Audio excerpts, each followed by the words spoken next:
Check out my home scrambling into T-Mobile to get the new iPhone 16 Pro built for Apple Intelligence. Cuz holding it.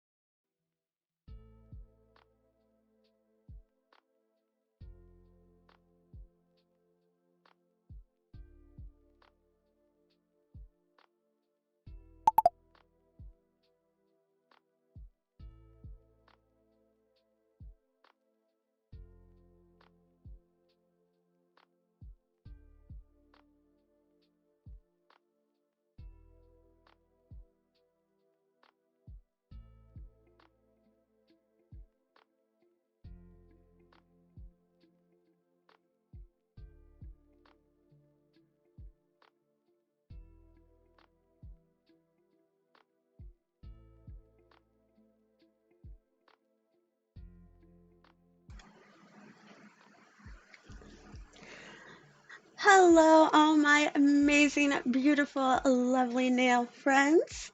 Thank you for joining me on this wonderful and kind of nice feeling out Halloween. It's it feels almost like fall in Florida. It's kind of strange. It feels comfortable even wearing a sweater. So happy sweater weather to everybody. And thank you again for joining me. A couple moments late. I don't know if I can move the camera in a way where I don't break anything. We had to get little Diesel all situated. Hi, baby. You say hi to everybody? Oh, you got sleepies.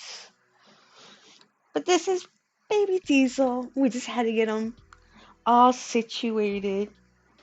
He has to be nearby. He's got to be part of the fun, huh, baby? All right, let's see if I can not break anything or drop the camera or the tripod. Oh my goodness, I almost did it. Focus. Focus. Oh, it's still kind of crooked. Hold on. That's going to drive me crazy.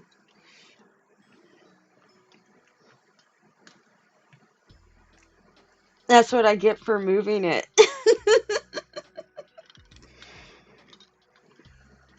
All right, so I don't give anybody seasickness. Oh, then I can't see the camera. All right, sorry guys. We'll have to set up the doggy cam so that way we don't ever have to do that again. Okay, there we go. I did it.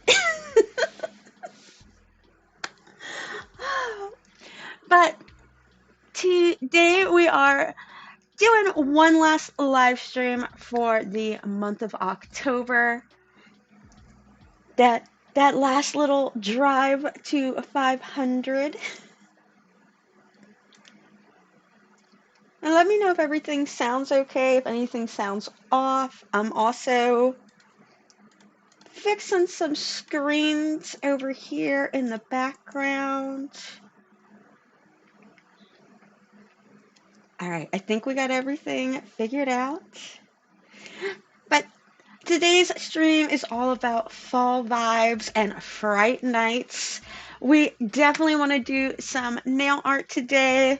I'm not feeling inspired, so I thought what would also be fun is I found there's a lot of video essays that I'm working on right now, and some of that footage is coming.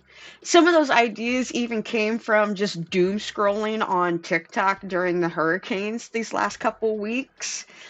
And I thought it'd be cool maybe to share some of those videos that I've been looking at and the video essays that I've been kind of centering around these ideas that I found based on these TikTok videos.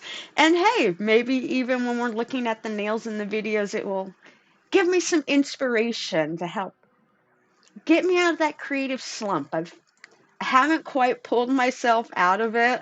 I thought I was out of it, and then I got smacked with, oh, Your unemployment has been exhausted. The state of Florida is not giving any extensions whatsoever. So sorry.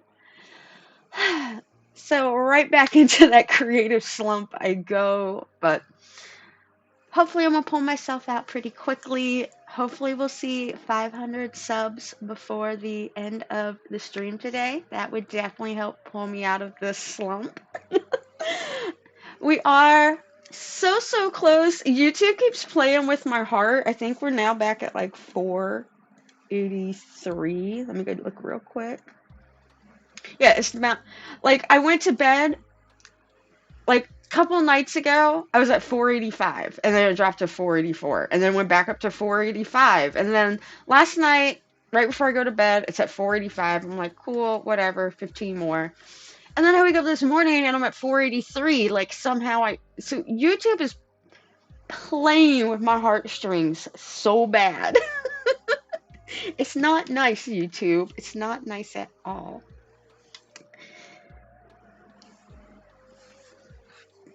So I had to look around for a second and get some things kind of in order. I hadn't fully cleaned up from the last live stream. I vaguely got it pulled together.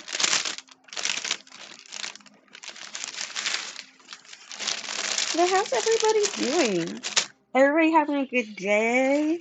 A good Halloween? Any Halloween plans? I have one kid. I have one daughter, and she is grown. She turned 18 a couple months ago, so I don't have the luxury of taking someone out trick-or-treating and then getting all their candy, but I buy tons of candy. Here in my neck of the woods, Walgreens had a bunch of BOGO on all their bag candies, so your girl cleaned up. This bowl was full, but between me and my husband, we've been, you know, you know. So, got some Butterfingers. I was so mad because I don't mind dark chocolate. I'm not the biggest fan of it, but I was really craving like Kit Kats for some reason. And the girl, when I did it through Instacart, the girl, like, I was busy. I had a life. And I would think too you wouldn't make this replacement, but what do I know? So the Kit Kats I got were the original ones, and they were buy one get one free. These ones here were not buy one get one free, but yes, it's very identical or similar to the one I bought. She got me two of them, and I'm like, girl, why did you do that? You clearly saw all the candy I'm buying on there is buy one get one free. Why would you do that to me? That's not buy one get one free. I spent like $12 on candy that I'm meh about. Um,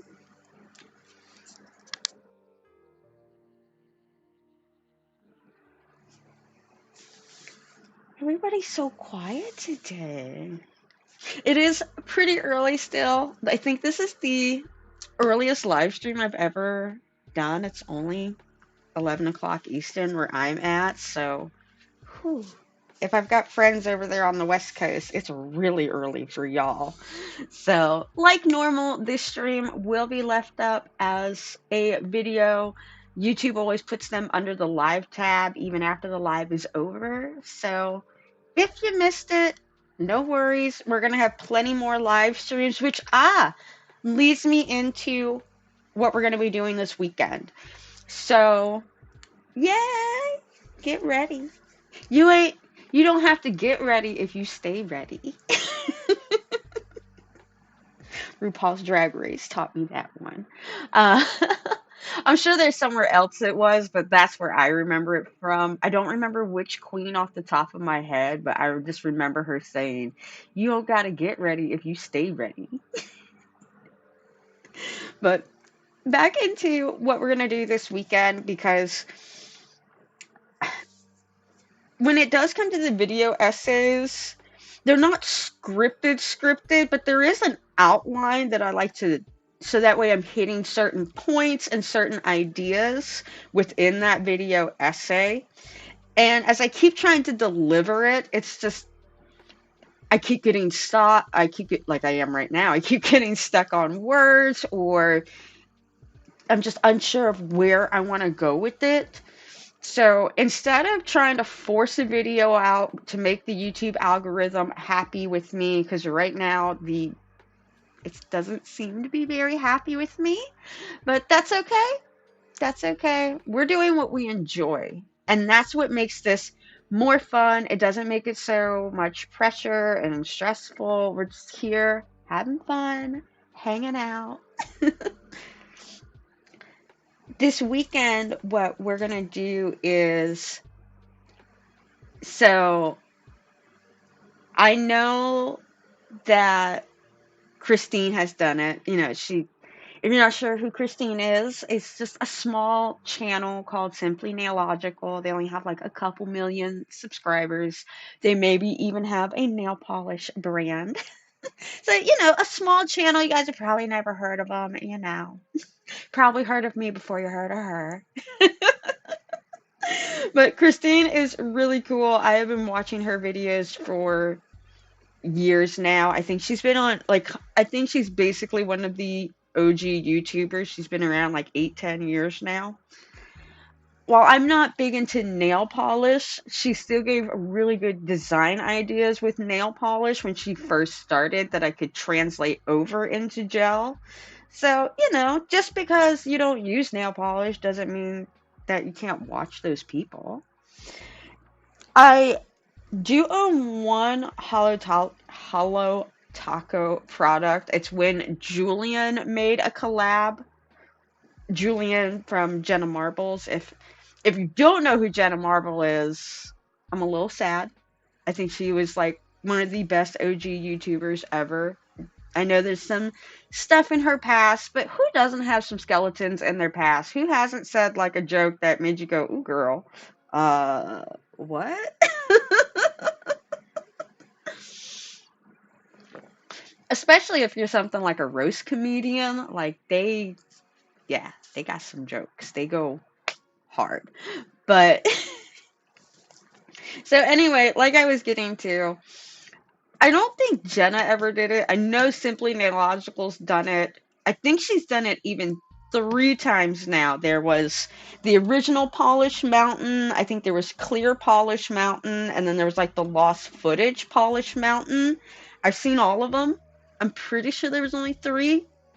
If not, it's because my brain is a little hazy then right now, and I watch a lot of YouTube.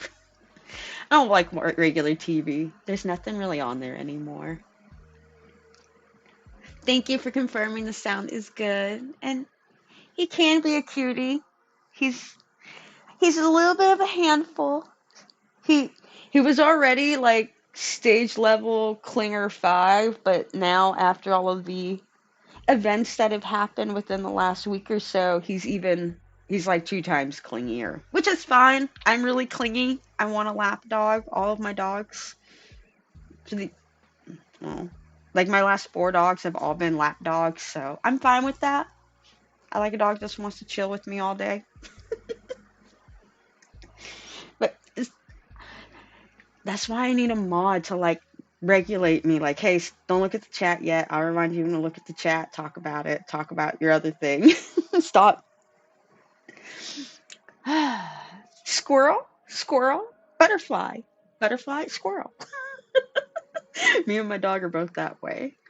But no. So trying to go back to what we're doing this weekend, instead of having a bunch of squirrel moments, this weekend we are going to take a trip to Polish Mountain. But I don't own a lot of polishes. I own a lot of gel polishes, as we all know. Oh, there's a YouTube ad.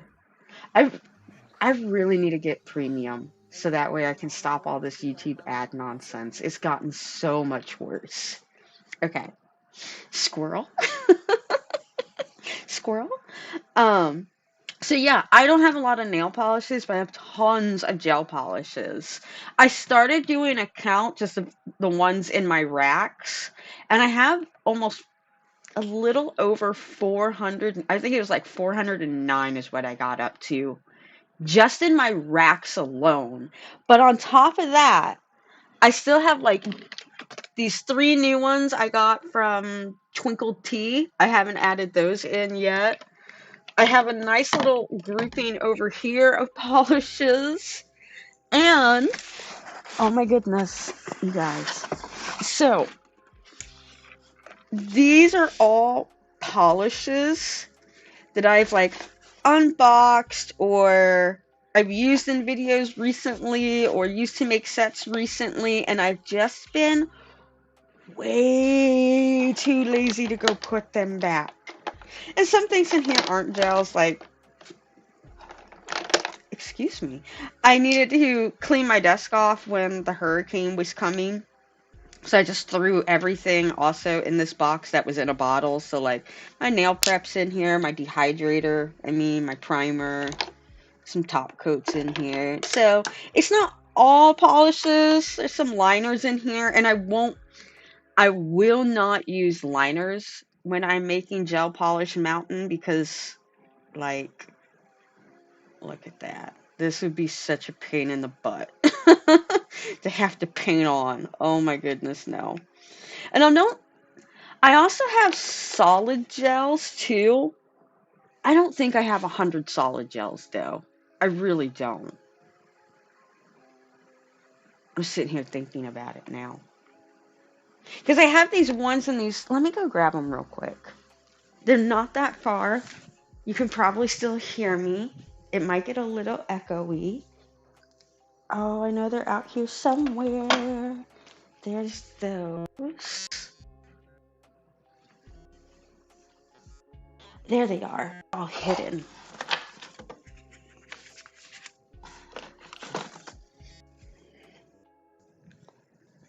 I so need to rearrange all my nail stuff. It is all over the place right now.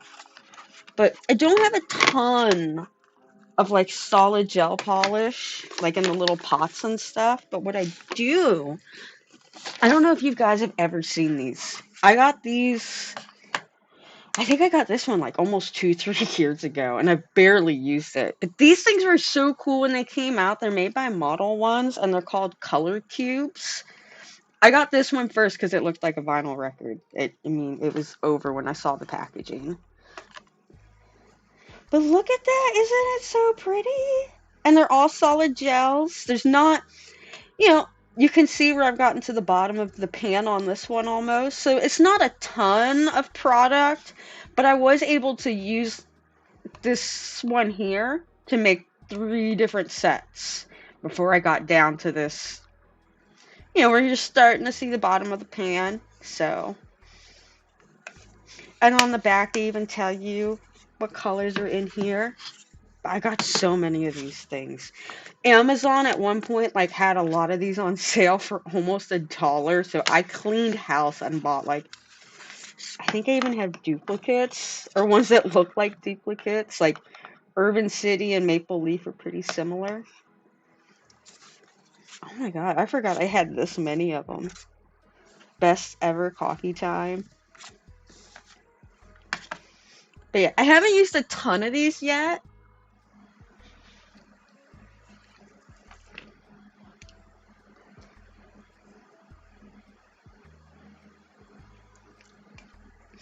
Oh, nice.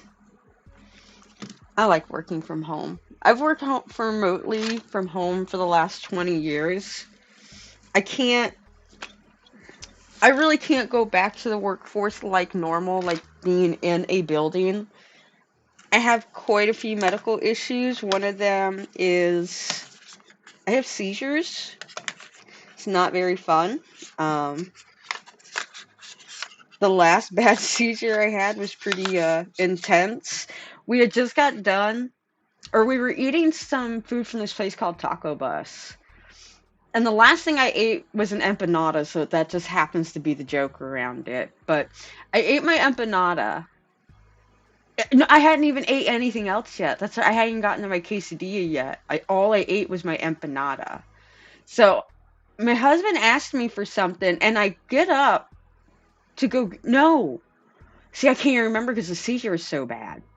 So we were eating taco bus. I ate the empanada. I hadn't ate anything else yet, and I started getting like.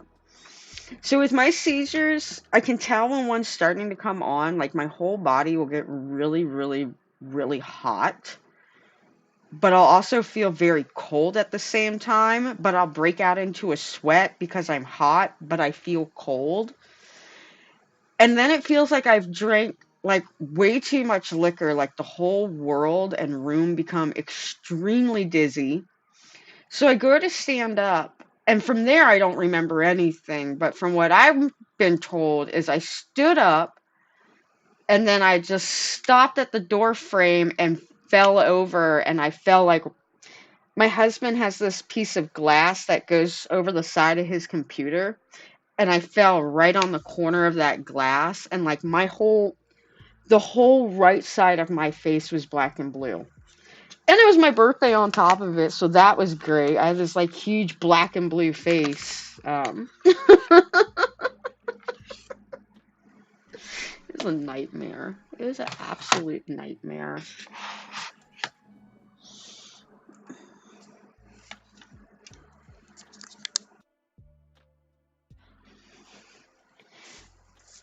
So let's start with making some nails. I don't think these are the nails I'm gonna wear for myself because we still have, there it is. We still have this instant semi-solid glue we just unboxed earlier in the week that I'm really, really, really curious about to see how well it holds. But do want to, I think we'll hold off on putting nails on today as badly as I want to wear a pair of nails. If I do put on a pair, I'll just use my little sticky tabs or something.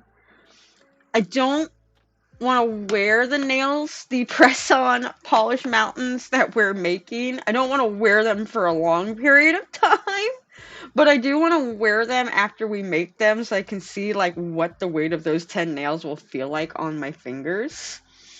Maybe in next week's live stream we'll use this and we'll see how well it goes when it comes to hold and how long it lasts if you prep your nails correctly and size them. I think this is the first design we're gonna work on, and now I wish I didn't throw away that little brush that I had. Oh well. We'll just get another one out. So I'm not big on the movie Wicked. It's not, I wasn't a theater kid growing up, so I don't understand probably. It looks like a really cool movie, but I'm not going to go see it. But I have a lot of friends that are into Wicked. They were theater drama kids. They think it's so cool that this movie's coming out. And they were sending me all these cool TikToks of people making what they called Wicked nails. And I made my version of Wicked inspired nails so that way they can have some sets to wear to the movie premiere that they're going to go to, or the movie night that they're going to attend to go see it. So I was trying to make them sound all fancy like they're red carpet people. They're not. They're just going to go on like a Friday night when all of them happen to be off. But this is my take on the Wicked nails. It does have quite a few coats of gel polish on here, so these nails are not going nowhere. They are rock solid. So what I did is for the base, and we're gonna make, I've only made one hand right now. I gotta make the other hand. So what I did, we'll get everything out, and we're gonna make them the other hand together. But what I did is we're gonna use, I know I have a pink glitter that I probably could have used instead of mixing two together, but I was too lazy to look through everything, so I was like, screw it, I'm just gonna mix things together. I've got enough polishes to do that. So I got this box of like 30 something polishes from this company called Mifa. MEFA. A friend got them for me for Christmas. I don't turn down free gel polish, and they were all really cute colors. So I picked this one, and I have this one here from Nail Couture.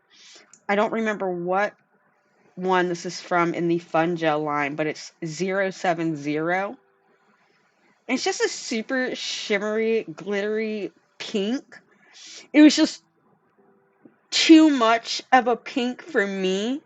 I wanted to lighten it up, so that's why I used this. So I went in with that, and then I like to use a white, so that way nothing will peek through when I'm putting the green on, or the two colors won't amalgamate into some weirder shade of color.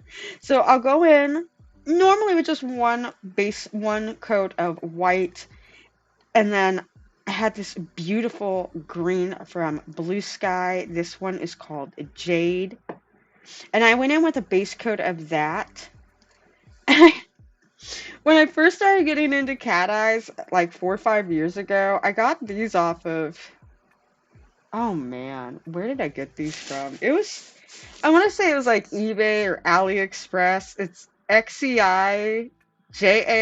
You've probably seen this brand a lot on Temu, AliExpress, Alibaba. I think they're even on Shein now. I think you can buy gels on Shein. So they're not bad. It's not the worst quality in the world. As you can see, it's pretty good. So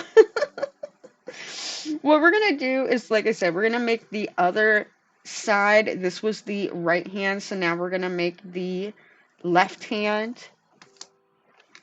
And for the nails, what I was using, they wanted something with a little bit of length, but still felt that they could do things in. And we tried out these mini stilettos, and this worked perfectly for them. So we're gonna go in with some mini stilettos. Oh, and my dog has totally taken over my chair, so I don't think I'm gonna be able to sit down while we do this. Let's see if I can get him to share a little. Hey, Bug, can you, like, just share a little bit of the chair with Mommy? Just a little bit? Thank you.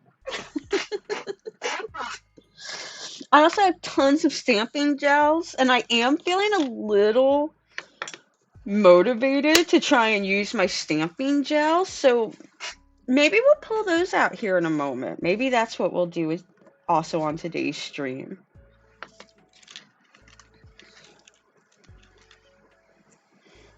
Does anybody have any cool, like, I don't know, is there any cool haunted houses or anything that anybody's doing?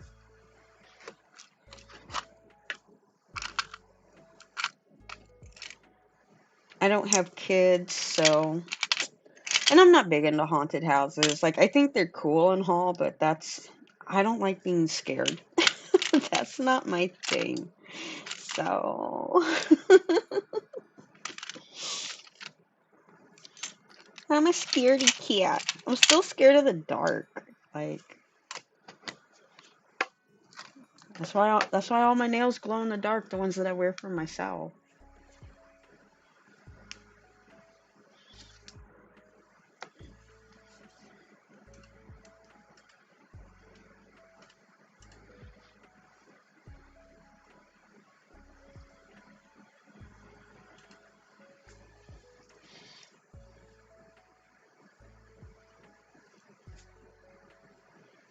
Oh, I gotta file the nubs off.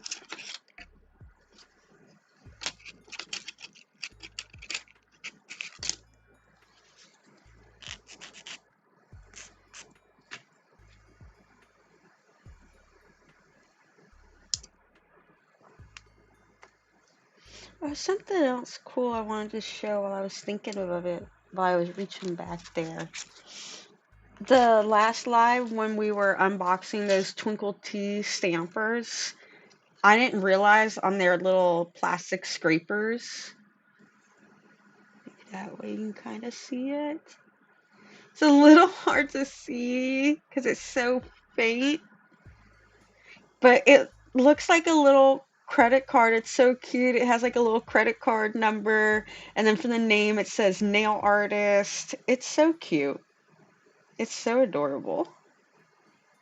Oh, it says Bank of TT, Twinkle T, above like the little fake credit debit card number. I just thought it was cute. Like, any time, I think Manology is like the only other place when like I've ordered a scraper, it has like all this little, it still has a little something extra to it. It's not just, here's your scraper, enjoy, have fun.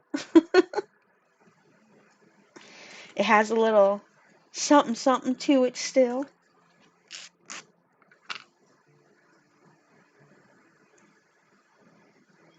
Where's that, I need to clean underneath my nail. I didn't realize that one was so bad.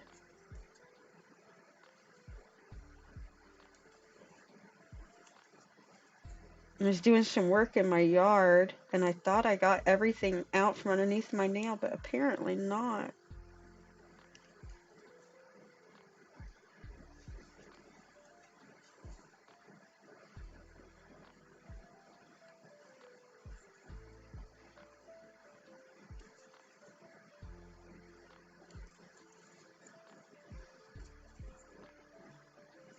There we go. Little things like that drive me crazy.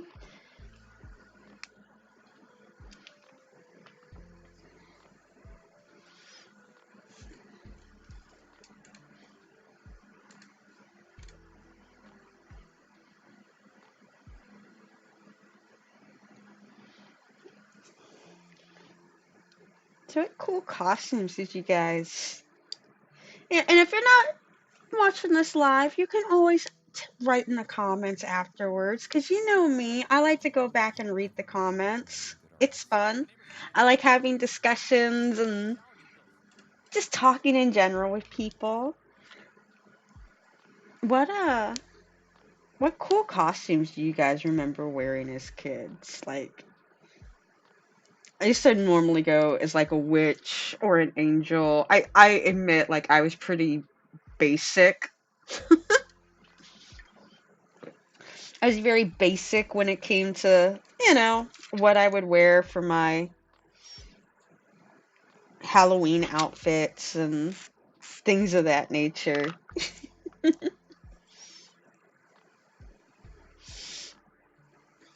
And right now, I'm sizing it up to my hand because I'm also making a set for myself, because I do think this is a very cool idea, and I think it would make, a good short, or a good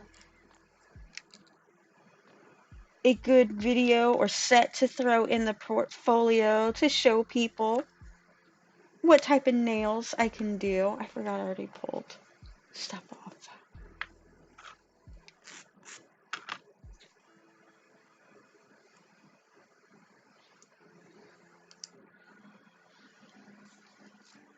I can't see the chat again. Oh no. There we go. Close that window. There we go.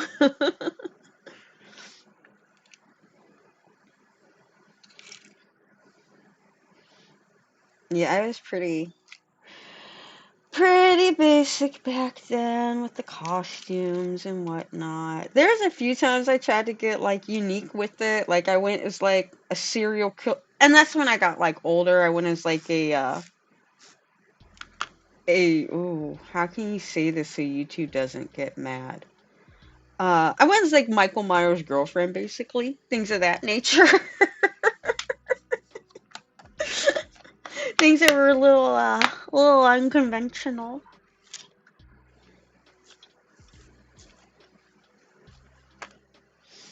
I went as like a zombie cheerleader one year when I was an adult, because we still have something here called Guavaween that happens in Ybor City. It's kind of a more adult situation than child situation. You definitely don't take your kids to it. Um, yeah. But where's my nail wipes? There they are. Pull a couple of those out. But yeah, that happens. And I went as like again, a zombie pirate.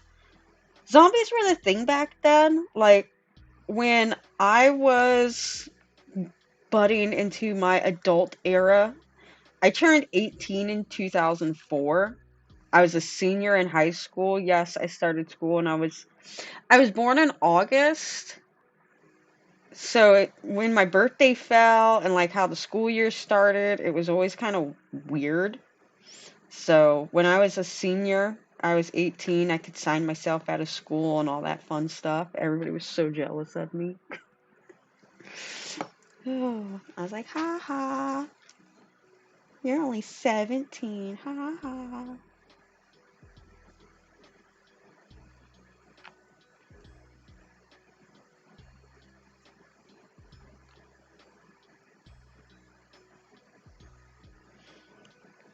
Yeah, this is the other reason why I didn't just straight up use this Nail Couture one. It is so.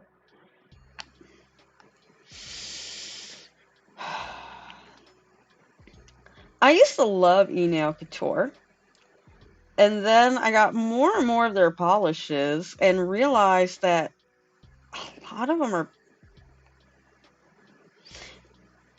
Yeah, I use nail polish and gel polish that's gone past its expiration date, but this stuff is like, oh my goodness, it's like the absolute worst.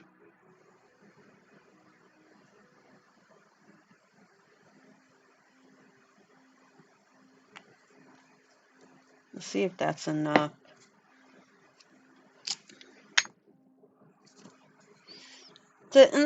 I love these things. I think I have like 4 or 5 of these little palettes, and they're all in star shape. Because I'm Rocky Star.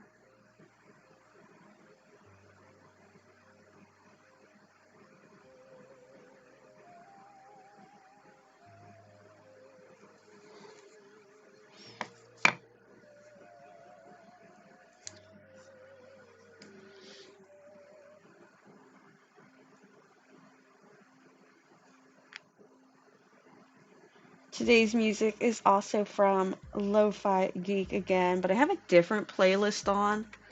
I'll have to throw it in the description afterwards. This is still a Halloween lo-fi mix, but it's the Haunted House by Lo-Fi Geek. Lo-Fi Halloween Mix 2023.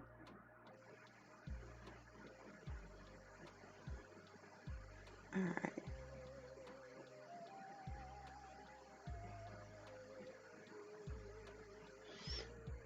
And for anybody new, join us on the live stream or the rewatch. Thank you so much for joining me and hanging out today. Today is going to be focused a lot more on just nail art, hanging out, talking. We're not doing any unboxing today. Well, we might accidentally do one unboxing, but it's something I already know about, and I dye my hair. I have quite a bit of salt and pepper coming in right now, mixed into my lovely raven black hair. And while I don't mind it, I do mind it at the same time. I kind of don't want all that salt and pepper showing yet. So, I do plan on dyeing my hair at some point. Probably tomorrow before the live stream. Maybe I'll show you guys. I don't know. I don't know yet. I don't know. I'm very to anybody new here. If you don't know, because I did talk about it way back in my earlier videos, like why you probably won't see my face a whole lot on stream or video. I did not have I didn't have people that always looked out for my medical health when I was younger and even before I was born. So I have quite a few medical issues. I do have some issues that go on with my teeth, And because of that situation, I'm very self-conscious about my mouth and my smile and my teeth and what people could say. Because people can be very mean. People can be mean. So because of that, you probably won't see my face a whole lot on stream. Now, one day if I become like uber crazy famous rich and I'm able to get everything in there fixed, yeah, of course, I'll be on stream all the time. I don't care, especially if I pay that much money to get my smile fixed. Yeah. So I just went in with one coat. I popped them in the lamp. I should just do them only for 60 seconds. I don't know why I hit 90.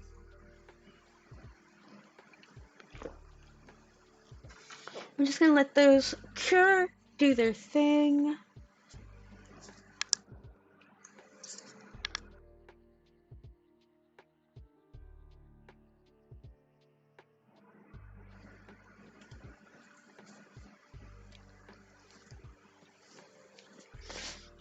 So crazy, like when I'm on TikTok and seeing like all these trends. And I know they say everything always comes back into style, but it's wild to see like the trends I grew up with coming back into style, like the little micro butterfly clips that we would use to like pin our hair back, or frosted lip gloss.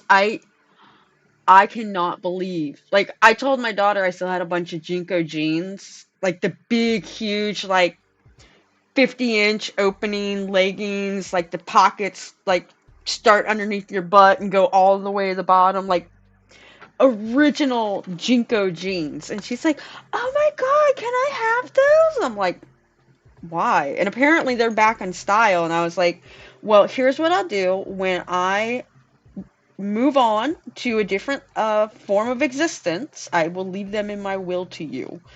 But until then, no, since they're that popular, they're mine. They're mine, and I never want to get rid of them then. Since apparently I'm cool again. They weren't, they, I mean, they were cool to a degree back then, but it was like a subculture. Now apparently it's cool, like, beyond just the subculture. So I was like, yeah, no. I can't believe I still have those jeans. Like, those pants in there are over 30 years old, some of them in there. Like, that blows my mind that I have jeans that I can still wear, too, from 30 years ago.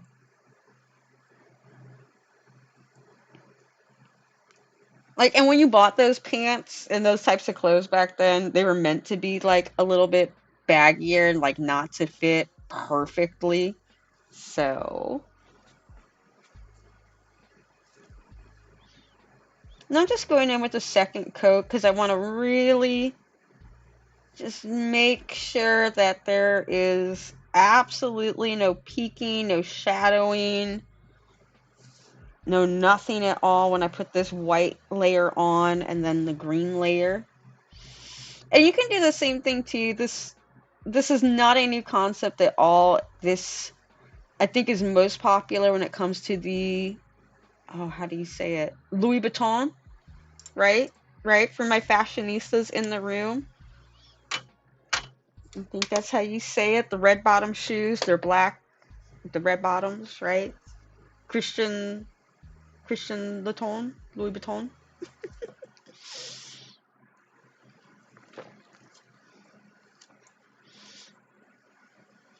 Here, can I find it?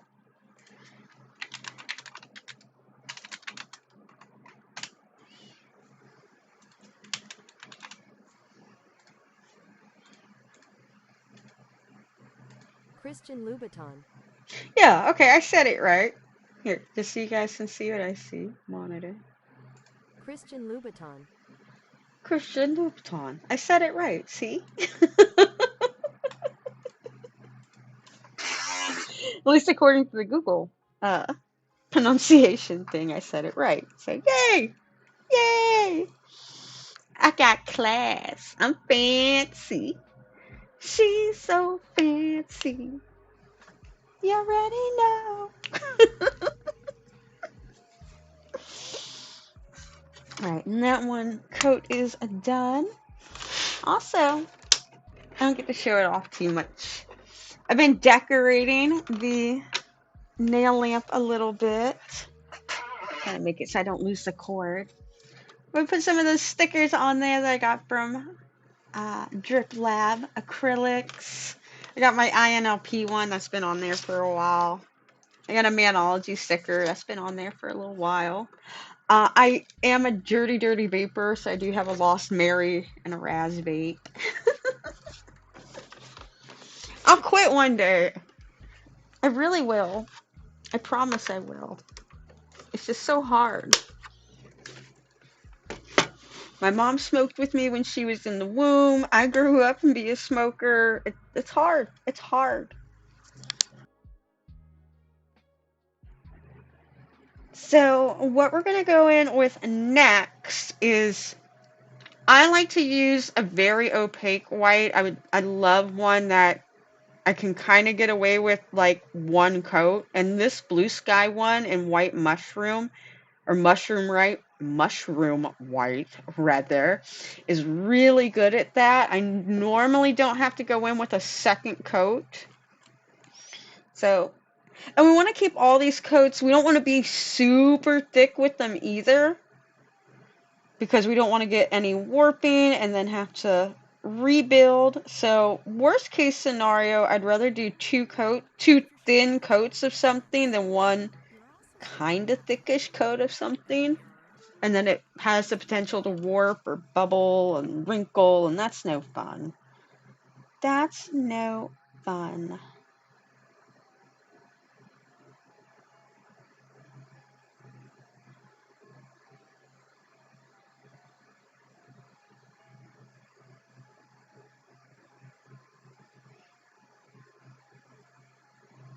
And what's cool is with every coat that you're adding on, you're essentially adding on another layer of strength to the nail. Ooh, they are a little sticky.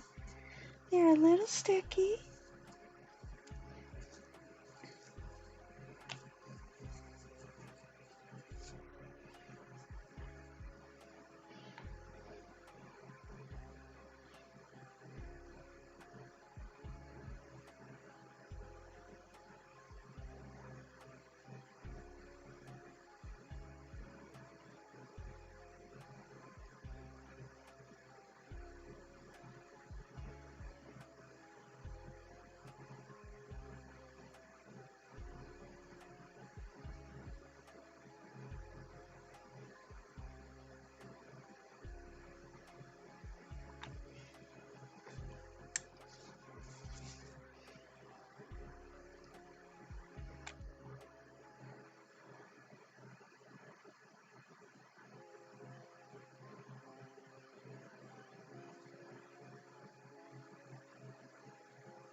Try not to overwork it. I did a little bit on that nail, but I just kind of wanted to even out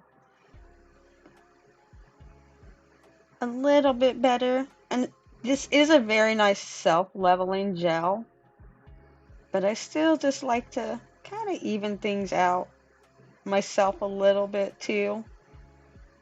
So it doesn't have to do as much heavy lifting. Just a little bit of lift. Well, actually, we don't want to do any lifting at all, but you know what I mean.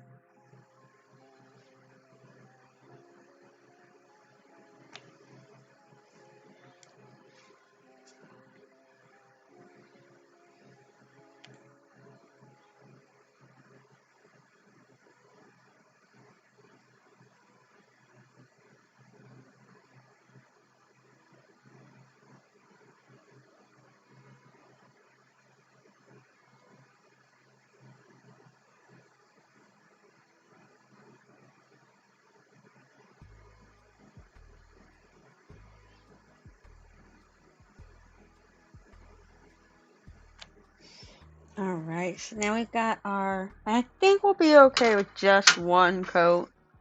We'll pop that in the lamp for 60 seconds. Oh, yes.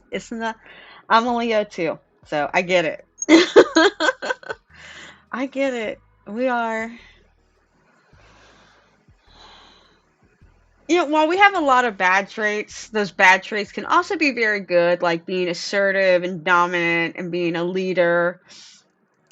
Except for when my husband asked, "What do you want for dinner?" Suddenly, I'm no longer dominant, assertive, a leader. I'm like, I don't know. What do you want? I don't know. What do you like eating? Good morning, Bubblicious. Hi. Thanks for joining us on this kind of chilly, nice feeling Halloween. Thank you for joining us.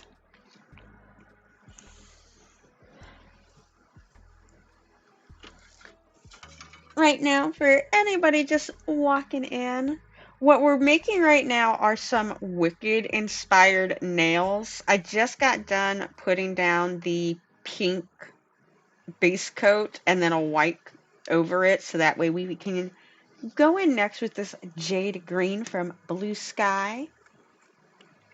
How are you doing? It's raining in Texas? What? It's fall. That nonsense needs to get out of here. We don't have no time for no rain. It's Halloween. It's so weird. Like when I was a kid, every Halloween, when I moved to Florida, even in Virginia, even in San Francisco, like every Halloween, it would rain when I was a little kid. But once I became an adult and I couldn't trick or treat anymore, like, y'all, I'm gonna not even try to lie. I kept trick or treating up till I was like 16, 17. I was like, I'm still a kid. I'm in school. Not till I'm out of high school am I no longer a kid.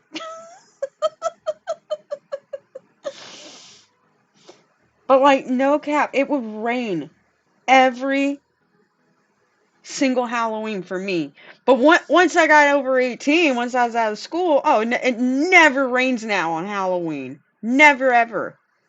If anything, it's like hot and muggy, whatever. But it don't rain. Halloween gods just didn't want me to trick or treat as a little kid. Meanies. Is it gonna rain like?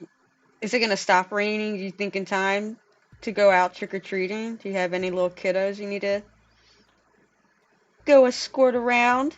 And then you know, you gotta test their candy. All right, it's not you're not taking their candy. You're just doing the right thing as an adult, and you're testing the candy. You know, you gotta protect the kids. It's all about protecting the kids.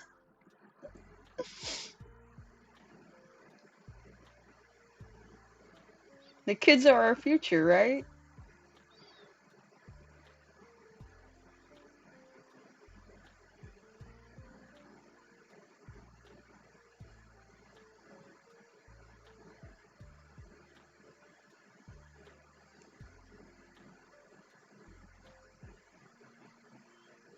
I might have to do a second coat of this green. We'll see. We'll see what it looks like once it levels a little bit more and cures.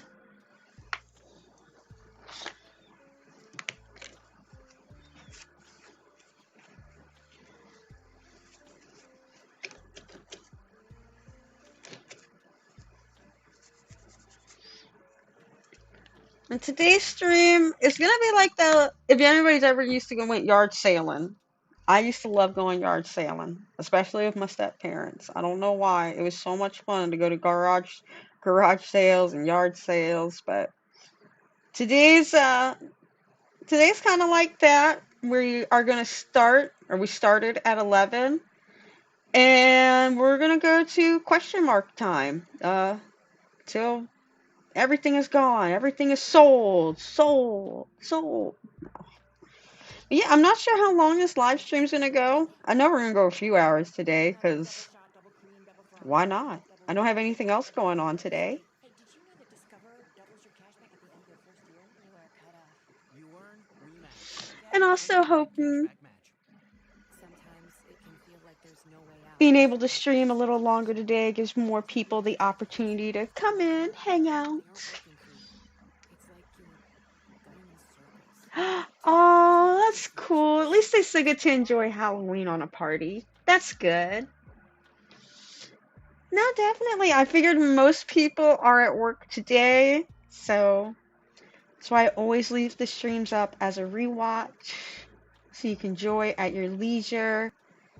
If you want to jump off, you missed a segment, you want to come back later, you want to rewatch something.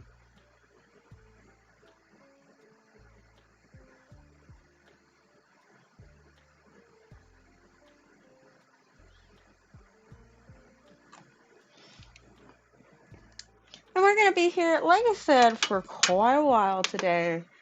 We are pushing for that 500 subscriber goal. That is the push on this final day of October,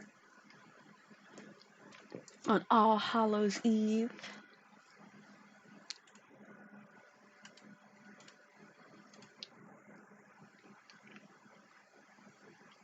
I'm still at 483, but that's okay. That's okay. We only started about an hour ago. We still got a long afternoon to go.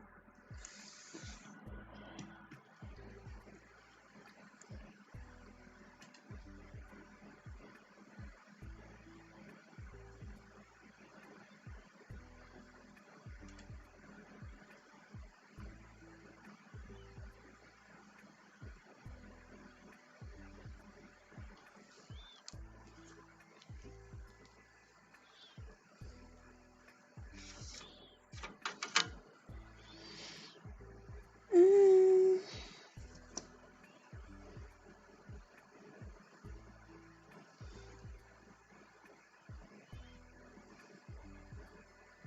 We should be okay with just one. So, what I have done, this thing's actually kind of being a little bit more convenient than originally what I thought it was. Since the whole tin is magnet, or it's, a magnetized metal, is I'm able to use my magnets on them and create almost like a stand. And it's kind of cool. It helps me pull off like different shapes or ideas, designs, if you will, when I'm using cat eyes. You still want to do it one nail at a time and be very careful about not getting the magnet near the nail that you've already done. And this is this XCIJAYI. They call it cat's eye glue, which was really weird. But on the back, it does say product name nail gel. So, you got me there. This one I think is 00. Is that supposed to be a 6 or a 9? I think that's supposed to be a 6. So if you somehow find this one on Shein and you're like, is this any good? It's not bad. What I like about this one and why I'm using it is it's a green-based cat eye. It does look really good over black, but since we're using green on green, it still will have a nice little pop to it. And this I do kind of go in a little bit thicker with than usual. I do with most cat eye, just so that way I know I have enough on there.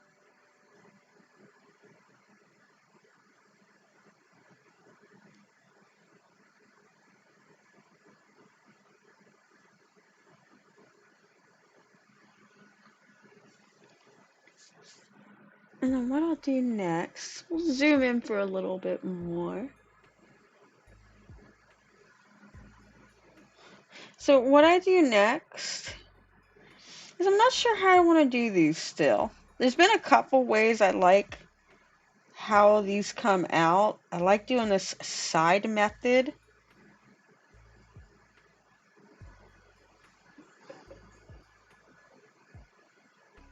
the light more in.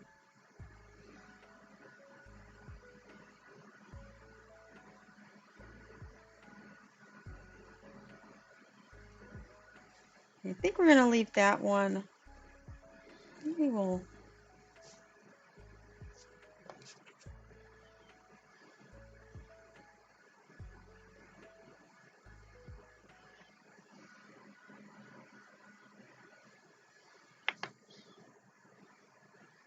This is the other thing I like about Cat Eye. If you don't like how it's turning out, you can just kind of just put a little bit more back on there and no biggie.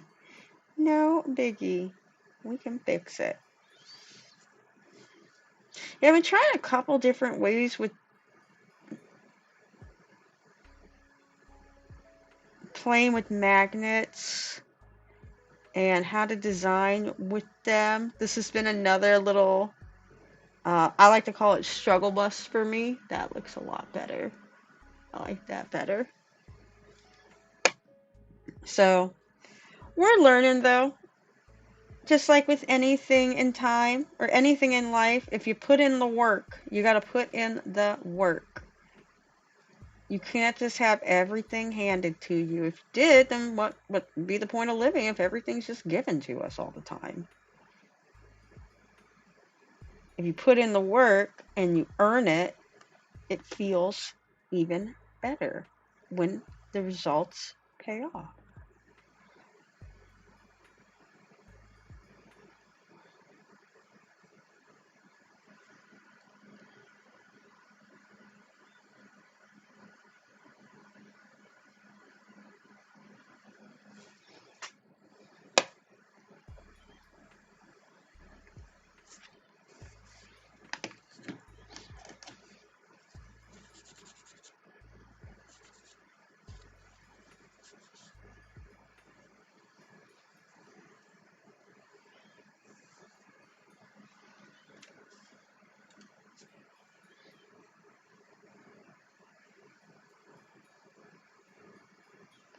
I don't know if anybody in here is a fan of BJ Investigates or That Surprise Witness, but Miss BJ, she was on all day yesterday. She had like an 8-hour stream.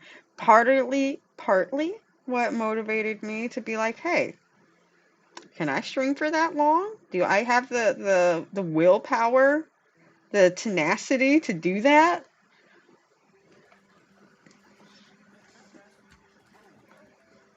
Go from out of pills. I mean, I've worked in call centers and took calls for 8 hours. Why couldn't I stream for 8 hours? Which is probably what we're going to be doing tomorrow, actually. I don't think today will be the 8-hour stream. It's probably going to be tomorrow. I went really naked in the middle.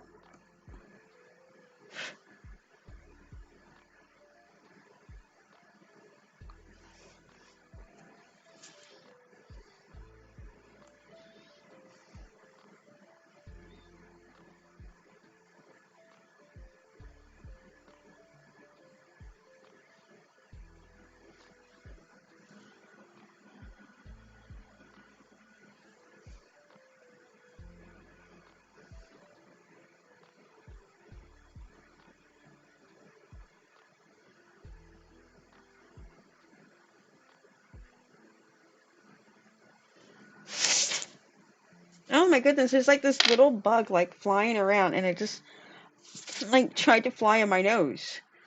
Oh my goodness. I'm sorry for that really weird like noise I just made. I wasn't expecting like a fly to suddenly, or whatever little flying bug that was, like fly in my nose like that. That was the most uncomfortable feeling ever. Ugh. Ugh.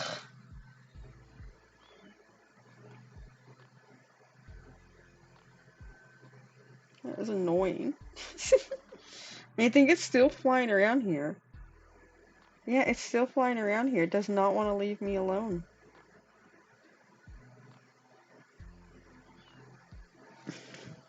One second, guys.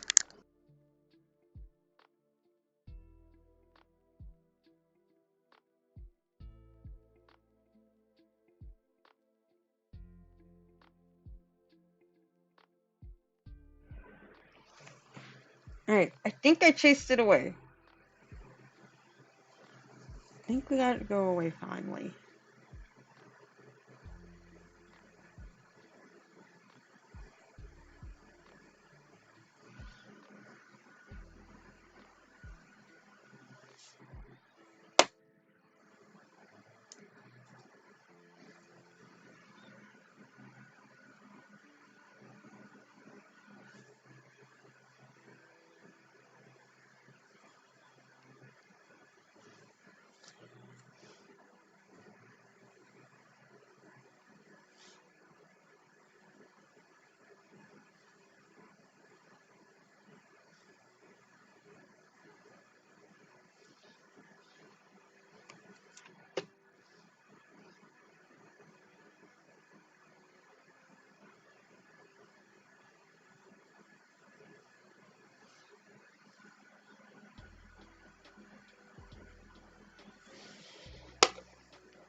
Alright, now that should be the final coat until we get to top coat them. I originally tried doing a matte, but with this one here, it just doesn't give off a really good effect in matte. It looked better glossy. So once they are done, I'm going to go in with this Nail Couture Wonder top coat and we will top coat them.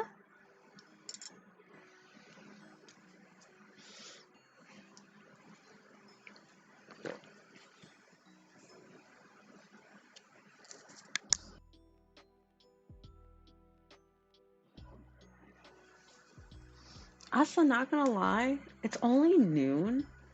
I'm already feeling kind of hungry. Kind of want something to eat. They have these onion rings. I love Publix. I hate their prices, but I love Publix. Oh my god, I could go for a Publix sub right now. That sounds so good. But I digress. I ordered some stuff from Publix yesterday, and they had these. I've never heard of this company before. I don't even remember the name of them now. But it was like this brand that I've never heard of, and there were. I wanted some onion rings. I really wanted some onion rings, and I did not feel like making my own. And like, I wanted them to already be battered and like somewhat fried already. So all I did is had to throw them in the oven or an air fryer and be done with it. Because I love fried food. I hate pulling out the fryer. I hate pulling out grease. I hate working with grease. I do not like it. I always get popped. It always hurts me. It's no, it's not worth it. It's not worth all the mess. And then you have to like find a place to store the oil and you have to properly dispose of it. And I don't want to do all that. I don't want to do all that. So they would sound like really good. They're what I was trying to go with it is their beer battered craft or beer battered craft beer battered onion rings. That's what they were. So I was like, ooh. And I was just thinking about those right now. I was like, man, that sounds really good right now. I could really go for some onion rings. I love Burger King. Only because of that zesty sauce they have. I'm really not a big fan of like the rest of their food. Like it tastes okay, but when I go, I'm only about that zesty sauce.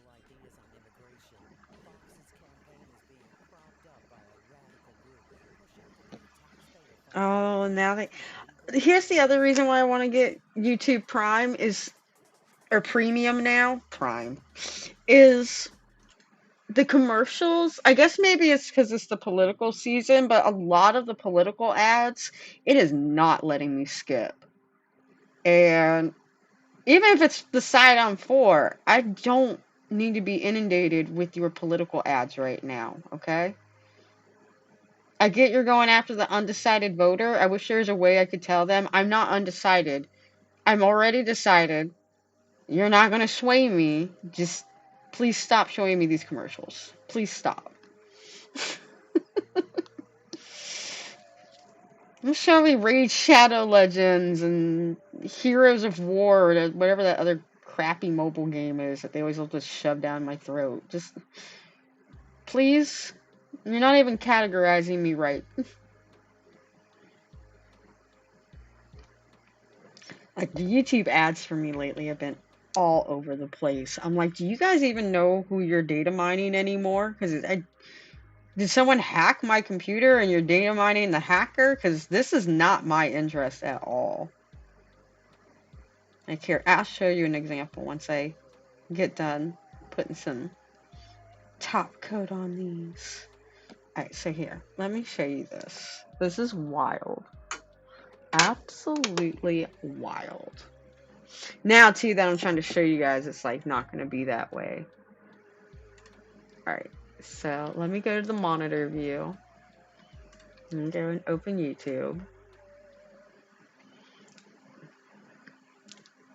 Okay, so this ad, not so bad, was about like constitutional stuff. Grammarly, that's not so bad. That's right target.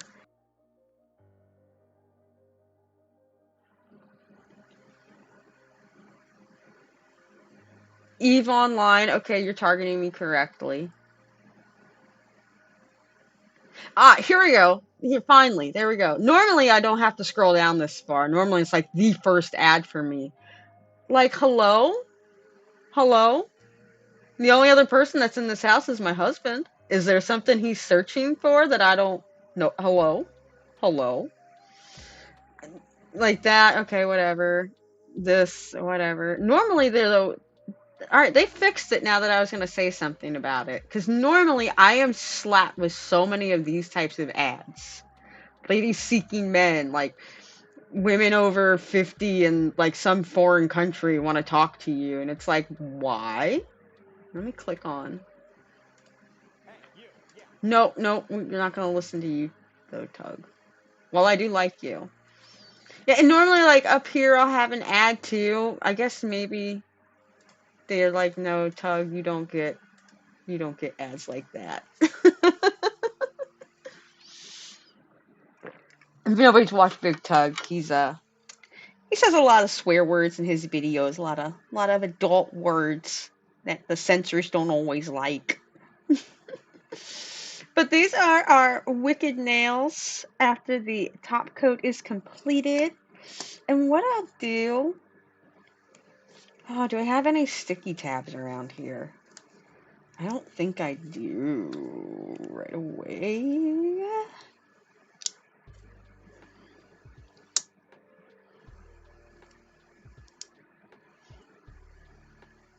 Can I get away with just using that?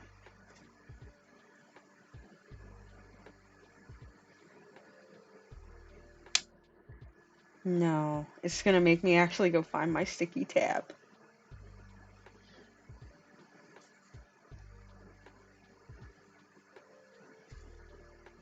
Oh, maybe, maybe.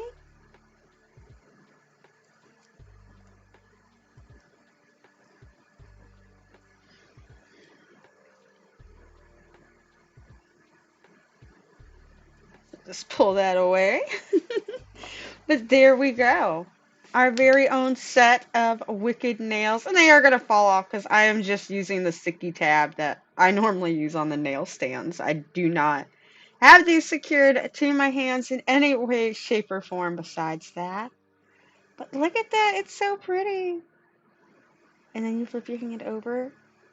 No one looks at the underside of their nails. Hello, when I'm talking with my hands, that's all you see is my nails. I'm amazed they're staying on though with just the sticky tab stuff like that.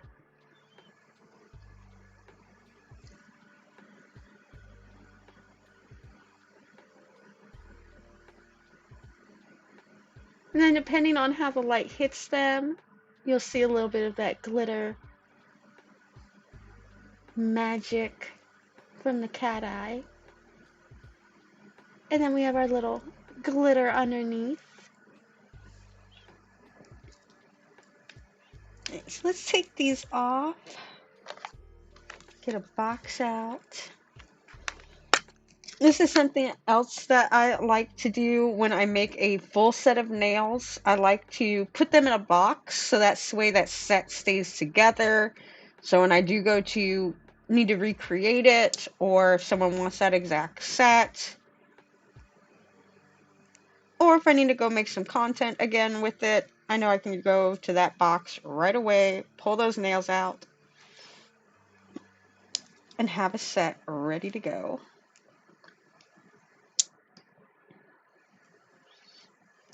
Let's see.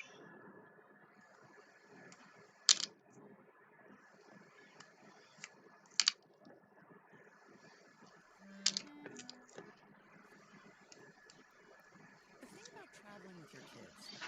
YouTube is hitting me with these commercials today.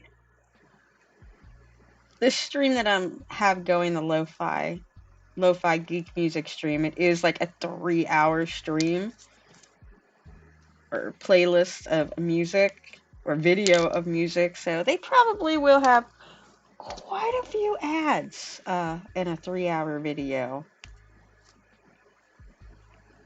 They probably set it to max and didn't look back.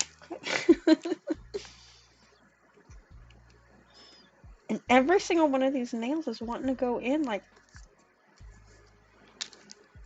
I'd like some of them to be face up, so I know.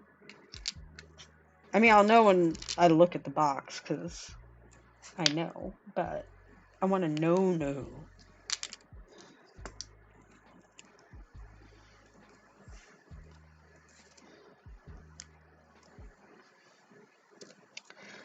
I did that backwards.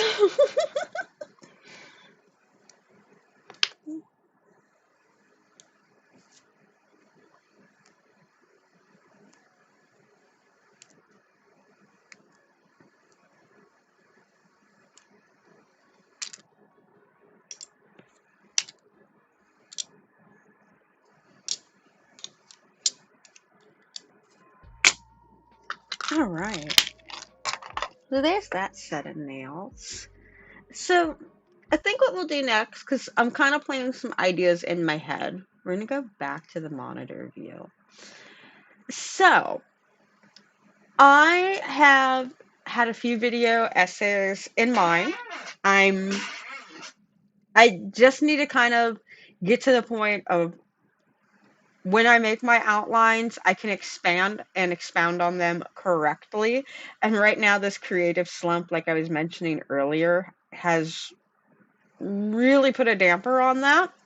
So what I want to do is I want to share some of those videos, and maybe while we're here, we're looking at some of those TikToks that have helped inspire me to create these video essays.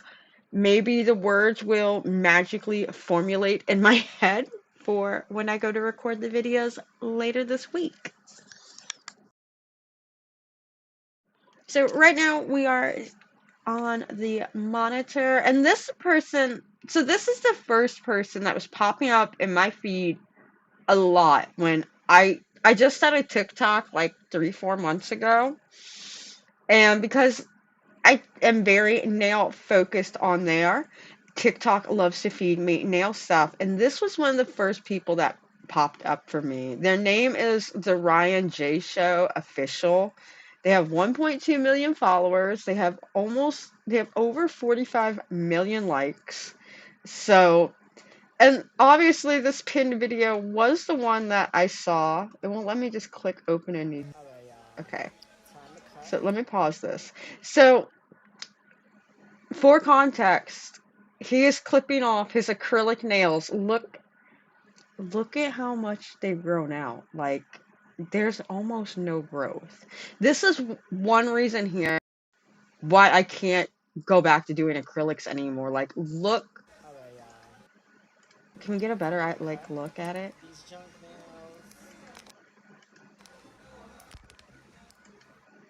Like, look at.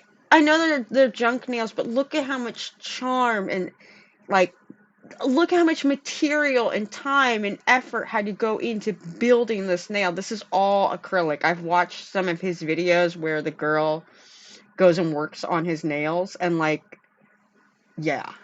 So, just clipping them off like it's nothing. Here. And we can see even better. Like, look. Look. It's barely grown out. Oh my goodness. Okay, so this is one of the videos where you happen to see her building out the nails. Like, Her nails though are fire. Period. Like I love this. This is so beautiful. I'm normally not a big fan of round nails, but these are like more of a rounded nail, and it's really pretty. It's given. I like it. Alright, you guys, we are back at Square. And Muñeca, she came today just to do me, by the way. Alright, you guys, we only cut the number off. And just as a reminder, like if you do, I'm not saying anything bad about the Ryan J Show official. I I personally would not go in and get my nails taken off that quickly with that little regrowth, but you do you. It's your money. You live your life however you want. And also, you know, if you don't agree with this either, don't send any negative things to these people. There's enough negativity in this world. I like I said, I wouldn't. I see a lot of rage baity content, and it takes everything within my soul not to write a comment, not to say something rude or mean or nasty. But that's the whole point. And I'm not saying that's what Ryan is doing. I don't think they're creating rage bait content, but it's a big thing out there, especially on Instagram. If you're a creator on Instagram, you understand. Like, the ones that drive me crazy are the people that do um, the videos where they talk about like their client couldn't afford the nail session and asked if like they could take off $5 or something so they could afford it. And the nail tech's like, so I just didn't give them top coat. Like, you know, and I know you didn't top. We all know you top coated that after you put that much work into making that nail and that design. We all know you put top coat on because if you didn't top coat it and seal everything in, like you just wasted your time too as a nail artist. So, and then they'll write in the comments too, like, haha, it's just a joke, it's just a joke. But, like, to me, that's not, it's to me, and I'm a person that loves, like, roast comedies. I love drag queens. I love Comedy Central's roast. I love mean humor. I am totally fine with mean rage baity humor, but there's a point where it's like, that wasn't funny. Like, we know you put top coat on the nails. Come on. So, what I was trying to say with that is please do not send, any negative vibes or any negative comments, anything bad to this person's direction. If you don't like their content, you don't have to agree with it. You can keep swiping. You can even tell like YouTube and TikTok don't recommend this to me anymore. So there are ways to make it not come up in your feed, and then you're not feeding into that content and you're not helping them have a platform. Like, oh, I think Michaela, what's her name? How do you say it? Michaela, the Kim Kardashian girl. Her, like, she is the queen of rage bait content. And if people just stop commenting on her videos, like the rage baiters, and they left it alone and they didn't make any content about her, she would eventually go away. But the problem is the people that make content about her write it so well, it's hard not to watch. And I'm the number one person to do that. There's quite a few YouTube people that have all talked about Michaela. I love them. I love them, love them, love them, love them. Like um Kiki's channel, she has done quite a bit on her. So has T Spill. Cece Suarez has done quite a bit on Michaela. She's even outright called her the Rage Bait Queen. Who else has talked about her? There's quite a few people. Spill Sash. I mean, if you just type in Michaela's name, all you're gonna really get is like Rage Bait, Rage Bait, Rage Bait, Rage Bait. Like you type. I typed in Michaela's name now and my channel even pops up. So, Caitlin Powell, Pow Pawlowski. She's another big person that's also talked about. Oh, Film Cooper. Even he's like talked about Michaela and how she's like a gaslighting TikTok supervillain. So, but yeah, I I like how they deliver the content about her and how they explain the situation because I don't watch Michaela. I'm not big into beauty TikTok, but I know a lot. I used to be like way back in the day when we had our much more problematic people like Kat Von D, we had Jeffree Star, even oh, what's her name? I don't watch her anymore. Raw Beauty Christie, even like I've heard she's I got out of her like a few years ago. I've heard even she's kind of come embroiled now in some uh controversies. So but yeah. So back to what Ryan is doing. Ryan is, at his salon right now, the nails done. Just showing us, look at how much acrylic is going into this Yes, we're set. getting Like, some oh new my hair done. goodness. Alright, you guys, we're looking at this. Now time for foil.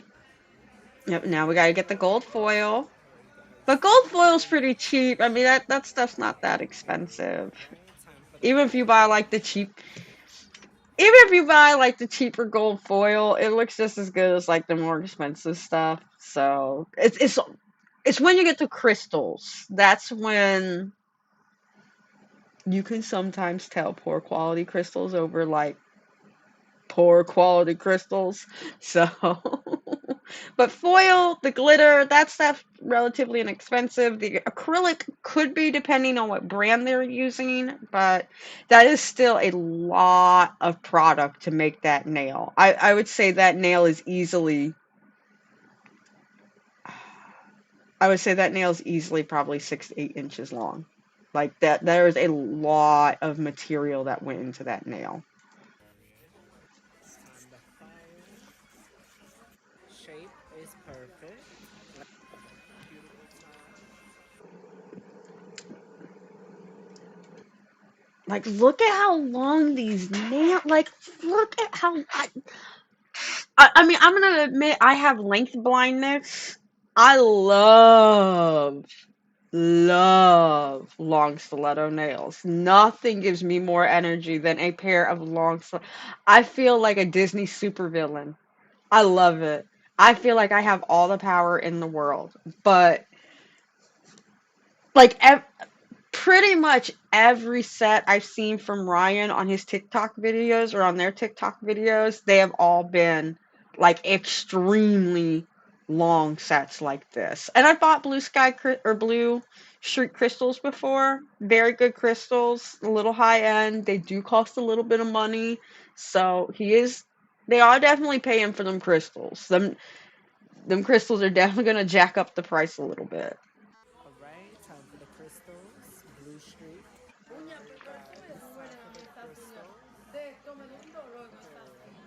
Okay, you guys, it's time for the 3D flower. Yep, and then we've got some 3D flower art also going on. That is going to add a little bit of money to your session as well. Okay, the gems are done. Time for the polish. Okay, time for the polish. And we're not really doing polish, we're doing top coat, honey. So you, you're just sealing everything in. Polish, you guys.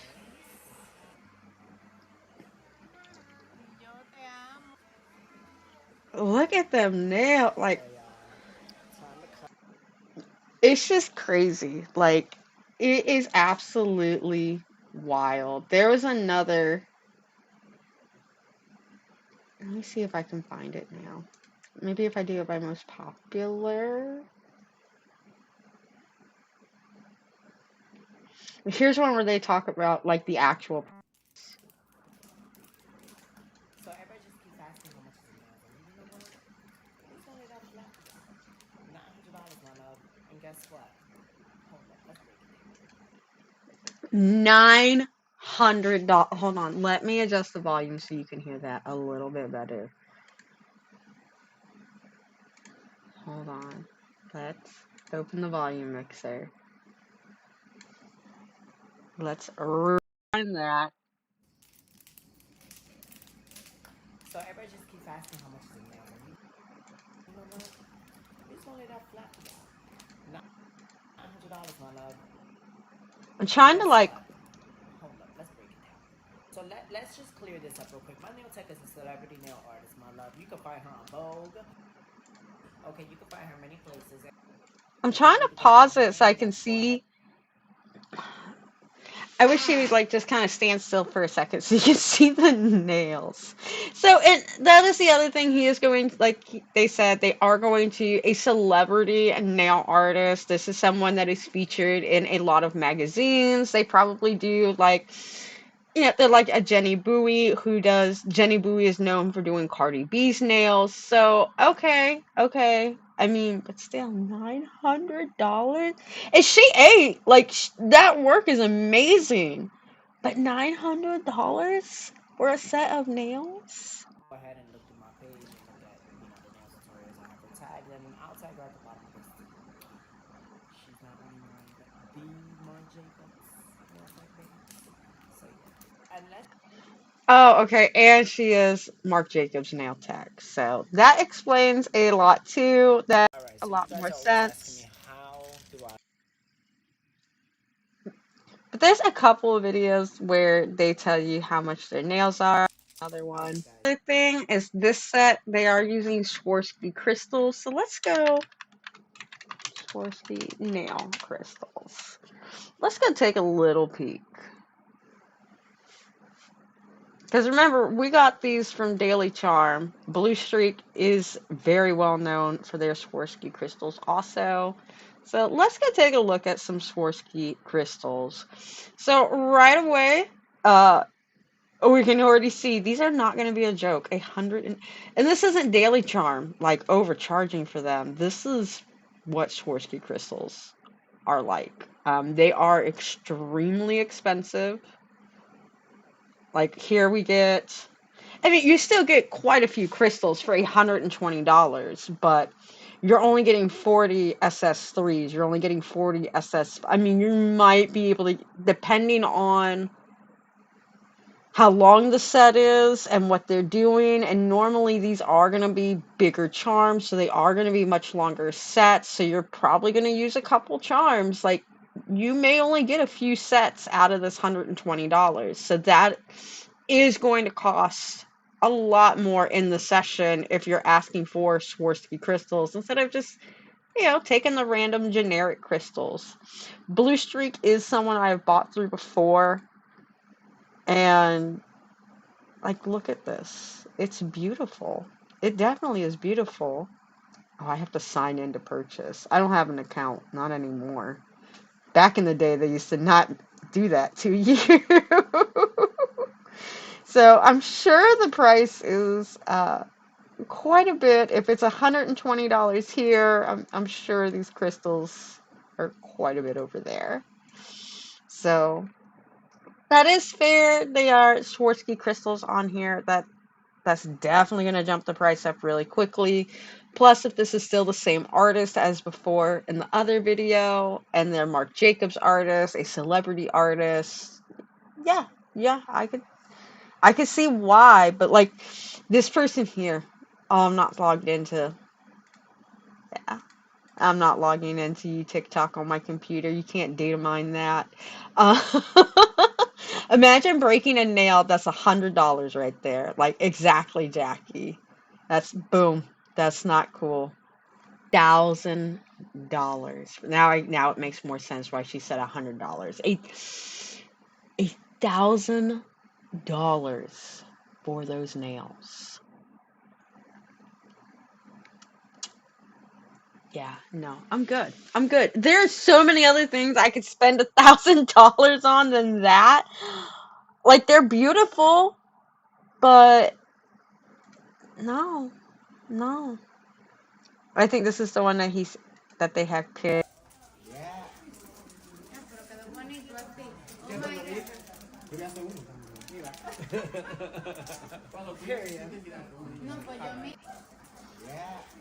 I guess Ryan is like some type of model, I'm guessing. I don't know. I've never heard of this person before, and then all of a sudden they popped up on my feed because they have tons of, like, look at these ones. Alright, y'all. So everybody wants to know the price of the nails, the Halloween nails.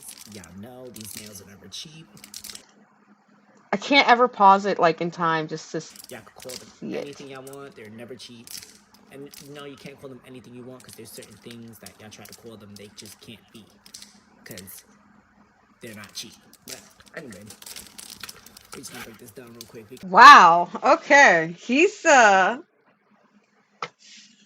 spicy. They are. Whew, This is the first time I watched that video. I wasn't. It goes hard. They go hard.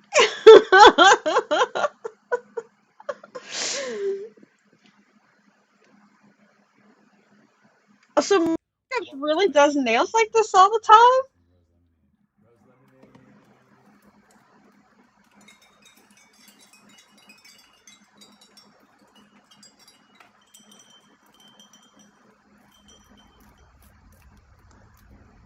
Is this like for real? Marc Jacobs? Hold up. I have to wait a minute. Marc Jacobs. Like, okay, so this is so Marc Jacobs was started by this guy, right?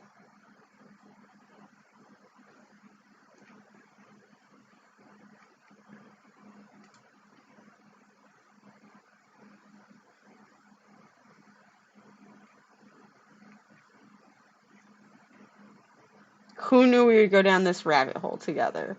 So Marc Jacobs, he is the head designer for his own Okay, okay. So Marc Jacobs nails. Yeah, I didn't realize.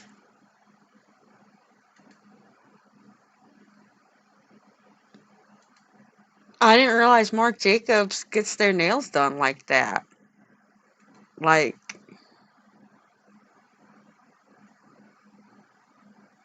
you do you. I just didn't realize that. Like, I guess I just didn't think they would because I mean I get doing it for like a show or something, but how do and I'm sure he doesn't like have to do a lot of the like actual handwork when it comes to like Marc Jacobs anymore like he did back in the day, but how do you like what if you do want to like sew or do something on that like how do you do it with all that nail and okay. Okay, Marc Jacobs, go off. What is this? Heaven by Marc Jacobs. So Marc Jacobs had their own press online? Marc Jacobs press on nails.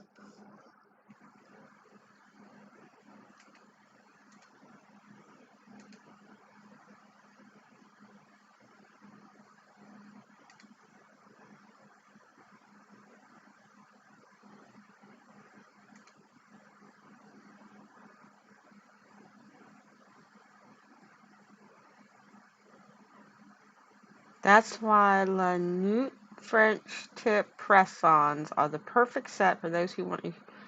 What is this? So, what rabbit holes am I following down now?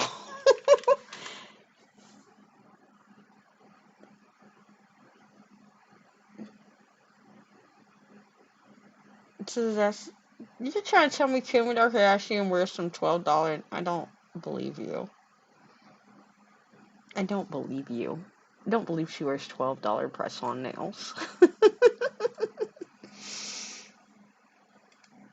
yeah, that is a little insight into what I've been trying to work on. Some videos that have motivated me into some different video essays that I really want to get done and accomplish. And I think they would really help bring another type of video to this channel while still saying about nails. That is our goal. We want to still be talking about nails and nail care in the beauty industry.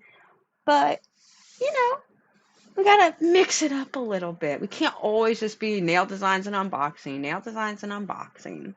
You know? Spice of life.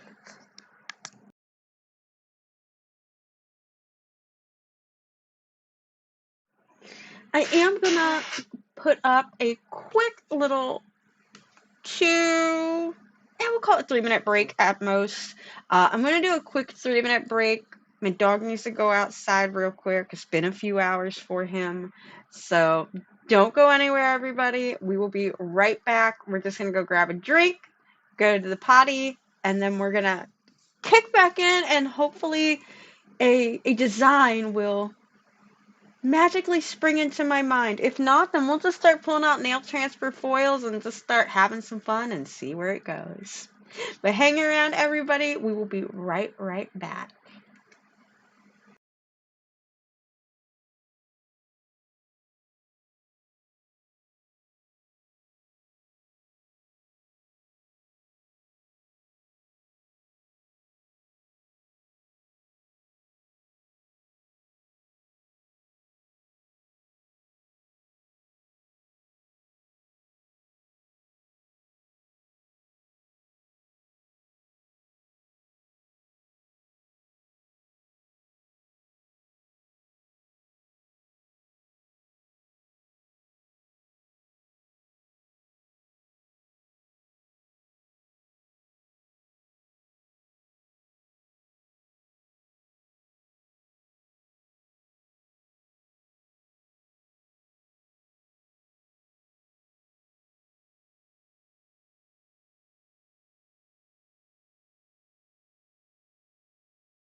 And we are back, everybody. Hey, Pilar. Thanks for coming and joining us. Ooh, I gotta turn that volume back down. Hey, Pilar. Thanks for coming and joining with us. Long time no see. Been a few streams since I seen you around.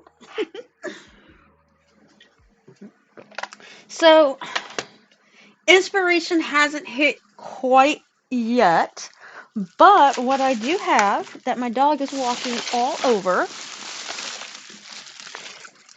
in this lovely big bag here, I have a bunch of nail foils, and we're going to see what's inside this bag and what will suddenly motivate me.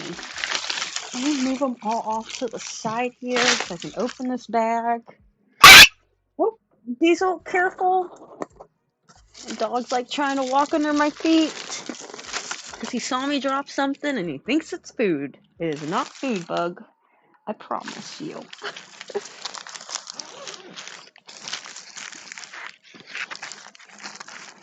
I can get this bag open. Oh my goodness, everything's gonna fall out. Alright. What foils do we have in here? This is kind of cool looking.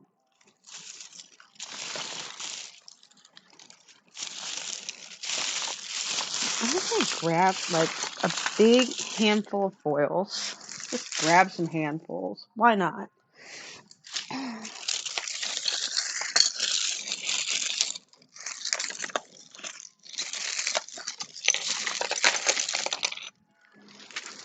We have so many foils. All the foils.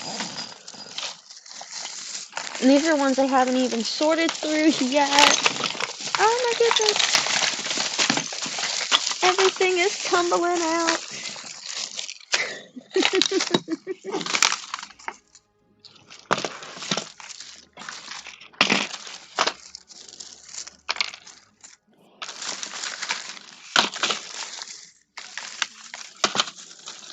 Sorry guys for not talking.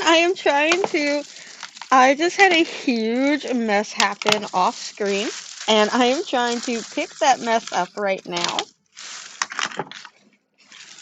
Oh my goodness, it is everywhere. So many foils on the floor. I think I also keep containers in that same bag as the nail foils, so a bunch of empty containers all fell out that I'm sorting and sifting through.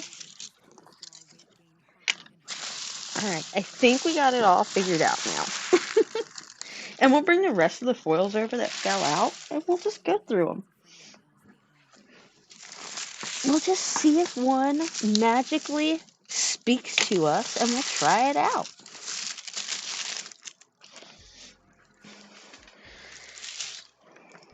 Oh, this isn't even like a dent in the collection yet, too, that you guys are looking at. This is just a small teaser, if you will. Trying to find something else that I can throw the foils into that I don't want to use right now. And I know I have another box. One second.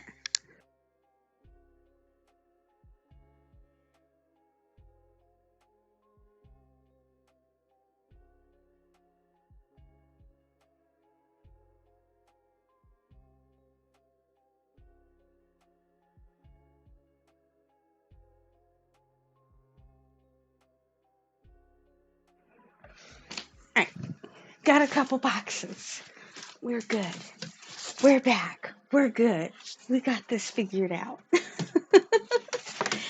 Chaotic live streams. They will never stop. Don't worry, guys. They'll always be chaotic. Alright. So, let's move all of these foils into a box.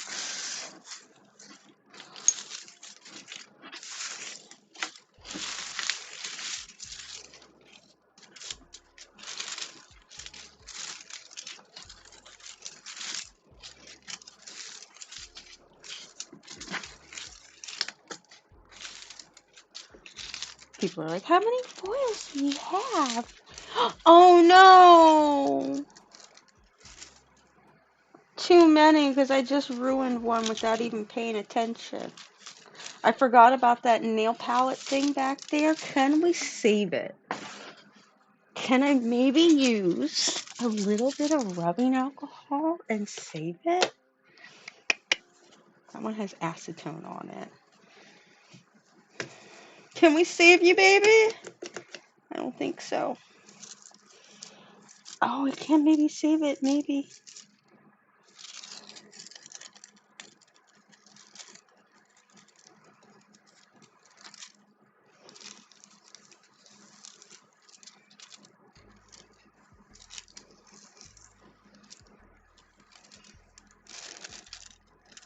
That's not bad. Okay.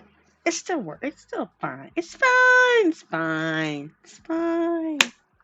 It's fine. All right, let me get some more foils. Now that I have a box I can throw them into, let me try and get some more foils out of here.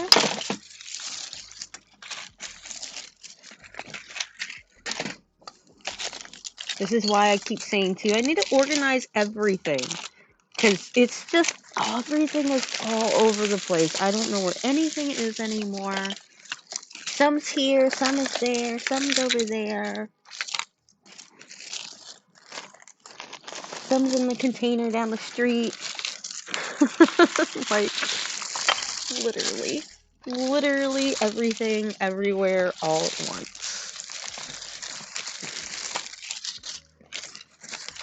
I think I got a good chunk of the loose foils out. Oh no, there's still a huge chunk of them back there. Oh my goodness. I wish I did have a camera strapped on my head so you guys can see what I see right now. This is when I'm like, okay, I think I got the last pile. There's like another huge pile of like crazy looking foils. I thought I was fully prepared for this video. I truly did. But I have now learned you can never be prepared. You are not prepared. For anybody that watches or knows about World of Warcraft. Oh my goodness, they never end. They never end.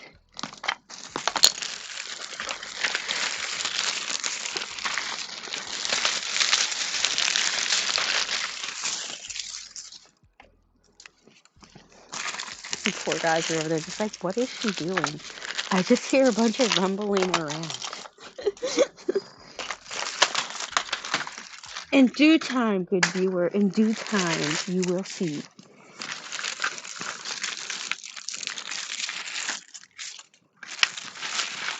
Yeah, we really need to get the multiple cams set up. ASAP.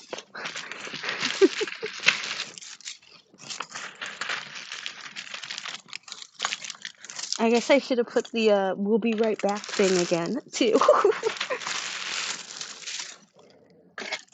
I think I got most of them. I think we're at the final little bits and pieces now.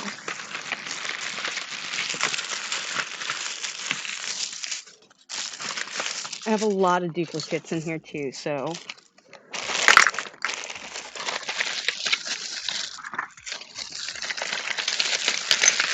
Nope, there's another big pile of them. Another big pile of them.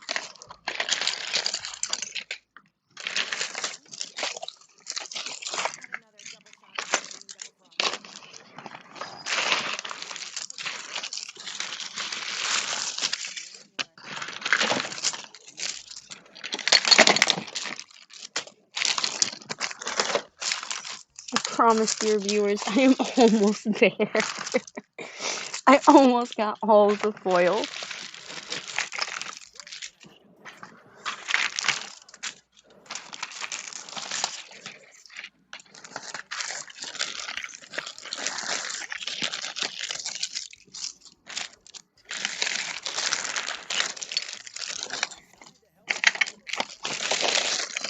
Even my dog's looking at me like, Mom, are you crazy? Are you okay?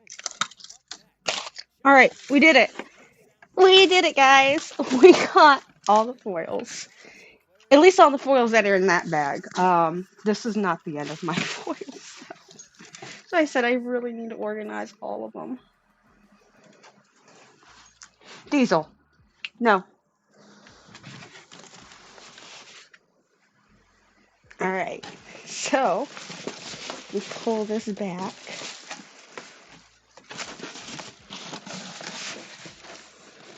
Let's move all of these things out the way that I could knock over.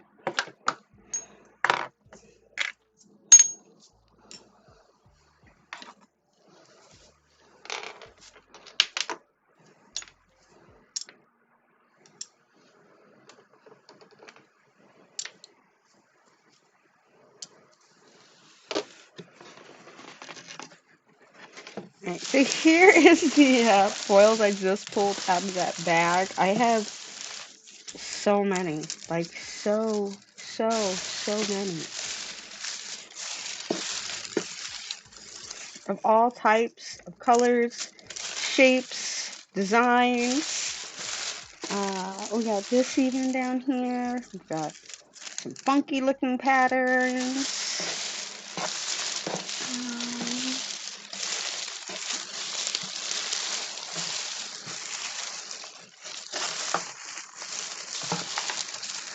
There it is. I thought one of my nail foil or stands fell in there. Like, look at this one. Like, it's just so crazy.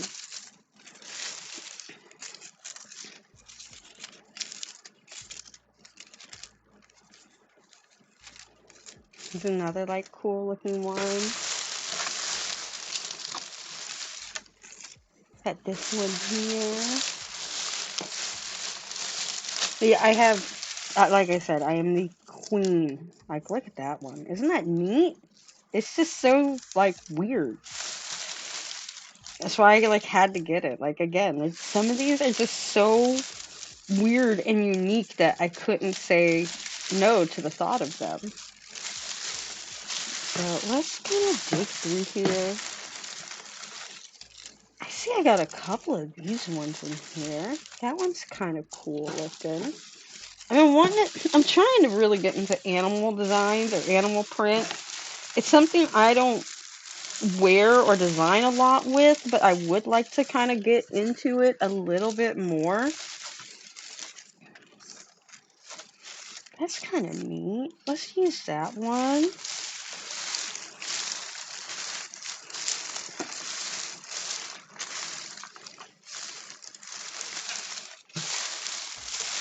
Let's see what we have in here. I think I got a few of these ones too.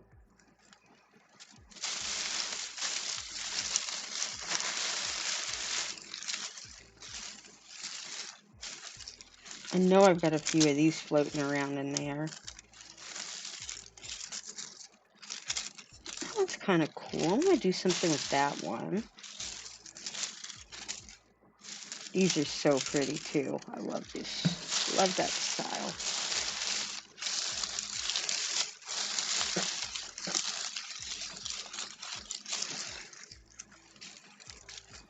These are like a bunch of marble, kind of spacey designs.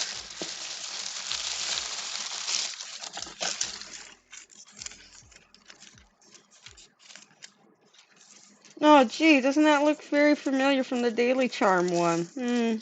It's not. It's not. That is not the Daily Charm one, nor is that one. Those are ones I've owned forever.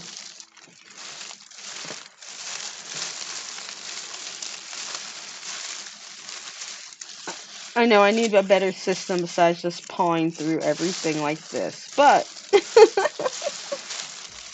I guess I got another box here I can, like, unfurl out. And then the ones I'm not really feeling, I can put them in that box. Let's kind of put this box together. Hopefully, maybe. Alright. Alright. So, I'm not really feeling any of these designs. That one's kind of cool. I'm gonna leave that one out.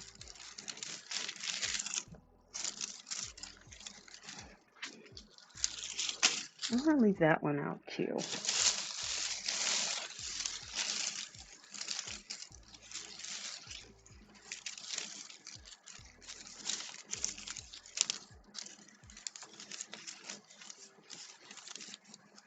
I'm gonna leave that one out too.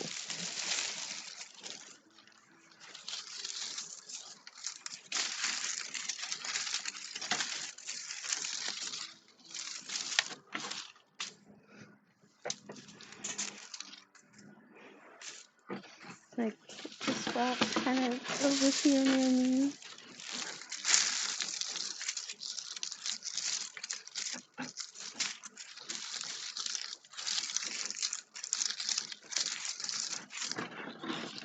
I'm gonna switch out boxes so you guys can see what I'm doing. All I'm doing is just picking up some of these foils, and as I bring it over the box, I'm just kind of releasing and looking through them. So,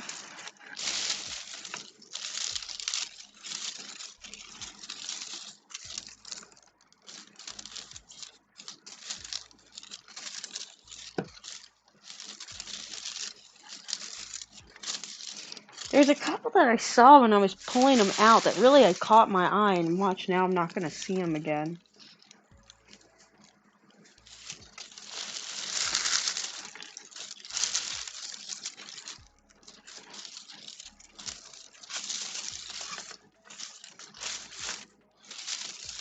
I feel like I've got this one here like 5 times over.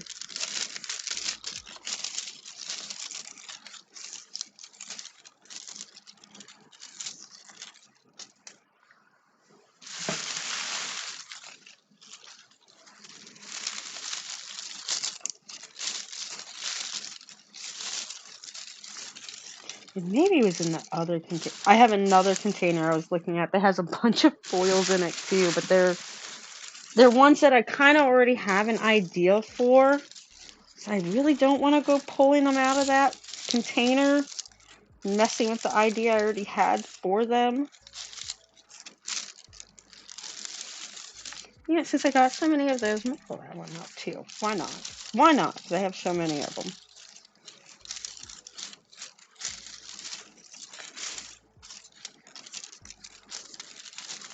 Hey, there's some sticky tabs.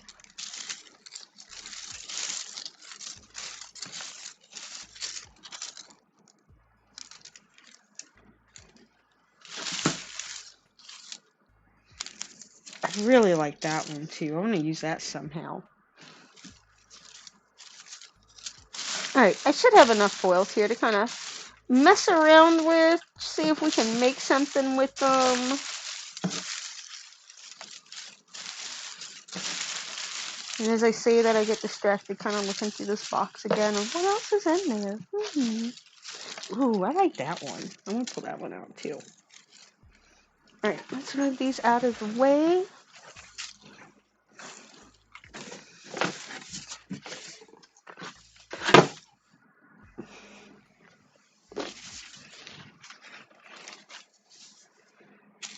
So these are the foils I'm looking at.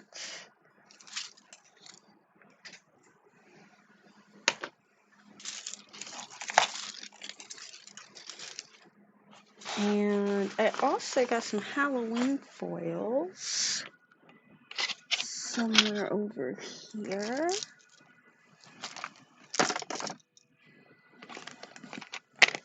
There's that one. And there's that one.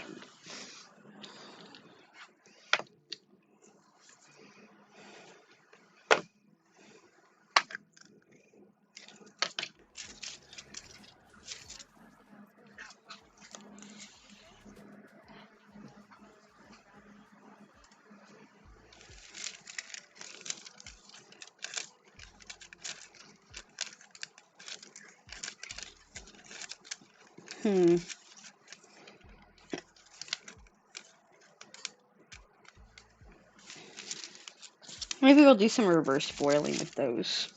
I'm not sure yet.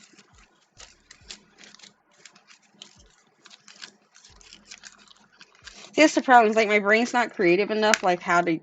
I just need, like, a simple couple patterns to work with, because my brain is just like, I can use it this way, and I can use it that way, and this way, and that way, and this way. Like, my brain is so squirrel mode right now. It is terrible. I can't stand it.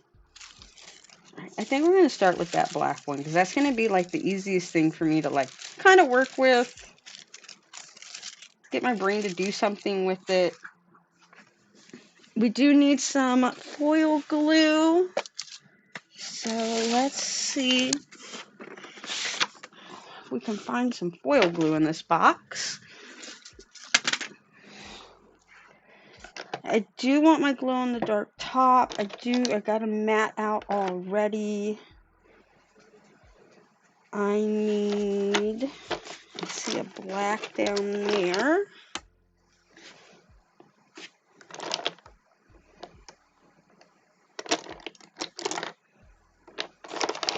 It should be the foil. Yep.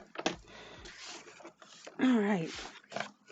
So I'm not even going to put the break thing up. I'm just going to step away for 30 seconds to go grab a drink. I will be right back.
Okay, hopefully the sound works again. My headset like decided it wanted to drop and disconnect, and it shows that it's picking up my voice in the audio mixer, so that's good.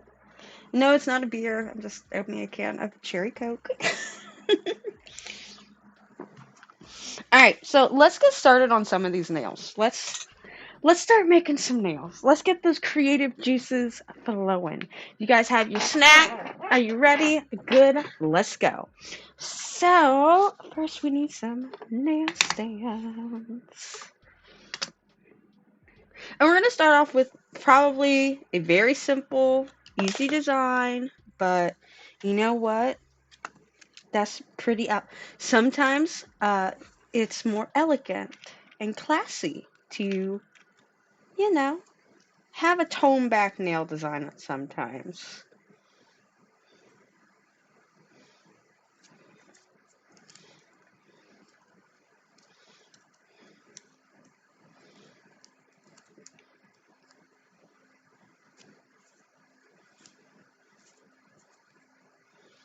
And thank you again to everybody that is joining us on today's live stream and the chaoticness of today's live stream. It is much more chaotic than what I originally planned on, but you know, things happen, we work through them.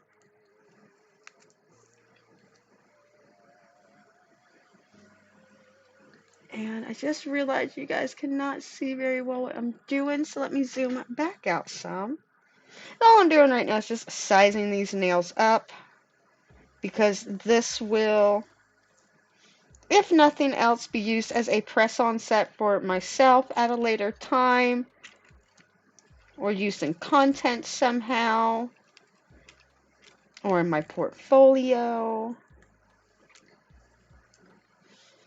There's a lot of people who are like, I want nails, I just don't know what I want. And I'm like, well, that's the great part about press-on nails is you don't have to commit for a long time. You only want to, you know, it's Halloween. Maybe you don't like wearing nails every day, but you just want something for Halloween. Get yourself a press-on set of nails. It's going to, compared to going out, getting a set of nails done that's going to cost you over $100 to a set of press-ons that are like $20. So, I mean, the value is there in press-ons. And I don't ever take away from artists that actually build nails. I think building nails is a true art form, a very hard art form at that. So if you're able to do that, all the more power to you. And if that's what you prefer, again, all the more power to you. I have commitment issues. So I, like, after a week or two, I'm like, you know what? This design was cute, and it's still cute, but I want something else. You know, I may change my underwear every day, but I don't change my men every day. I think that's the only thing I like in my life that's been consistent. I enjoy having the same man to wake up to and love on me and annoy me, and I annoy him. That's been nice. I have known the guy that I am with. We have known each other since we were 13 years old.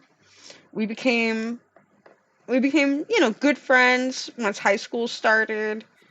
And then midway into our high school years, he became that friend with benefits.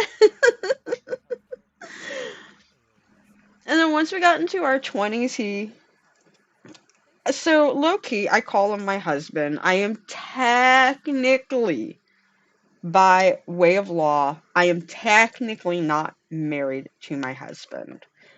I just call him my husband because we have been together for so long. We started dating when I was like 23.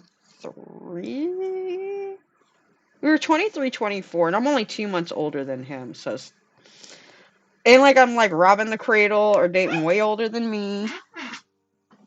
What's wrong, baby Diesel?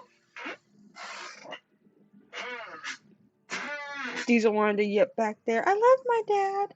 I know you do. We all love dad. I know we do.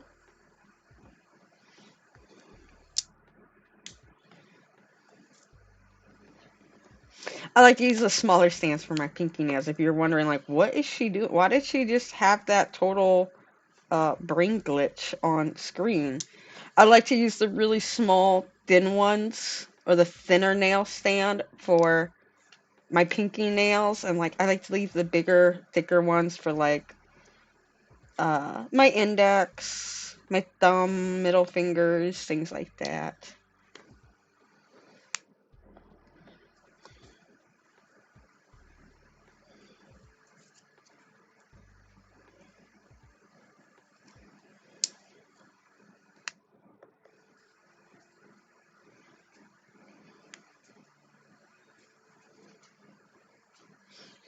Hope everybody is having a wonderful Halloween. Hopefully you have all of your candy ready. The costumes are good to go. The weather is nice in your area so they can, especially if you have kids or you're going out with some kids like nieces, nephews. It's always something magical to going out and trick-or-treating as a kid. So hopefully the weather and everything is nice in your area so you are able to pull that off and create those really cool special memories. I have so many memories from Halloween. One, it's my favorite holiday of the year, and two, it just, I don't know, there's just always something magical about Halloween. So what we're going to do is we're going to be using this foil.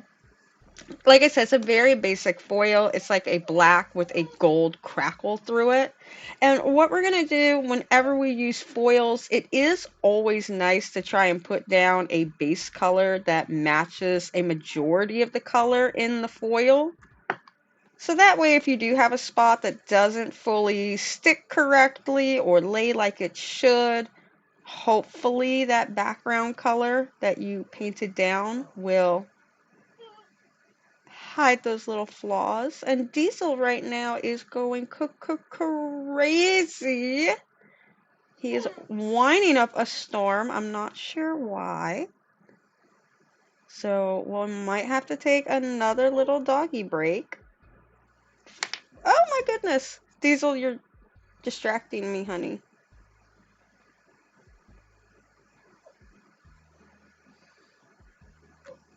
Hey, Diesel, it's okay, honey. Shh.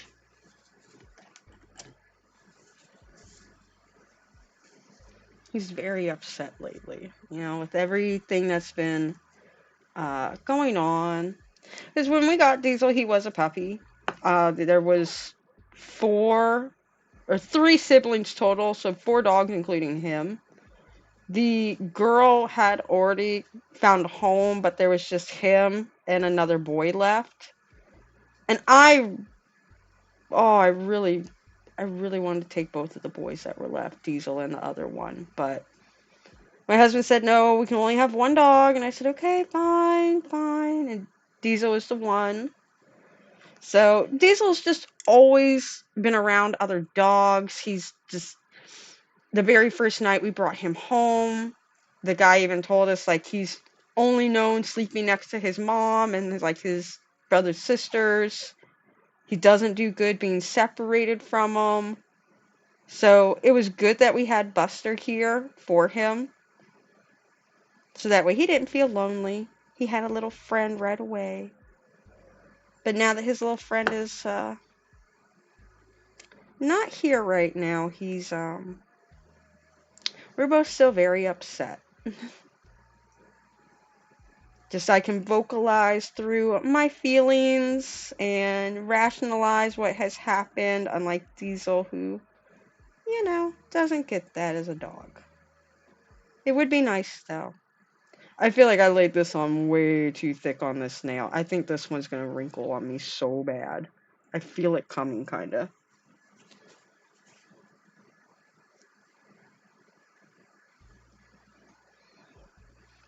In fact, let me go get a different black nail polish. I feel like this one's not going to do the trick. 1 second, everybody.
save on my kids' allergy pills.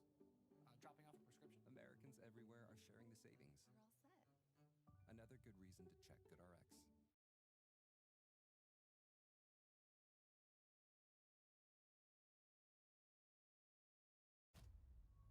I don't gotta choose, I'll take this and that.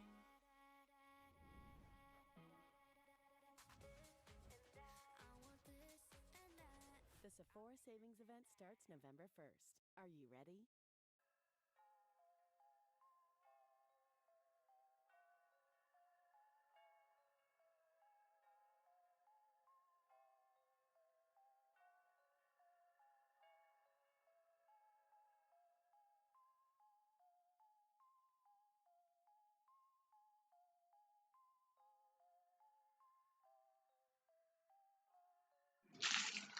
Oh my goodness.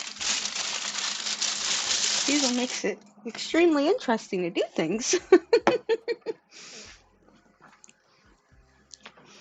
So I got hopefully a better black. I'm sure I got one in this box next to me. I really just don't feel like pawing through it right now. So,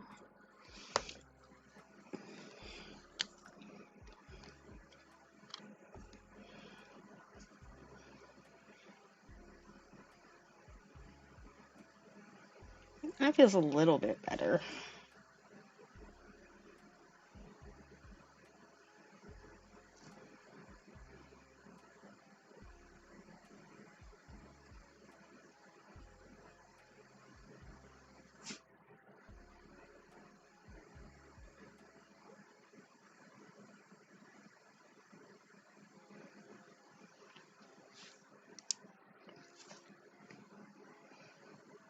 Let me know in the comments if there's any, what type of videos you guys would like to see come out next.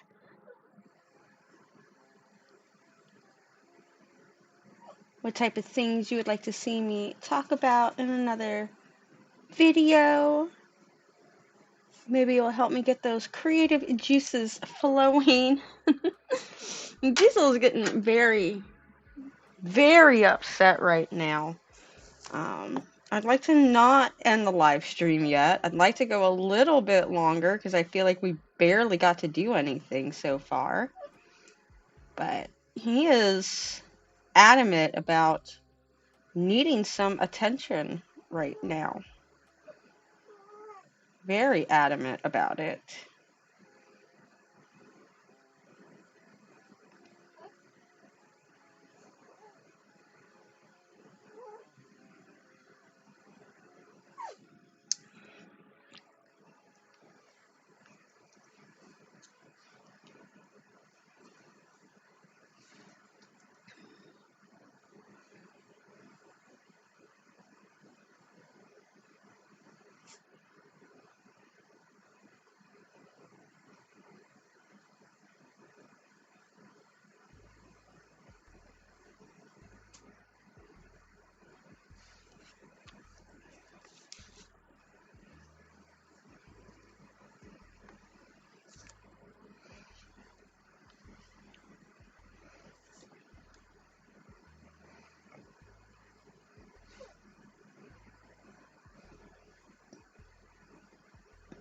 The other thing I was thinking about on these live streams when we're working on nail design, something I used to do before I would YouTube is I would always find a really long video or two and cue them up, and then when I'm doing my nails, I would watch that instead of movies or TV shows, catch up on my YouTube drama and soaps, so to say. There's something chunky in this.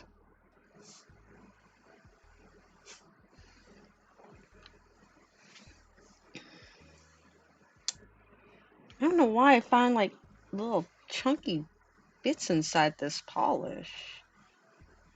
Hopefully it's just dog fur that landed on the nail and I didn't clean it off because I didn't think that the dog hair would have got all the way up there, but it travels everywhere somehow. I have tumbleweeds of dog hairs that just go through my house some days, and I'm like, I just swept there though. Where did all that come from? The only thing I was thinking about doing was maybe doing react content while we're designing nails. I was thinking about it today, but I'm not sure what to watch right now.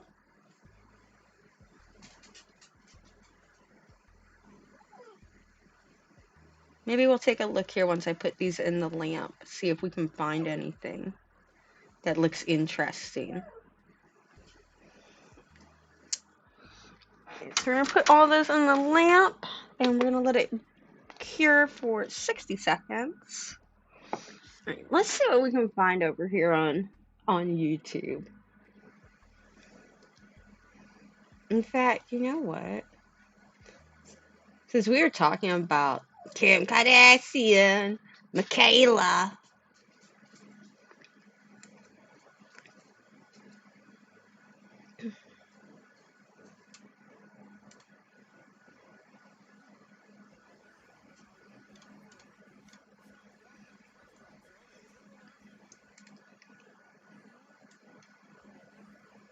Oh, they make you watch so many commercials just to like go to a new video.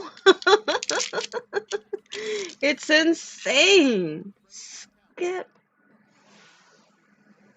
making people like the Sphinx. Nice and shine, nice and shine, nice and shine, nice and shine, nice and shine, nice and shine. Okay, yeah, let's do this. Let's turn on the ACs.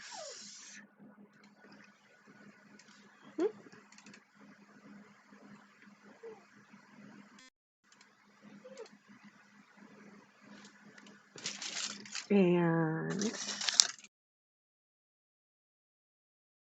give me a quick second. I'm going to adjust some of these sounds over here.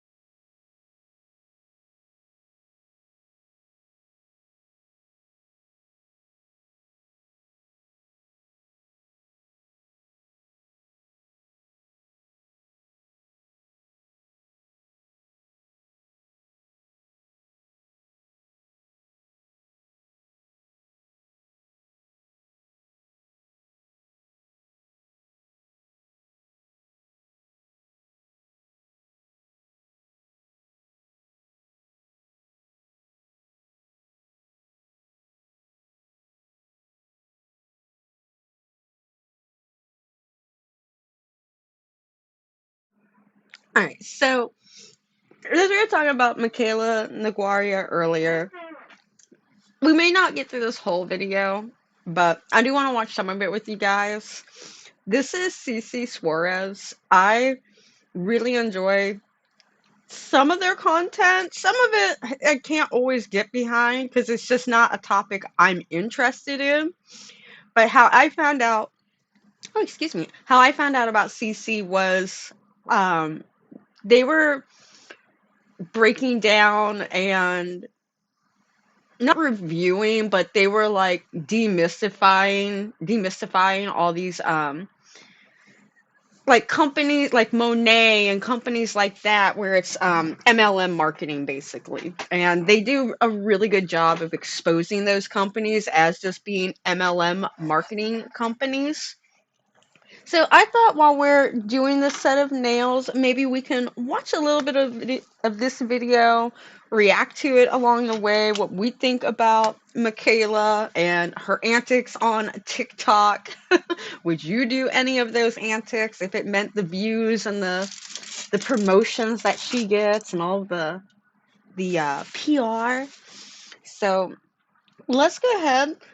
I'm also no lie, I did go ahead and put some of those onion rings in the oven earlier, and they're nice and cooled down now. So I'm also going to shove a few of those in my face while we watch this for a couple of moments.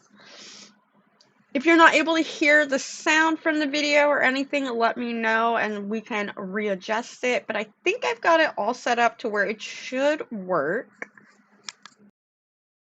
I'm gonna really need the internet to to stop making people like this famous. Nice and shine, nice and shine, nice and shine, nice and shine, nice and shine, nice and shine, nice and shine, nice and shine. Please. I know. I've already made multiple videos about Michaela Naguera, and guess what? It ain't stopping. Okay, I've got a lot to say.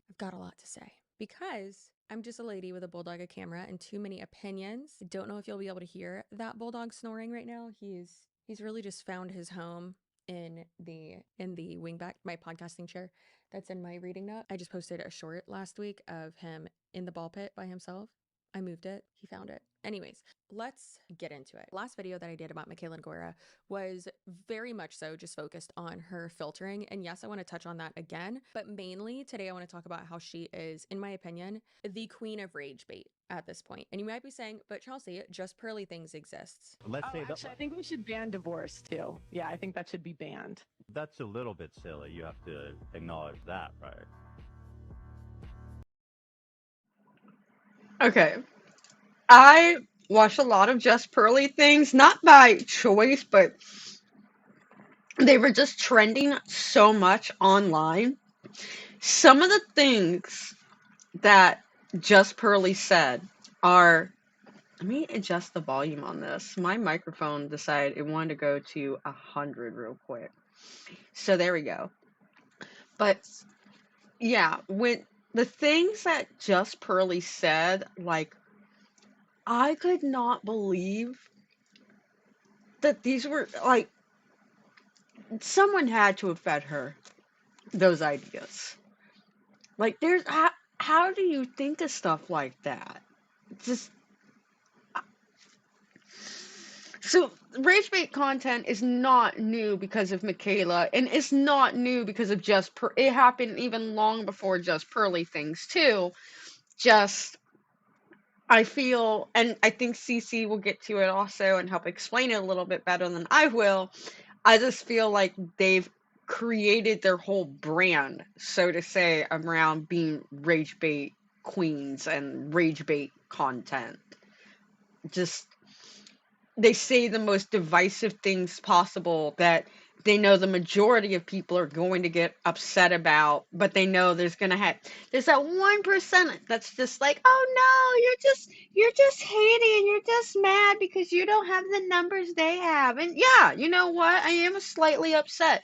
I don't have the numbers Michaela has. But at the same time, I would never do the things Michaela's done to get those numbers. So I'm really not upset by the numbers she has because she got them in a way that I just would never feel comfortable with when I go to sleep at night. And that's my 2 cents on it. We'll go ahead and watch a little bit more of the video. No, I would say ban divorce. If the relationship is physically abusive. If it's one-sided physically abusive, okay, fine, divorce. We can allow divorce for those exceptions, but Okay. I just say stay out of marriage. And the majority of divorces nowadays, it's just, when the girl just feels like leaving. That's not true. So, and well, It's just not true. I've talked to hundreds of women. The reason why I truly do think that Michaela Naguera is the most successful rage baiter and catfish on the interwebs is because she really seems to have her audience fooled, and it might just be the TikTokification of the social media landscape in the world that we're living in right now, to where if you're TikTok famous or, you have all your content over there, your audience over there and most of your viewers aren't that invested in what you're doing, your personal life, if you're lying about something, because it is truly such short form content.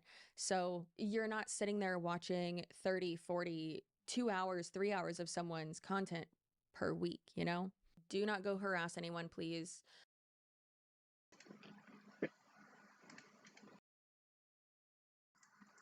And she is bringing up a perfect point. I want to bring up too, like we talked about earlier when we were watching the official Ryan J show, is, don't harass, don't send any hate, don't send any negative vibes to any of these people we're talking about. Even if you don't like what CC is saying, don't go onto CC's page and then say like how much you disliked her video because you were watching it through our stream. Just understand that everybody has different opinions. Your opinions aren't my opinions, and her opinions aren't our opinions. Everybody has their own opinion. Just like we all have elbows. Well, Most of us have elbows. So, you know. So, if there's anything you don't like, definitely don't send anything negative towards those people. But if you do like their content, definitely give CC Suarez a like and a follow and check out her other videos. And she brought up a great point is it's so much easier to get away with certain behaviors on TikTok than it is on like YouTube or anywhere else because you're literally seeing that. I know now TikToks can be much longer, but the whole purpose of TikTok was short form content. Quick ad. Oops, I called it ads. Did I mean to say that? I meant content. But yeah, so at least in my 2 cents, I feel like TikTok is nothing more than like one big QVC ad, and there's like a million people all trying out for the role of how can I get you to like get you away from your money as quick as possible. So, yeah, I don't enjoy TikTok for that reason, or Instagram for that reason. So, but they can't pull that over here on like YouTube. Like YouTube is more known for short form or long form content. If you want to watch like a video that actually breaks down Michaela Nagaria, you can do that. And it's, 55 minutes. So, yeah. Yeah. Yeah. I know I'm going to get comments of people being like, "Oh my god, you're just jealous." Jealous of what? I don't want to be that unethical. I don't want to sell my soul and all that for a bunch of money. If I wanted to, I would. I don't want to do that. No, thank you. Or, oh, you're just jealous of the followers and all that. No, not at all. Very happy with my content, all that. And the thing is, no matter who's saying this information, it still is true. If you don't like me, who cares? What it doesn't dismiss what I'm saying, right? And everything I'm about to talk about is not body shaming. I quite literally don't care what her body looks like. It does not matter. However, when we're talking about false advertising, which is what she's doing in almost every single one of her videos, since she is someone who is reviewing, testing, promoting, selling, especially with TikTok Shop now, products. And if you're filtering what you are showing of that product or item or piece of clothing, then ultimately you are changing how it works, how it wears, how it looks, and therefore it is false advertising. Now, in one of my last videos about her, people who clearly are 5 years old were saying things like, "Oh, well, people on TV do that too." And it's like, yeah, that's wrong too. Or, "Oh, who cares? She's just an influencer." I care. I'm a content creator as well. People like I want to stop it there because she makes a point. She said that people say, why does it matter? Michaela is just an influencer. She's just an influencer. Do we not know what the root, what the definition of influencer? Have we forgotten as a society what the word influencer means? Influencer is not an interchangeable term for content creator. What CC Suarez is doing is content creation. What Michaela is doing is she is influencing you. She's not creating content for the joy of creating content and to help deliver a message or an idea or an opinion. She is delivering content in the purpose of you going out to buy that product so that way the company gives her more stuff or more money and sponsorships because she got you to depart from your money to this company. That's what an influencer is. They influence you to do things. It may not necessarily, it's not a bad thing, okay? It's like, all right, she's influencing people to buy makeup, and maybe a lot of that makeup is good quality, high end, recommended makeup by MUAs. All right, that's cool, that's great, but it's the way she's doing it. She doesn't let you know that she's partnered with these people, that she is on a brand deal with these people. Like I was watching one video about so in deep, I think it was Kiki's channel was doing like a deep dive on Michaela, And in 1 year alone, Michaela has used 4 different like skin regimen treatments. Like one was Real, and then she had dermalogical. But every couple of months she's like changing out to this other brand, but using the same script that she used with the other brand before. It is, oh my god, this product changed my life. I didn't know what I'd do without it. I used to always have really bad acne, but now that I'm using this product, all my acne's gone away. Da, da, da, da, da. And it's like, girl, are you for real? That's what you just said 3 months ago. You just told us that you used Real, and that's what totally changed your skin. And 3 months before that, you're telling us it was dermalogical. Oh, and 3 months before that, it was Rock. So which is it? Like, you're not meant to love every single product that gets put in your hands. Like, one product is going to be your favorite. I know I have a favorite for my skin cream, and it's CeraVe. That's what I've been using for years. It's like my go-to. It's always worked. So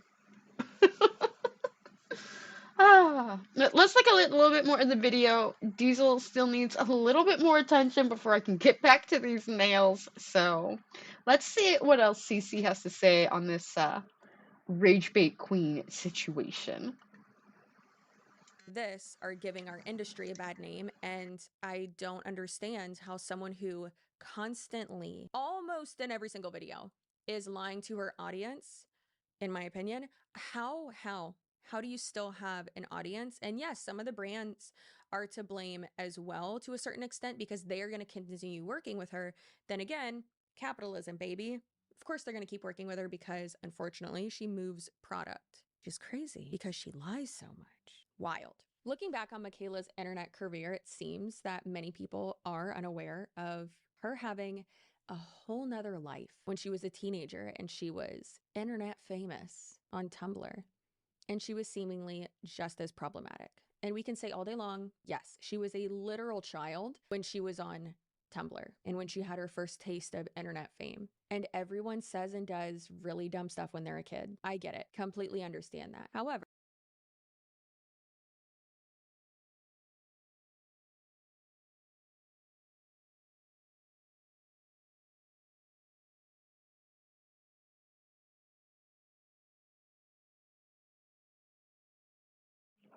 Interesting. I watched this Rage Bait video a while ago, and I didn't like commit it to memory. But I didn't realize that Michaela was originally on Tumblr, and it looks like she even wanted to get through YouTube, but um, just never could get there. She even did things like it looks like she had a gimmick where there were $1,000 giveaways on Tumblr, but no one would win, so she could try to grow a following.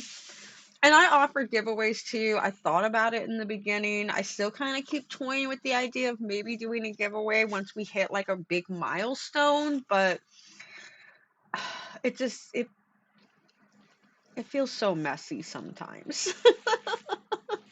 Like I'm not a company making a product. I'm just like an individual person, so I don't after Mr. Beast and his giveaways, I'm gun shy about a giveaway.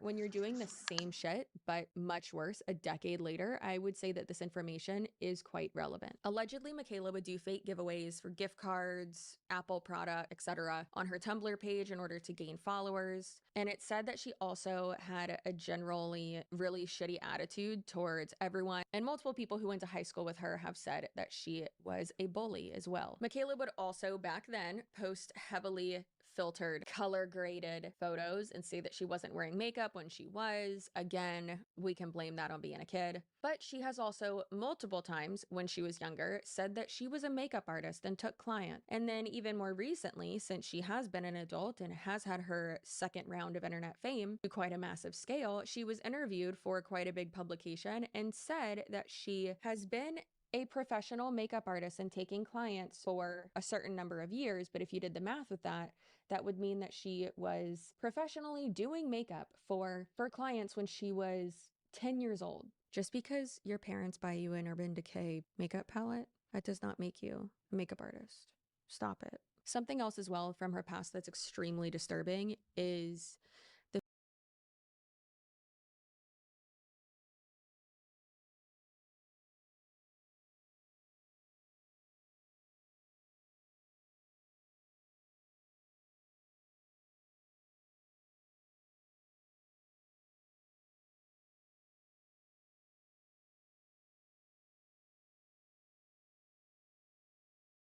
Okay, it was 3 months. I just saw a video not too long ago about how um Michaela was like, "Oh, I would love if they brought back the Urban Decay palette. It was the Urban Decay Naked palette. It was the best palette ever, and I missed out on it." And blah da da da da da da. So, okay, this video was made a month though. The Urban Decay thing partnership promo influence whatever she did that was three. Okay, so that's why she. I thought she was just telling the future too, because everybody's like, "Oh my God, Michaela saw the future, and now they came out with the Urban Decay, da da da da da," and it's like, no, they. There's another.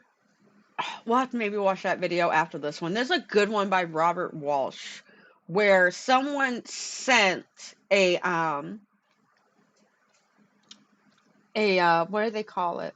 A mock-up basically of what they want the people to record in these videos for this makeup company and this makeup that they were releasing, and they needed a lot of viral footage and whatnot. Oh my goodness, those nails so did wrinkle up too. I called it. We'll try and just put some transfer glue over it and see if we can fix it. It's no big deal.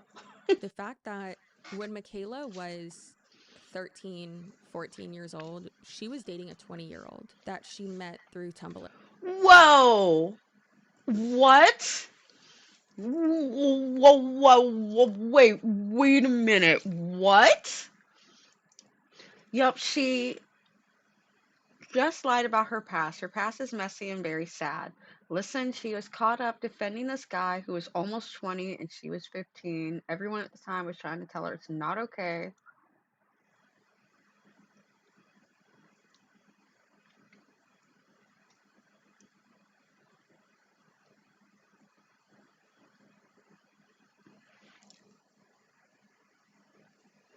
Yeah, that's a little creepy. I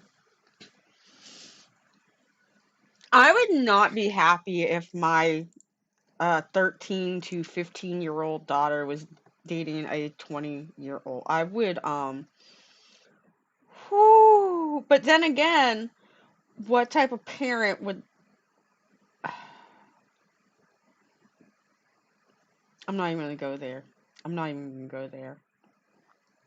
Like, I get it. Maybe there's just some parents that didn't grow up in the internet age, or it didn't just click right away in their head. Like, hey, my kids can do absolutely anything they want on the internet. They can even say they're 18 and go to all these crazy websites and see things that they should probably never see.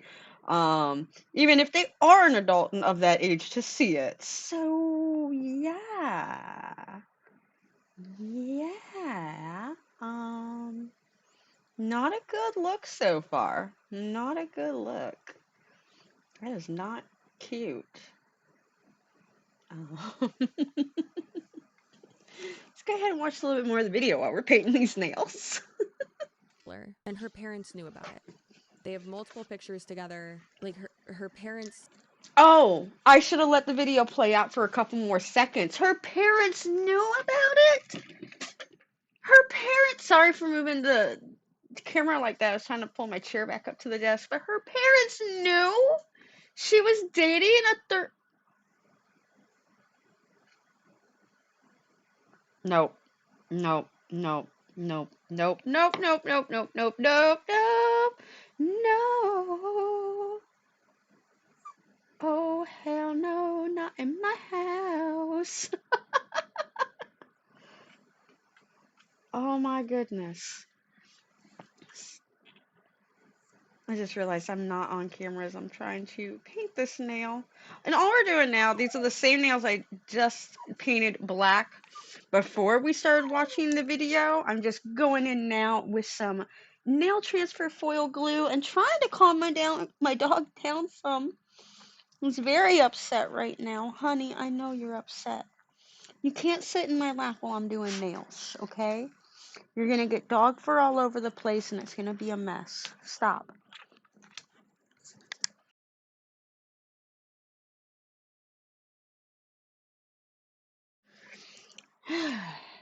Hopefully he will calm down here some in a moment. Allowed this, and I know as a parent, I mean, listen, when I was younger, I dated people that my parents they hated. They absolutely did not approve.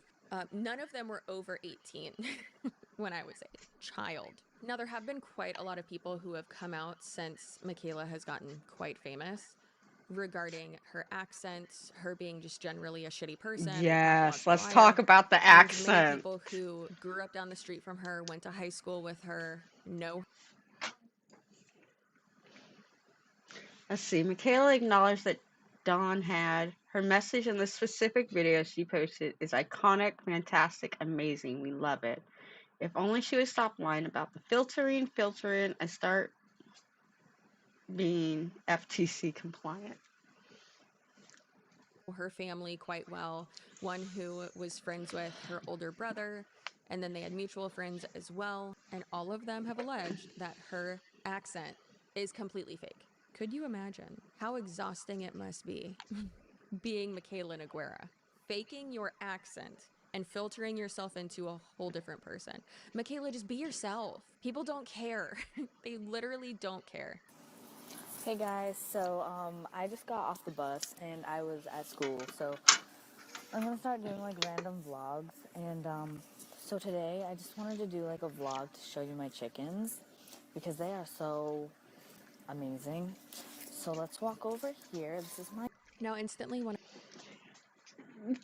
Michaela's not the person that strikes me as like someone that would have owned chickens or had a family that like owned chickens or that's very interesting. I didn't see that one coming. Didn't see that one coming at all. And I'm gonna see if I can set up a way so that way like my dog can sit next to me while I'm doing my nails because he is absolutely losing his mind right now. And I'd really like to not stop the live stream yet. I'd really like to go a little bit longer. So hopefully what I'm doing over here will make him happy. My husband also has his computer back here by mine, so I'm hoping if I just set my husband's office chair up by my office chair, he'll jump in that one and then he'll be okay. He'll be happy. Something tells me that's not going to be the case. Come here. You can sit in that chair right there, okay? And you can have these blankets. All right, now sit down.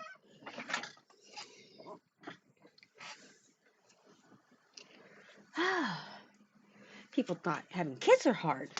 Having dogs. At least your kid can talk back to you. Your dogs can't talk back to you.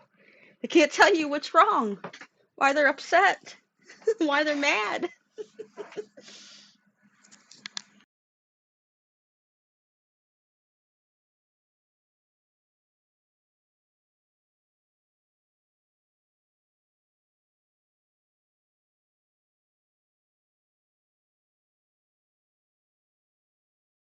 I saw, now instantly when I was looking through Michaela's Tumblr page, I just got flashbacks of middle school. And that one girl who had the swoop bangs, how do they smile? With like their eyebrows all the way up. And it just gives them a bunch of wrinkles. Your injector would not like that. Acacia Brimley. Brimley. That one. I'll show some pictures. She's also been extremely controversial as well. Maybe we should do a video on her. It's very much so that aesthetic on Michaela's old Tumblr page. And again, most of this, I would say we can just file under cringe teenager things and just leave it at that. But It's just right. Like, you know, when you're under 18, you're going to do some things that are kind of questionable and weird and make people like go, ooh. I'm sure even as an adult, there's some things that I'm going to look back on and be like, oh, why did I do that? Oh, that was kind of dumb. So, you know, like, is it cool or is it, you know, am I trying to defend the fact that she was a bully growing up or things like that? No, that's still not a good way to behave, but it's just cringy kids being cringy kids. And a lot of the times they grow out of like that bad behavior and then other times they become TikTok famous and that behavior just forces them to really show their true colors. Her shitty attitude that has come out multiple times, her accent being like proven to be fake, and her continuing with it for what other reason other than rage bait. At this makeup bag. Kim Kardashian. Pat has come nice and sharp. So It goes nice and sharp. I'm Kim Kardashian. Like, girl, I can do that voice too. Like, it's a voice. Like, she's playing a character. And I mean, yes, we all kind of play a character to a degree, or we kind of play up stuff about ourselves, but she takes it to like a whole nother level. That's just the voice thing kills me. It absolutely kills me. Like, how can you stay sane faking your voice all day long? Like, and you know, I get she doesn't have to do it all day long, but can you imagine, like, how mad it must mess with your mind to see yourself look one way on camera and video, but then when you look in the mirror, you look a totally different way and you sound a different way. Like, my brain could not handle that type of mind effery, to put it nicely. Like, that would just, no, I would, and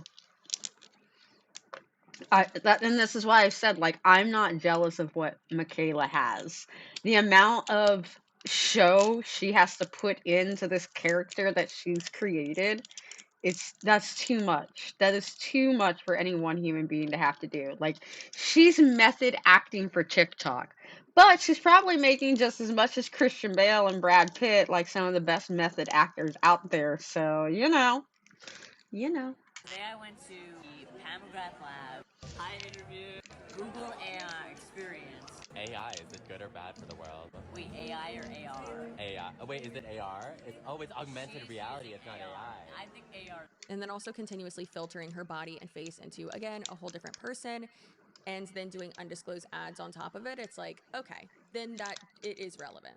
Before I go over some of the most recent ridiculously filtered things, let's discuss a little timeline of Michaela's shenanigans, shall we? Doing makeup transitions, having the end result edited, having the whole videos edited. And I don't mean cut up, obviously. You're not just going to show the raw footage. But I mean color grading, as she says. And then also actual like skin blurring filters. So many of her videos from even last year, some even this year, it looks as if we are in the Marilyn Monroe times of cinema. I had like the worst nail ever, and I had to take care of it right now. But she's right. Like, Michaela, I just, how? Again, how? How? Like, yes, when I go and put up a video on YouTube, I don't want you guys to see like all of the raw footage, unless we're doing something like this in the live, and then yeah, you're seeing every little thing that happens. But like, it's just insane, like what she does to create this like false image online. So that way, like, all the internet people love her. It's insane. And they have wiped some Vaseline on the lens of the camera to give it that blurring effect.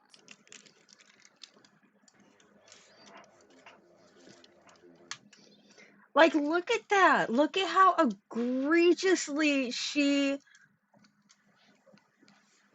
that's crazy. That's not even the same girl anymore on the left and the right. Those are two different people. That's so sad.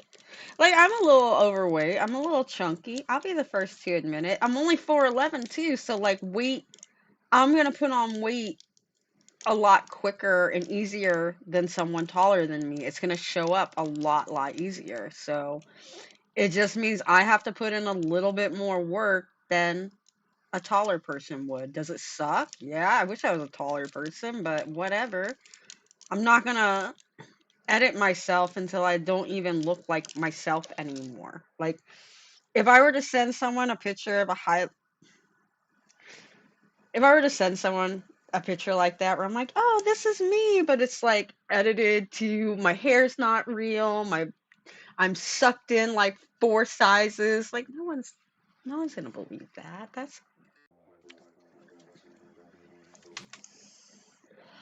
Like, that's the same top. That's this picture here, like that's two different photos. You can't honestly compare those. But this is the same outfit. Look at how much she like filtered herself.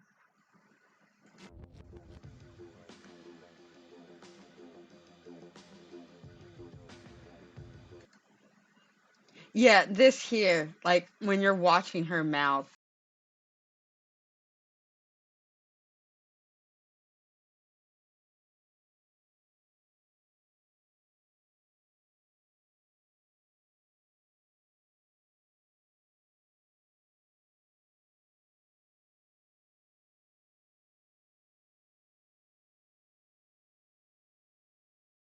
What they were trying to show in this last one here, like we'll go back a little.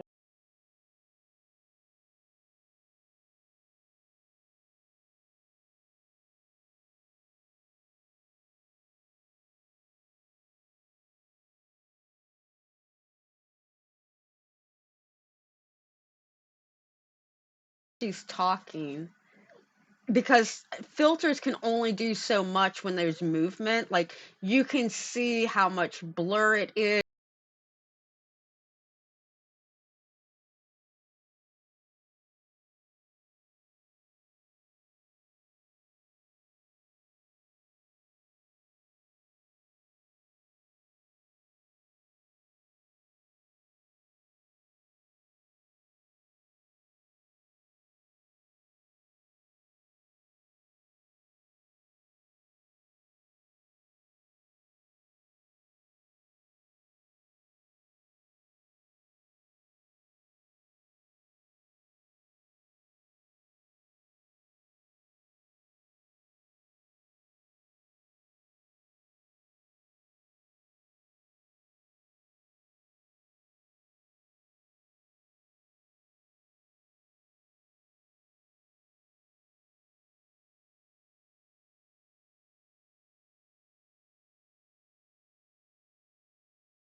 And they're like, oh, every picture of her is different. Well, she wears makeup and she's heavy into contour.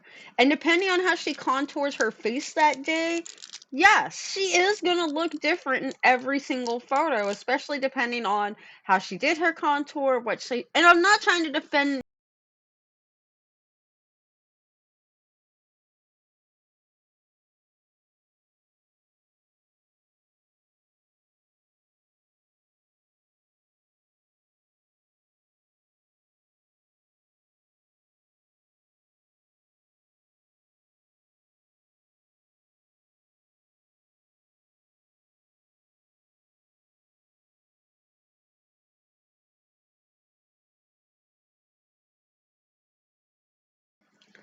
Like, for example, if you contour up here above the brow bone instead of below, it is going to transform like how your face sits, how your eyes placement shape is set. And it all depends on also like what type of face you have to where your contour is going to go and how you're going to draw it. So to a degree, yeah, she is going to look different in every single photo, but I do know a lot of it's not just because of her contour.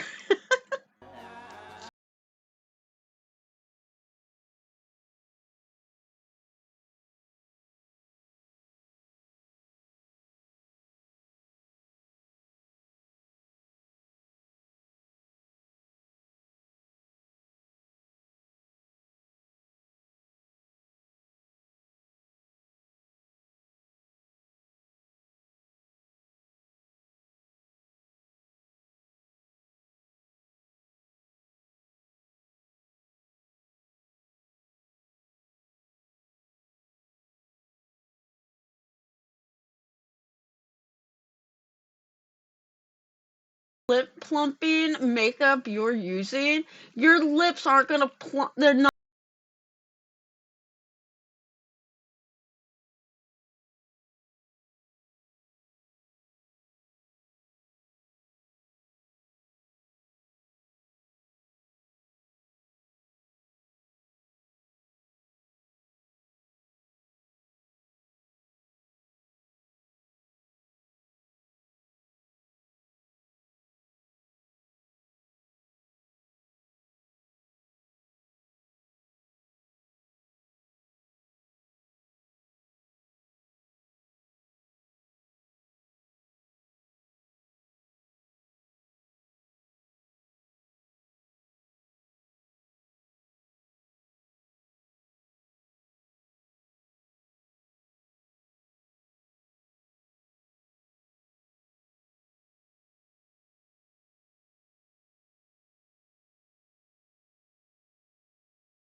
Your brain won't even process it.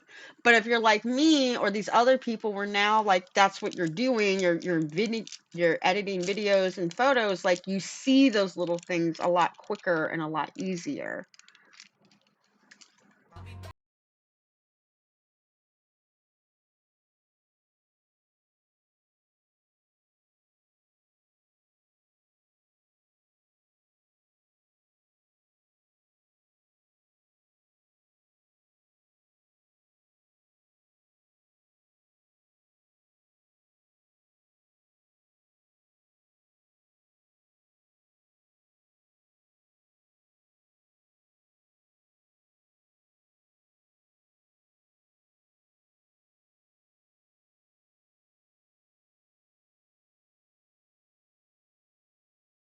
Look at her there.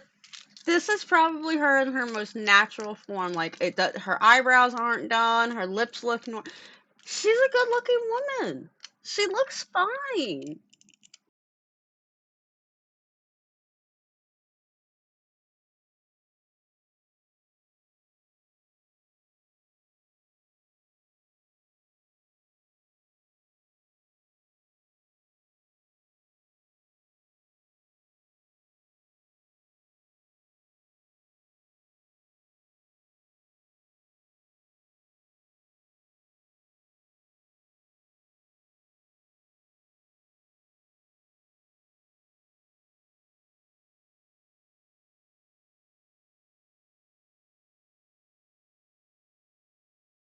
And Michaela continues to edit her photos. She uses Photoshop, and honestly, if you see her in a photo or a video online, and then compare it to what she looks like when someone takes a picture of her out, it's not the same person. Of course, I'm kidding, but it does not look like the same person. In a recent video, Michaela is wearing this very cute sky blue jumpsuit, and then she is photographed in that same outfit later that day, and the face looks completely different, her body looks different, it looks like an entirely different person. Try to look up what I'm talking about and let me know what you think in the comments. And of course, I understand TikTok is garbage and it does compress videos and it really does lower the quality of videos. I get it. However, this is her job and she makes $20 million plus a year. She can afford to get bare minimum and the newest iPhone and film on the back camera and like make it not blurry and shitty. Or hey, just not filter it. So like I said, throughout the years, she has said constantly, I don't filter my videos. I don't filter my videos. I don't edit. I don't, edit my face or my body. Absolutely, yes, you do. And I get it. There's a difference between good lighting and good angles. Like, I'm not gonna, you know.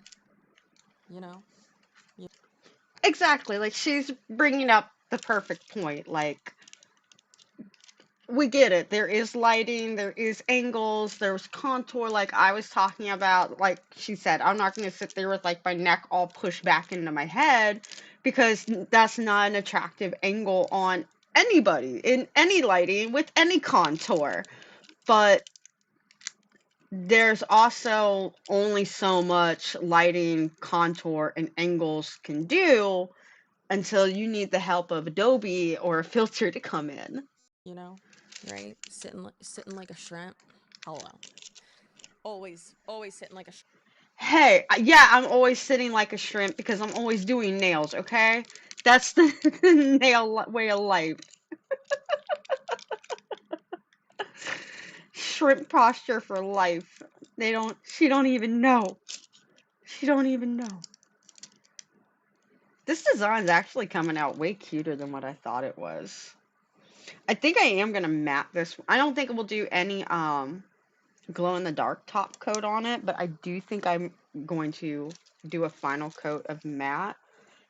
And I haven't put the transfer glue on these yet. I'm gonna go ahead and put it on these. And what I found with this maxi one, this one from Nail Couture, it really likes to just kind of sit for a few minutes before you put the foil on. So what I'll do is I'll put it in the lamp for 60 seconds like normal. And then like you saw, like I let it sit here for like a solid 5 minutes before I even thought about like, okay, where do I want to put the foil? And my foils are now sticking insanely better than they ever were before. I didn't think I could get better placement or stickage. But now, thanks to this new little method I found out with this particular foil glue, we are in business. Let me paint this nail and then we'll hit play and watch a little bit more of the video. Diesel has finally decided to calm down and relax and take his afternoon nap.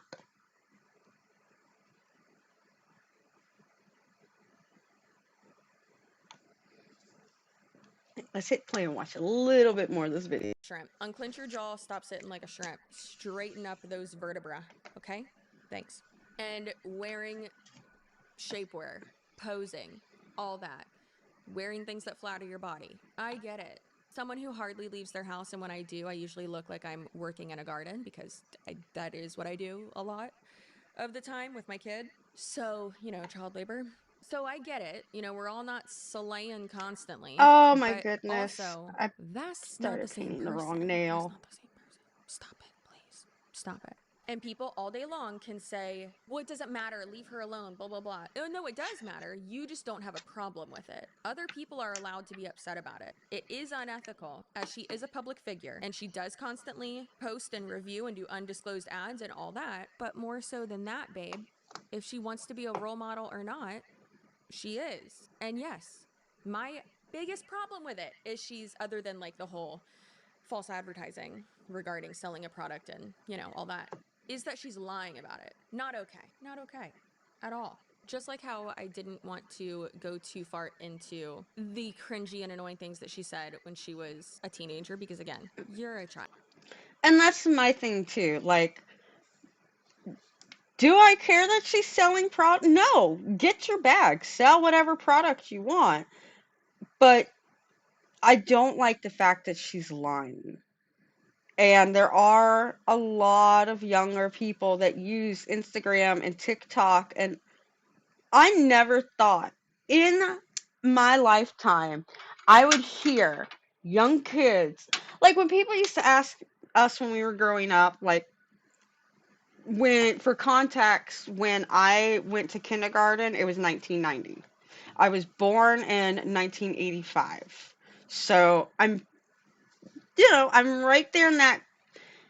I'm a millennial. I'm on the senior end of the millennials, but I was right there on the cusp of when the internet kind of started to blow up and be a thing, but it wasn't really a thing. When I was a kid, we only had dial-up internet, and you went through AOL or you went through Prodigy. And I remember my great-grandmother, she had Prodigy, and you had to buy so many hours. It was like cell phones back in the day. Like you had so many hours you could be on the internet, and once you went over that amount of hours, they started charging you like overage fees, or your internet just wouldn't work at all because they're like, no, you've already tapped out the max amount of hours you have. So y'all kids don't know. Y'all kids just do not know, okay? Go to pick up a phone. Oh my God. I'm in the middle of playing an online game. My mom would be like, "Why can't I make a phone call? What's all this weird noise on the phone?" Because it's the internet doing its thing, and there goes. There went your whole internet. There went your whole game. Gone out the window because your mom picked up the phone because she wanted to call her cousin and wherever. So.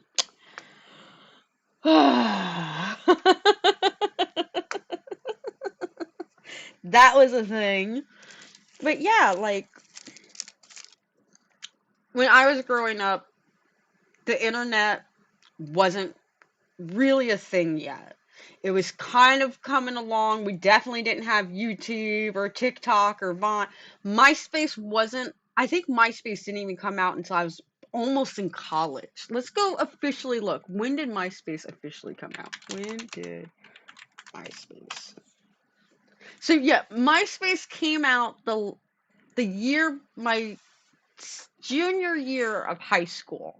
And August 1st, 2003, that was my birthday. I had just turned 17. And I did have a MySpace. In fact, can we even go still see my MySpace? MySpace.com/baby. I still remember my name. Baby Doll Skylar. There I am.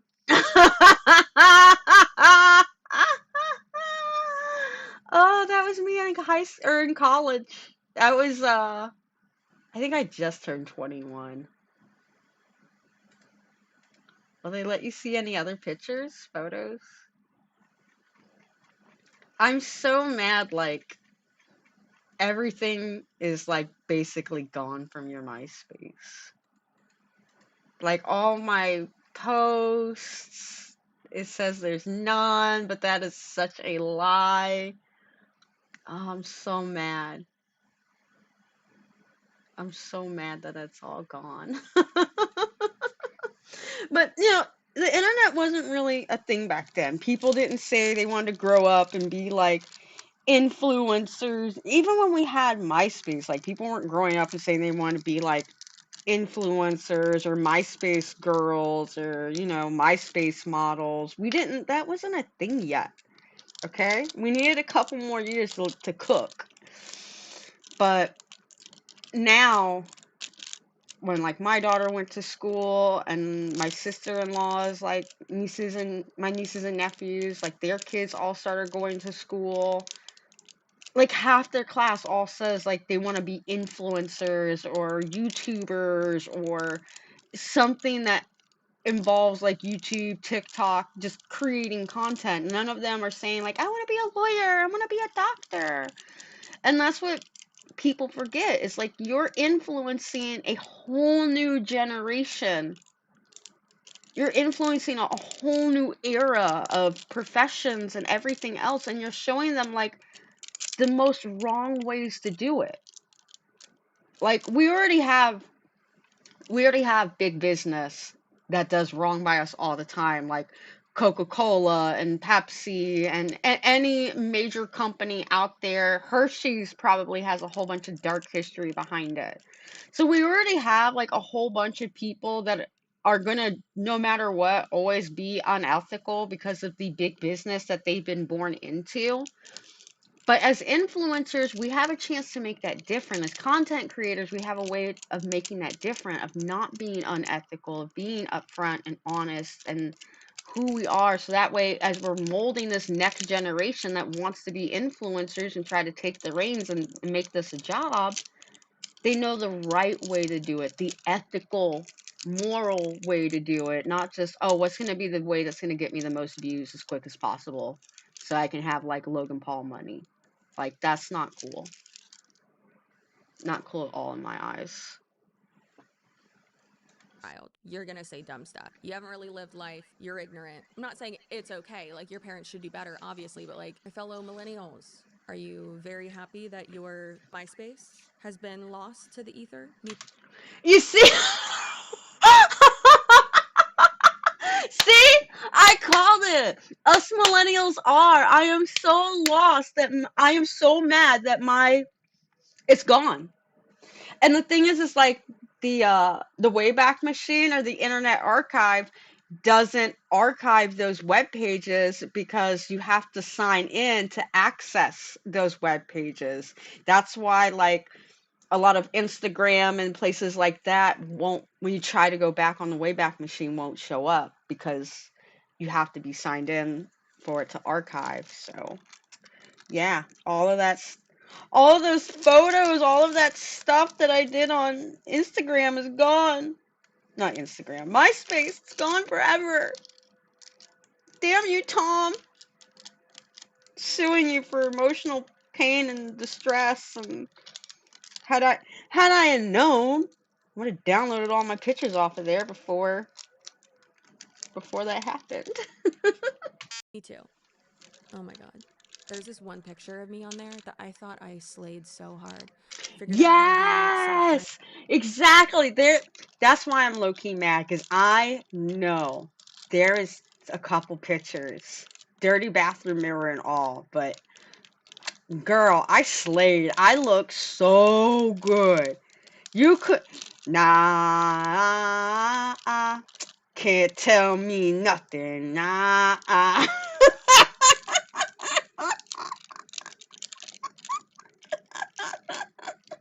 Had my Kanye moment there for a moment. Like, seriously, I thought I was something. Oh my god. Timer on my Sony Cybershot, and I had these angel wings that were feathers, like literal, like made out of white feathers, as wings would be. Got in my shower, fully clothed with the angel wings on, and sat there with like my hair all big and swooped to the side. I was like looking away. Girl, what are you sad about? You're in 7th grade. People bullying you because they say you stuff your bra and really you just grew boobs first. You'll be fine. Don't worry. But another thing I didn't really want to get too far into is her relationship with her family, because as a semi-public figure myself, having people, you know, make commentary about you, whatever, when people do talk about your family who are private citizens, private figures, not public figures, whatever, it kind of does suck. However, I'm okay talking about this because Michaela wrote this little excerpt herself. And I think this gives a good little idea of you know, just of her outlook, how not great of a person she is, and all that. This was written in college, okay? Keep that in mind. And yes, Michaela wrote this. Uncertainty reduction theory can be seen in action when Michaela's estranged sister, Amber, entered back into her life. Amber Noguera is the daughter of Michael Noguera and the half-sister of Michaela Noguera.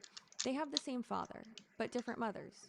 When Amber's mother divorced from Michael, it was incredibly challenging for her. It became worse when Michael met Patrice, who eventually became his second wife. Amber felt unloved and unvalued in this situation. Michael found someone new to love and wanted to start his life over, whereas Amber's mother was depressed and could not provide for her fully. When Michael and Patrice became pregnant with their second child, Michaela, Amber was unhappy. She was no longer the precious daughter of the family, so I she don't think I gave this enough vanished from time because it's Michaela and not the entire sticking the way I family's want it life for to. 9 years. No one knew where she was, what she may be doing, or even if she was okay. She was simply gone.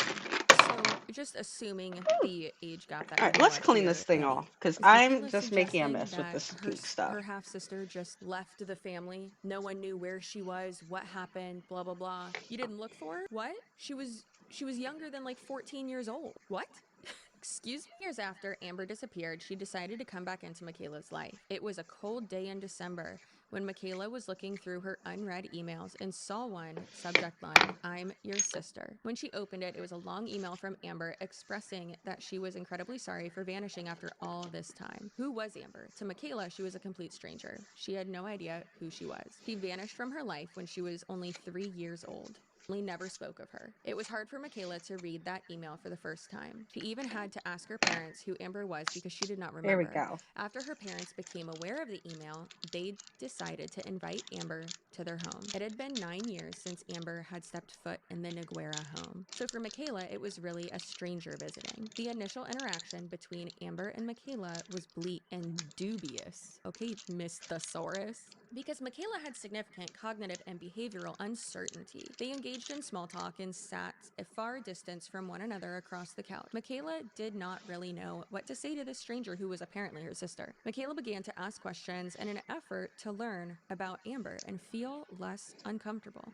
The questions asked were simply scraping the surface, such as, how are you doing? Are you excited for Christmas? Which all would receive a straight to the point answer. Yet as time went on, the discussions became more involved and more intimate questions were asked. With more time to talk, Michaela and Amber began to make direct eye contact and decrease their physical distance. Eventually, as they began to discuss the family and what they had in common, their exchange rate became Diesel. balanced. Michaela, this interaction with a stranger was no ordinary one because she was meeting the sister she did not realize she had. And then she continues and says, yet there was a lot about Amber that Michaela didn't know. Soon after meeting her sister at the age of 12, Michaela came to learn that Amber was not exactly the type of sister she expected her to be. Amber had dropped out of high school and had never had a job. She lived on disability even though she was incredibly capable of having a job. As more time passed, Amber visited less and less, and Michaela felt like her sister was disappearing all over again. Now Michaela and her sister she has not seen her in years. Michaela's perception sister during the initial interaction can be considered in terms of Berger's 1979 prospect of future interaction. After Michaela learned of Amber's irresponsibility and lack of motivation to see her, she lost the desire to see Amber again.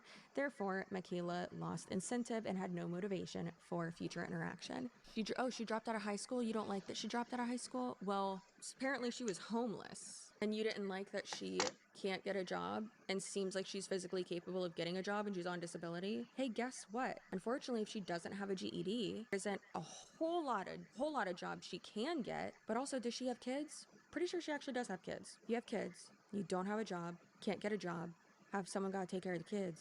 Okay, disability. This is such a shitty outlook and a shitty opinion. Like, dear God, this shit pisses me off. It sounds like what might have happened is Michaela was hearing things from other family members who, not to take the blame off her, she's an adult at this point, but hearing things from other family members, and she was probably disappointed to learn that her dad had a whole nother family and didn't even tell her. So that's awkward. So of course, let's move on to some other scandalous things. So we've all seen that Michaela, when she was in college, was in a promo video for her college, and she had a pretty normal voice when she was in that promo video. And that came out and people were like, oh my gosh, so you fake your accent? What are you talking about? And she's like, no, that's just like my radio voice or like my TV voice, my camera voice, whatever. You know, like when you're in sales, you have your phone voice. You get it? Do you? I don't know, probably not. I have my phone voice. My husband hates it. That's okay. He has his work voice. What else was I gonna say? And I do get that because on here, I just, especially doing these live streams, my voice couldn't take going in and out of one thing to the other. So what you hear here is what you would hear me in real life. That is the way I talk. But I do get it because I did work customer service. I did do phone work for over 20 years. I have one way that I would speak to my coworkers. I had one way that I would speak to my manager, one way I would speak to the customers. And then when I got home, it's like, you know what? I don't care who you are. You're just going to get whatever's left over, okay? This is what's left. This is what you get to deal with. This is how much sanity I have left. You figure it out. So, I do get maybe, and also too, it depends on the people you talk to sometimes. If, especially doing phone work, if I had a day where it was enough, I just felt like I had a lot of people from the South or had Southern accents, and a lot of my step family is from the South and naturally have Southern accents. So, hearing that accent, I would eventually, maybe as the day went on, I would start to sound more and more like that. More of my drawl would come out basically because I'm hearing people all day long with that drawl. So eventually, instead of being like, hi y'all, it was, hey y'all, what are you doing? Oh my God, I cannot, it would really come out in my voice. So, I do get it. You do have, and especially if you have such a unique accent, maybe you are going to play it up a little bit more on the camera because it is so unique. And people really haven't heard it before, and it is going to be a good drawing point to get people in because you sound so unique and different. But at the same time,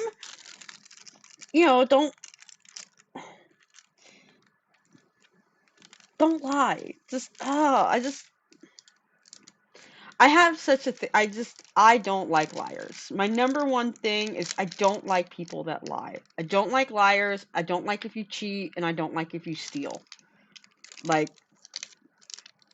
almost anything else, we can probably figure it out. We can talk it out. We can work it out. I can find some type of common ground on. And kids. So, don't mess with the kids. Don't mess with the dogs. Don't steal. Don't cheat. I've got some pretty basic things, but anything else, we could probably figure it out. I can probably forgive you. We can probably talk it over. Just don't break the cardinal rules. That's all I ask. But the thing is that when she was doing YouTube videos and vlogs and Tumblr posts or anything like that when she was in middle school or early high school, she also didn't have that accent. So it's like, is it? And then, of course, like I said before, people who know her from her town have verified, like, no, it's fake, 100% fake. Now, since Michaela blew up on TikTok, she also had that scandal, cancellation, not even cancellation. She got backlash when she was complaining about how hard it is to be an influencer. Excuse me, where is your hot sauce bar? We don't have one. Firehouse Subs has one. And how she films content from a certain chunk of the morning and then edits that content and then is in meetings and from like 2 to 5 every day. No, you're not. You're not in meetings from 2 to 5 every day. Also, if you are, that's your fault. If that's your work schedule, you suck. That's your own fault. No, girl, no. I work 3 days a week, 1 day for filming all my content, 1 day for recording the podcast and having meetings in the morning and doing admin stuff in the morning. And then Wednesday is editing day. And then I work 3 days. You spend 1 day on editing? I want her. Can she come edit my videos then? And teach me how you record all of it in 1 day. Everything I do, it's like a 2-day. It takes 2 or 3 days to record. And then the editing is another 2-3 days on top. Like every video, even though I'll be honest, I'm gonna be the first to say it. Like I don't feel a ton goes into my videos, but it's still to edit down that footage and to make it like a cohesive feeling event and it takes a little minute. It takes some time. work at night too. Like, I mean, you're in meetings all day, bitch. No, you're not. Like, what are you talking about?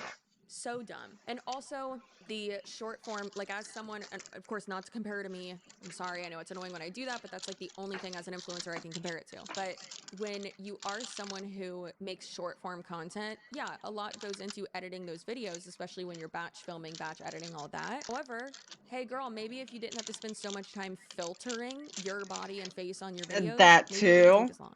That is just a crazy sentiment and be like, That's one of the reasons why my videos don't take very long to edit is there's no editing or there's no filters, there's no the most I do is like I just cut out parts where like I'm talking too long about something or there was a time in one of the videos I like spilt the nail polish and I cleaned it up and I forgot to stop hitting the record button and it recorded all of that footage. So yeah, I mean things like that I'm gonna edit out because they have no need to be in the video.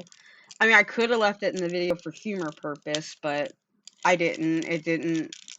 The video is already like an hour-long video, and I was like, let me not leave in like this bit of 2 minutes because I'm already eating up too much time on the video. So and now I'm just now getting done with work at 5:19, 5:19, 5:19. Try being an influencer for a day. If the money was there and people were making the money that you do, yeah, I'm sure people would love to be an influencer for a day. It is time consuming, yes. It is a lot of work in the beginning without any pay. Yeah, takes a lot of consistency, a lot of time, can take a lot of time. It's not hard work, it's just time consuming, especially mentally.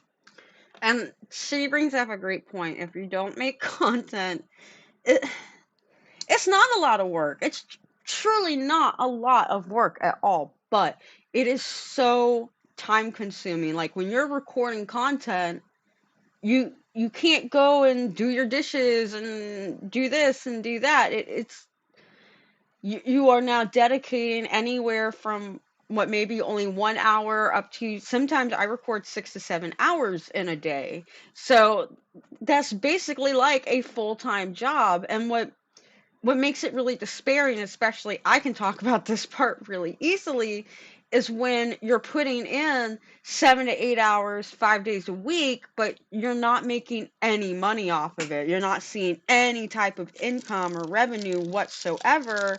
It does become a little demoralizing when you're doing the content creation. And I could see why people want to take those easy routes and use editing and filters and find that quick way to get to the top, but that's not going to be the way to get it done. Like that's not going to create a stable future.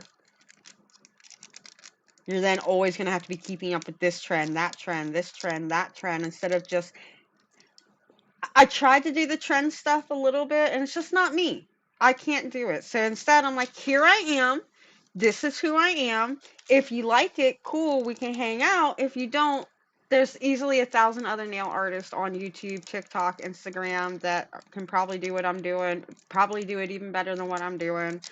So if you don't like the way I'm doing it or the way I'm explaining it, there's someone else out there you can go watch. I'm not going to do what's trendy and cool so everybody looks at my video. No. Would it be nice? Yes, it would be. I'm not even gonna lie. But at the same time, like, there's just certain things about myself and my personality and my integrity I wouldn't give up just so that way I can have views or numbers or brand deals and things of that nature. Now, let me go for unemployment a little bit longer where I'm not getting a check from unemployment, and I'll get back to you. I may change my tune, but for the moment, when it happens, it happens. And if it never happens, it never happens, and hopefully by then I have a regular 9 to 5 job again. Mentally and emotionally too. Hey, Jen! Okay? That's a way better way to put it. Oh, let me pause the video. Hey, Jen, what's up? We're just hanging out, designing some nails, watching some videos while we design some nails, talking about the videos. How are you today? Happy Halloween!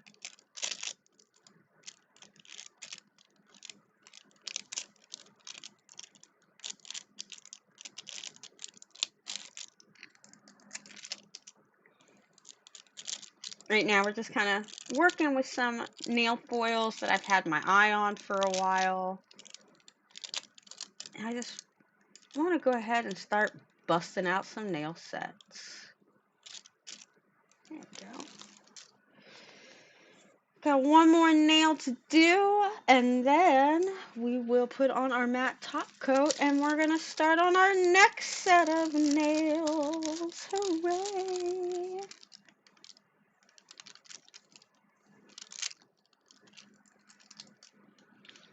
We're going to go ahead and let me know how you're doing, Jen. We're going to hit play and watch a little bit more of this Michaela Naguaria, the Rage Bait Queen. I always joke with people and say I have a made-up job. I mean, all jobs are made up, but you know what I mean. I will literally be brushing a wig and gluing a mustache on my face and be like, I'm working. That's made up, Chelsea. What are you doing? So that, again, really just is another reason why she seems to be, in my opinion, a stain on the content creator industry. Let's touch on the undisclosed ads super quickly. Per the FTC, you do have to put hashtag ad. You can't just put Maybelline partner, L'Oreal partner, blah, blah, blah partner. You can't do that. You have to have hashtag ad, and it has to be the first, either within the first 2 lines or literally just the first thing. Hashtag ad or hashtag sponsored. Usually people just put hashtag ad because the character limit. Hashtag ad, not hard at all. Nope, not sure what her issue is. And constantly saying, oh, these aren't sponsored. Michaela Nogueira exposes herself. I noticed recently on my TikTok there's been an uptick in the amount of comments saying this is an ad, or is this an ad, or this must be sponsored. I've been on TikTok since March, and I've done 2 sponsored posts. I only agree to do sponsored posts with brands that I love, and I make it very apparent in the caption that it is an ad. This literally just changed my life. If my post is an ad, it will say it in the caption. Full face of makeup I hate. In other words, I likely will never use these products again after this video. I just actually really like this mascara, but it bleeds like a bitch. Your under eye's raccoon at the end of the day, which sucks. And the wand can be a little tough to work with. It used to be one of my favorites. For the lashes, I'm using the Pillow Talk Push-Up Lashes in the beautiful Dream Pop color. I love how it pairs with the eyeshadow. That I completely regret buying. I want to like this. I do. I want to like it. But the wand is too big, and it works almost too well. Like, once you get those brow hairs in place... Wow.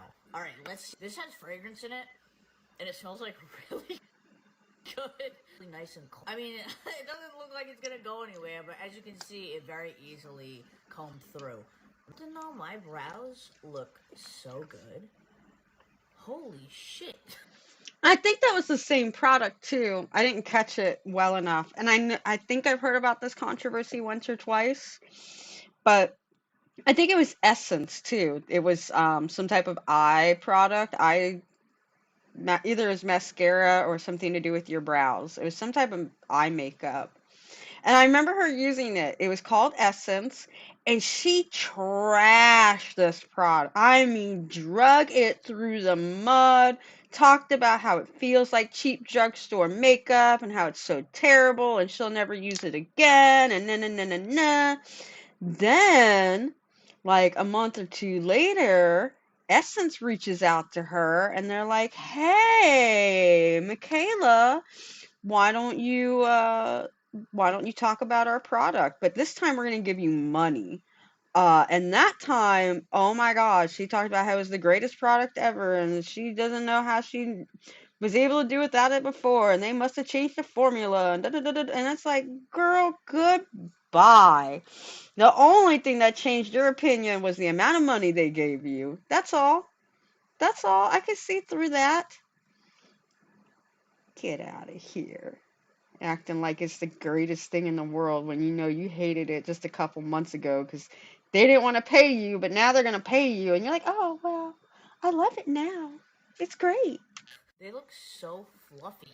So many undisclosed ads, so many times what a lot of people on TikTok will do is give a rave review about something, and then from there it won't necessarily be a sponsorship on the front end.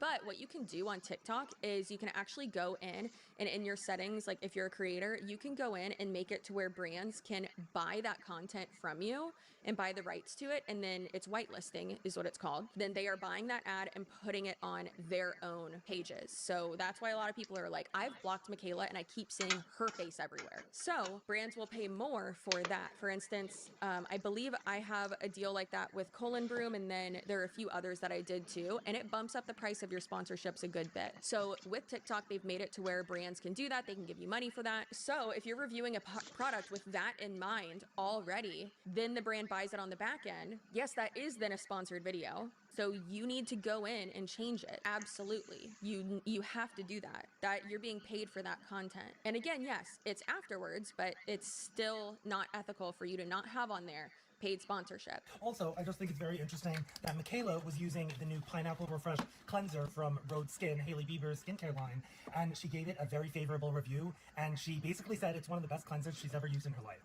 Do you think she actually means this, or she's trying to fish for Rhode to buy her ad because she gave it such a positive review? For those who may not know, TikTok has a very unique feature in that a brand could go in and buy your video and turn it into a paid ad, and that doesn't happen on any other app. This is a major reason why a lot of influencers give.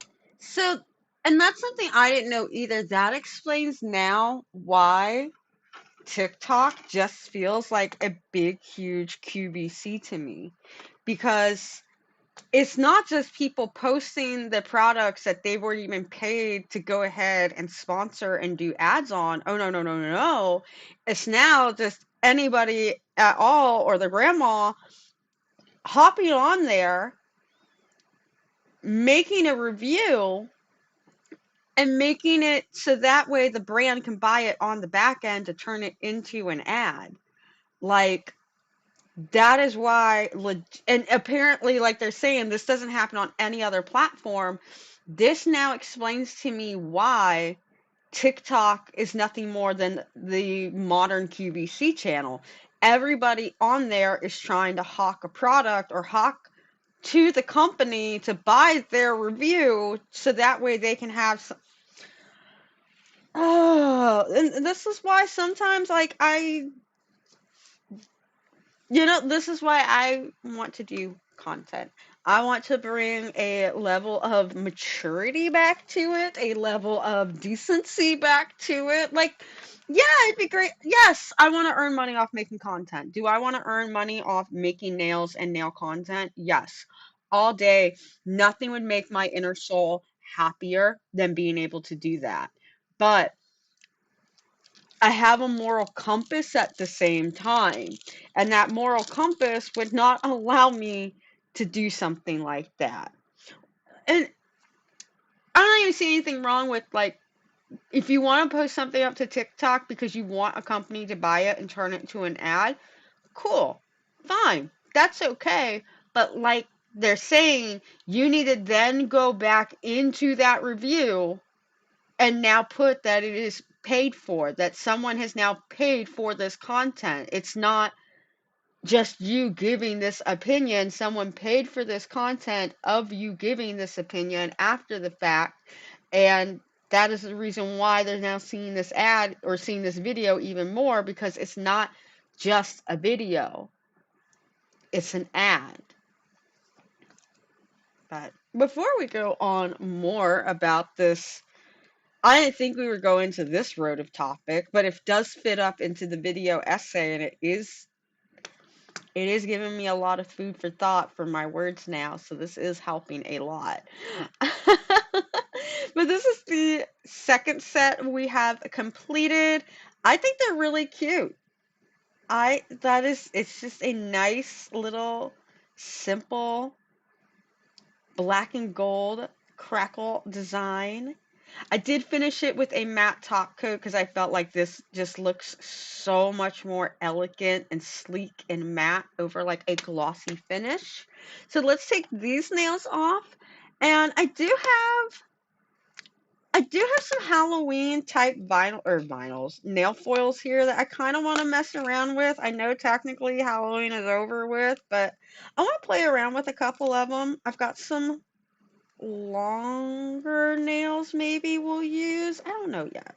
I'll think about it while we're putting this together and watching more of this video. A product such a positive review because they're hoping that the brand will buy their video and turn it into an ad. Do you think that Michaela's trying to gain clout off of Hailey Bieber? Let me know in the comments. Really fast, I just want to add that I know Michaela suffers from body dysmorphia and other mental health issues. I've been immersed in the world of recovery for over 6 years now, so I totally understand. It's a very delicate thing to deal with, so I'm sure that's why she edits her photos and videos so much. I don't want any of this to come off as insensitive. I understand that she suffers from a lot of issues, but this is just one of many problems people have with her. Thanks for joining me, and I'll see you on the next one. Love you. And one thing I've seen too a lot of times is that many people, including Michaela, will go in after 2 days after their content has gotten the majority of the views that it will get. They will go in after that and add an ad or sponsor it or partner or something like that. And that is so messed up. That is so messed up. Don't do that. Oh, also it's illegal according to the FTC. It's not okay. And then we have Lashgate or Mascara Gate, I guess, where Michaela pretended like she was reviewing a L'Oreal mascara, the telescopic mascara. She said that it wasn't a paid sponsorship. However, the phrasing that she was using was identical to other people who were also reviewing it and who were paid. Okay, so here's where we're gonna go ahead. And I want to go check out Robert Walsh's video because I didn't Welsh rather. Robert Welsh.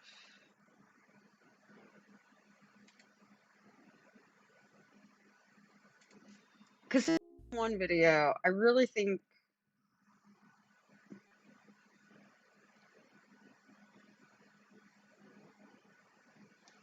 Here we go. This brand asks influencers to lie for them. Walmart Plus. Receipts. It's Walmart.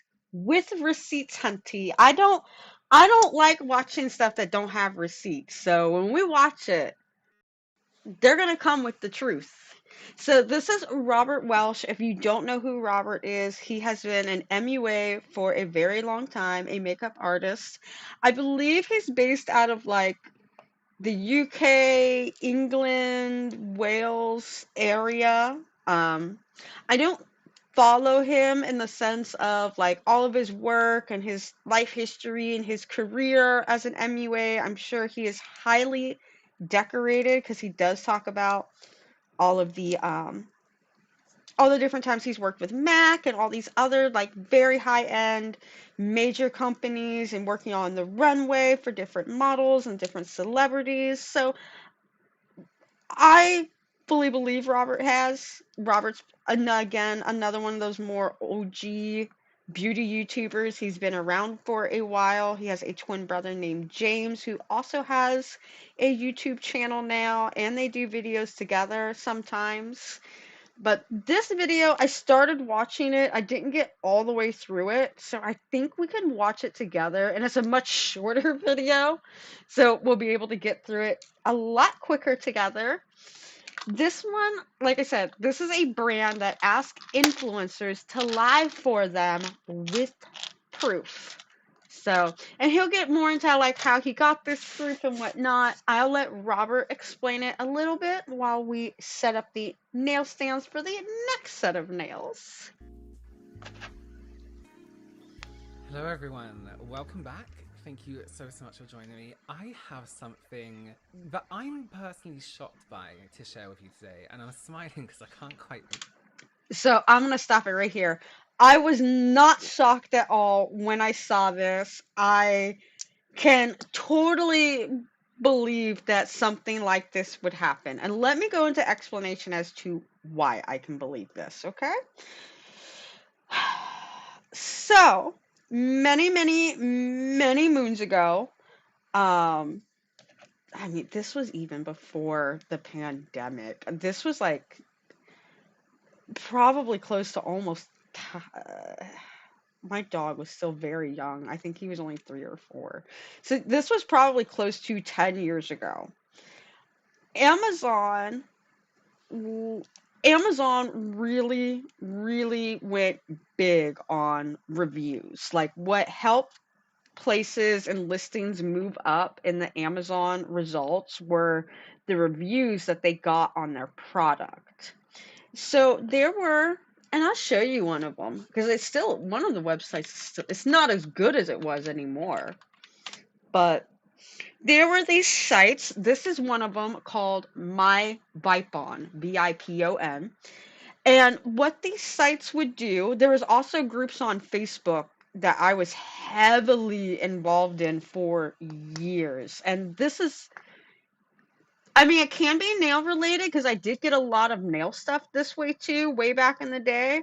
But so what these sites did, like My Vipon, is they worked with sellers on Amazon that were using FBA, which is fulfilled by Amazon. That means the product is shipped from that means the original supplier or the person that owns the actual item, instead of shipping it from their warehouse, they'll give it to Amazon, ship it to Amazon, and it will come out of one of Amazon's direct warehouses to wherever it's got to go for that order.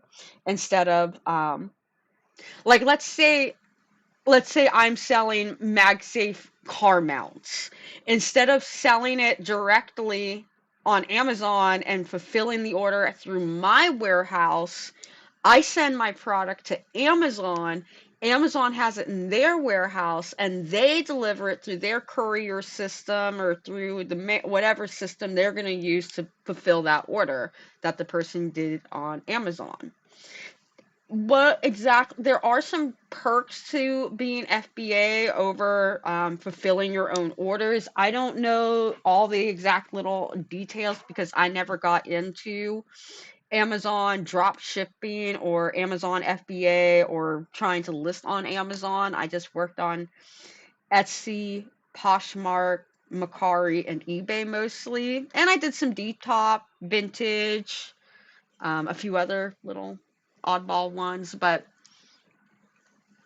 anyway, so what these companies would do way back in the day is there were these websites like this, and they would go to websites like MyVipon, and they would say, hey, we have 30 coupon codes that we can offer so they can either, instead of like it says here, instead of selling that mount for $18.99 like I normally would on Amazon, I'll let your, I'll let 30 people on your website get this item at a huge discount if they leave me a review.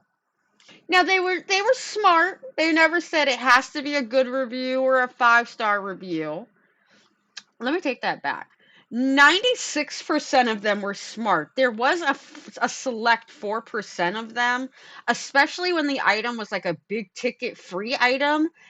They wanted to make sure you said that you were going to give a 5-star review or at least a good review prior to them even sending you the item. And if for any reason you could not give them a good review, you had to let them know first as to why.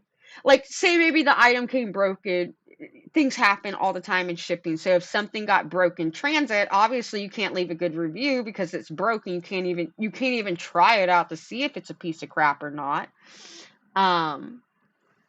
You would email them or message them and let them know why you can't leave the good review, and then they would figure out something like, okay, we'll send you another one, or okay, don't worry about it. If we need another item reviewed, we'll come to you. Or sometimes they'd be like, well, we don't have any more of that item to review. We do have this one.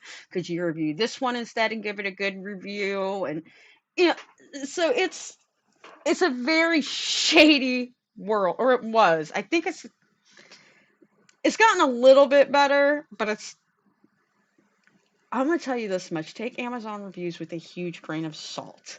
So this went on for years. I mean, even before I got into it, it was 10 times worse before I got into it, like 2016.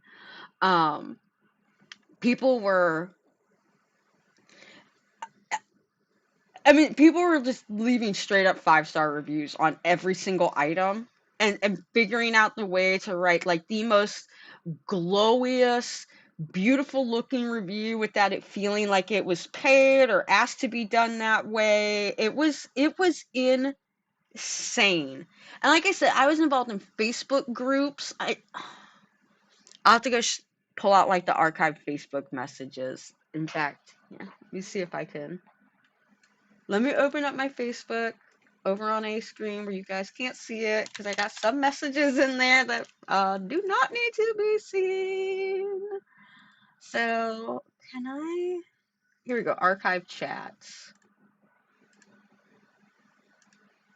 Oh, did I delete all of them already? There we go.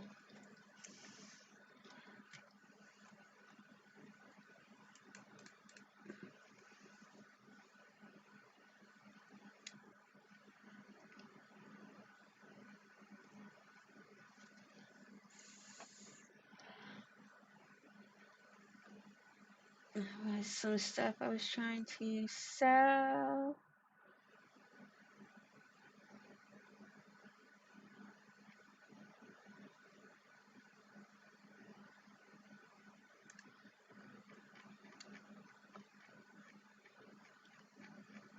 All right, here we go. Here's one of them. So I can show you guys this message here.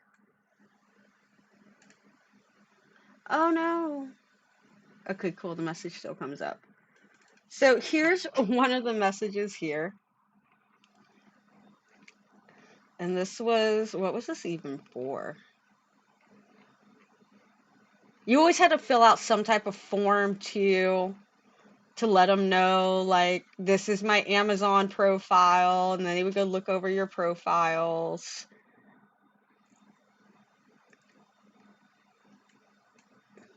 How far back does this message go?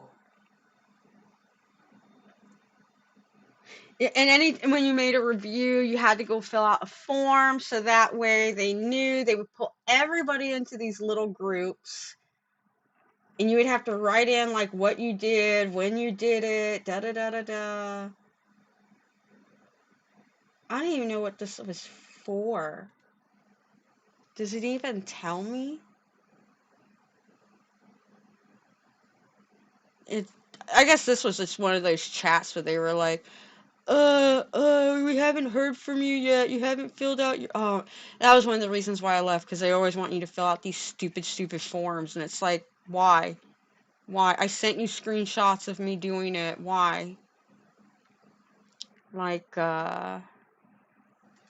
here we go. This was for a bikini. You had to submit your order number, when the delivery is expected. But here it is. Chat rules. No code sharing. Please stay in chat until after your review is live and you have filled out the review form. No code sharing. Please do not comment until after I've got all the info into the chat. Thank you. Please fill out the order form and leave your order number here in the chat. So for any size, any color, I bet this link doesn't even work. Oh my god, the link still works, but it's currently unavailable. And this was, I did get this bikini. I did get this for free. I think if we even go to my orders.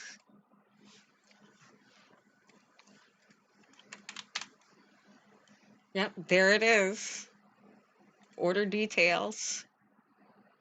View order details.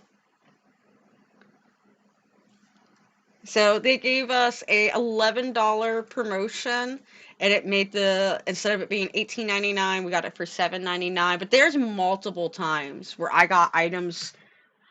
When the Android TV boxes first started coming out, I got hit with like 5 or 6 different offers, and every single time they were messaging me to review this thing.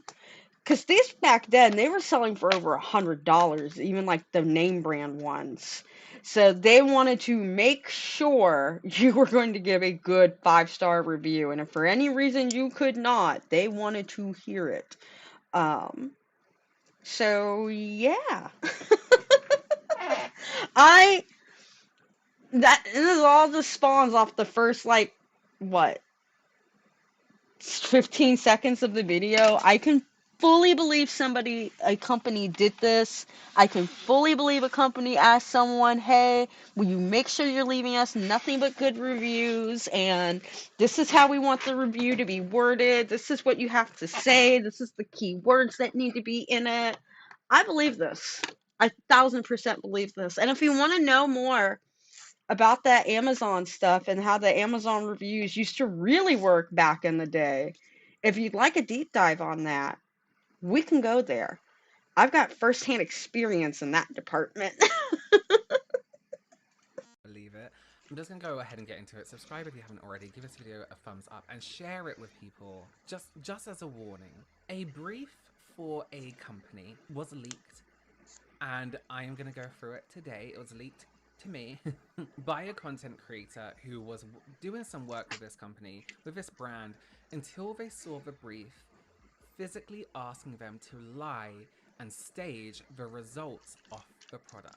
And I want to share this with you today. Now, for my own protection reasons, I'm going to have to not say the brand, but it is a brand I have questioned in the past in terms of their authenticity when it comes to their advertising and the standards of the adverts that they put out. And this is kind of confirmed to me a feeling I had about the brand. This is just confirmed that yeah, they lie. They want their influencers and content creators and whoever's making ads for them to lie about the results of their products. And I'm not just talking, don't say it's not an ad, I'm talking physically stage makeup and lie about it. You'll see exactly what I mean in a minute. So this is how it's happened. Influencer messaged me and said, I have the job every kid wants. My name is Lisa Davis, and I'm a firefighter paramedic. We need firefighters. We need paramedics. We have a lot of job opportunities. I saw... Like, there's another video where I'm gonna pause a lot because I have a lot to say on something like this too. Like, and this goes back to the Michaela thing too. Like, this is why I have a problem when people want to say like, "Oh, you're an influencer," and it's like, no, I'm a content creator. I'm not. If you happen to go out and buy some of the products that I use in my videos because you like how they perform, you like what they look like, you feel like you can trust what I'm saying when I'm using these products, cool, awesome. But I don't expect you to run out and buy anything at all that I'm using here in my videos. I expect you to take what brands you already like, what items you already own in your house, and I'm teaching you how to use them. That's all. I want to show you how you can use these items, even if you don't feel like you're a skilled nail artist, or that you can't even paint your hands without getting paint all over your cuticle. That's fine. There's ways around all of that. There's ways to fix all of that, and that's what my content is more aimed to doing, is teaching you how to do nails, teaching you how to feel confident when you're doing your own nails. Not, oh my god, I just got all this stuff from Amazon. Message me below so I can send you all the links to my Amazon storefront. Like, no, no, no, no, no, no. The second I see someone say that they have Amazon storefront links, or DM me for the link, I don't even want to watch that video. I don't even want to know what it is. I don't even care. You're going to be trying to sell me a diamond for $5. I don't care at that point. I suddenly do not care. Because to me, that is the most shadiest way of operating possible. I already know it's going to be an Amazon storefront link. Just be upfront with it. You will get more respect from me, and I will more than likely be willing to click on that link and help with your hustle because you're upfront about it. You're not trying to be dubious and deceive me on it. You spoke out this brand before, and I want to show you this brief. They had done some work with them before because their products are good, their products are nice. And that all went swimmingly. And as I said, they saw this and did not like the actual lying and then sent it to me. And I have chosen to talk about it with you today. You're free to speculate all you want in the comments. However, I will not be confirming or denying either way, just in case. We're going to look at the brief. I am going to blur the names of the product. This brand are releasing a setting spray. I don't know if it's come out yet. I don't think it is. So any images in this, I will blur. The name, if the name of the product comes up, will be completely blurred out. I do want you to take note of what the other influencers have been asked to do within this brief, and of course make your own decisions. This is all alleged, my opinions, and I have not physically been sent the brief by the company. This is like any other normal brief. So if you haven't seen my video already I made where I made a fake brief from a brand and kind of hit the points so people could spot an ad when someone's doing an ad read and someone doesn't disclose it, right? For people who are new here, I'm very big on disclosing ads, as in you have to do it legally. And see, this is why I'm into Robert Welsh, is he shares the same moral and thought that I do. You can have ads. Your whole video can be nothing but one big ad. I don't care. But you have to disclose that it's an ad. You can't just sit there and sell a product like you're just being a normal consumer. That's not what you're doing. That's false advertisement. And I have a really big problem with false advertisement. especially like as a woman and growing up, having a couple weight issues, not always feeling like I'm the prettiest girl, and people like selling you on makeup and weight loss and tanning and all these other things that will make you beautiful and pretty and desirable and da da da da da da da. I got a bunch of like white polish under there. I was trying to clean up.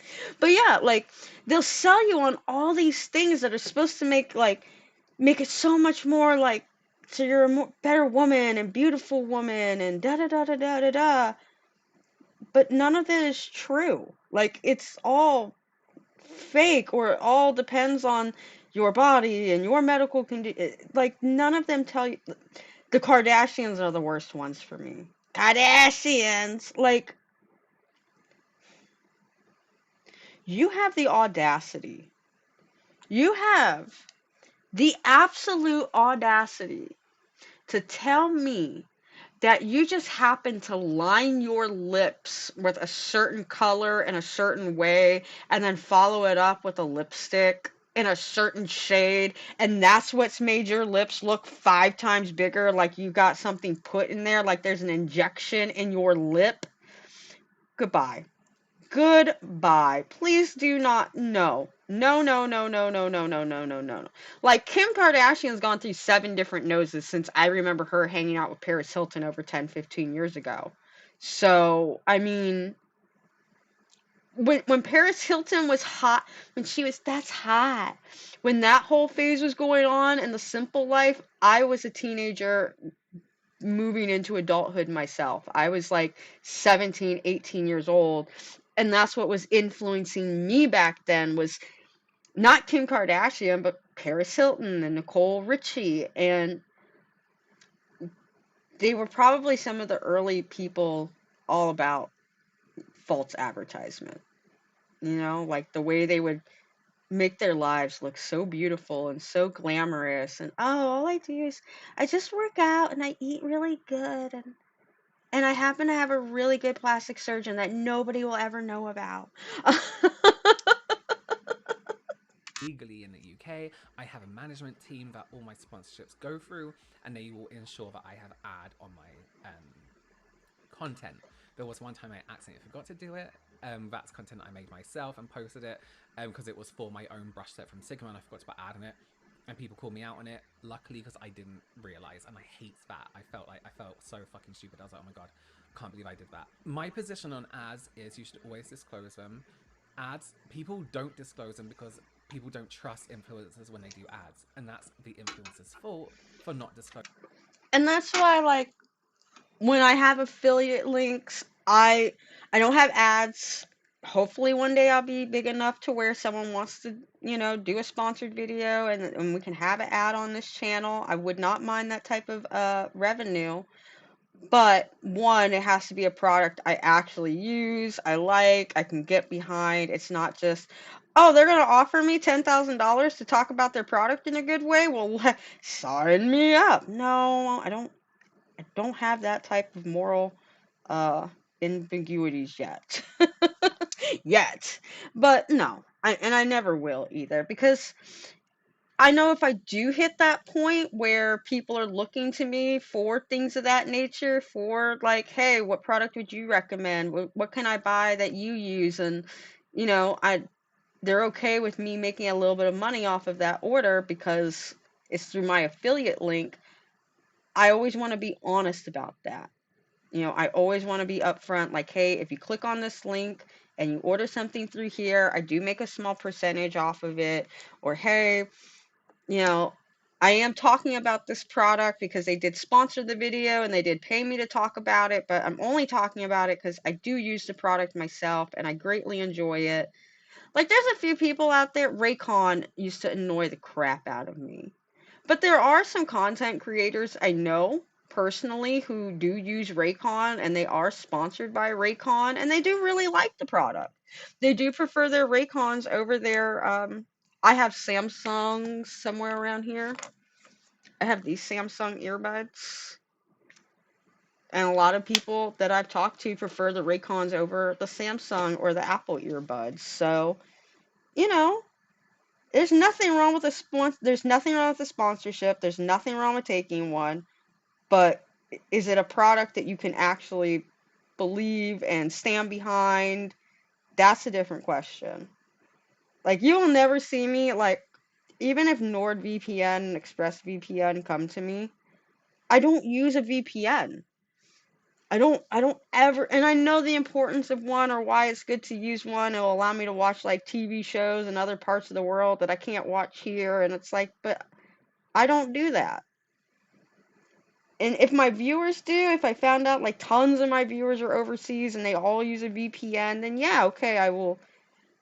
So that way it helps my fans out. I will do the research, find a company that's good, partner with them to get them some sweet type of discount and deal, but I'm not going to go seeking out like a VPN. I wouldn't like instantly take one because they're offering me $10,000 to talk about them.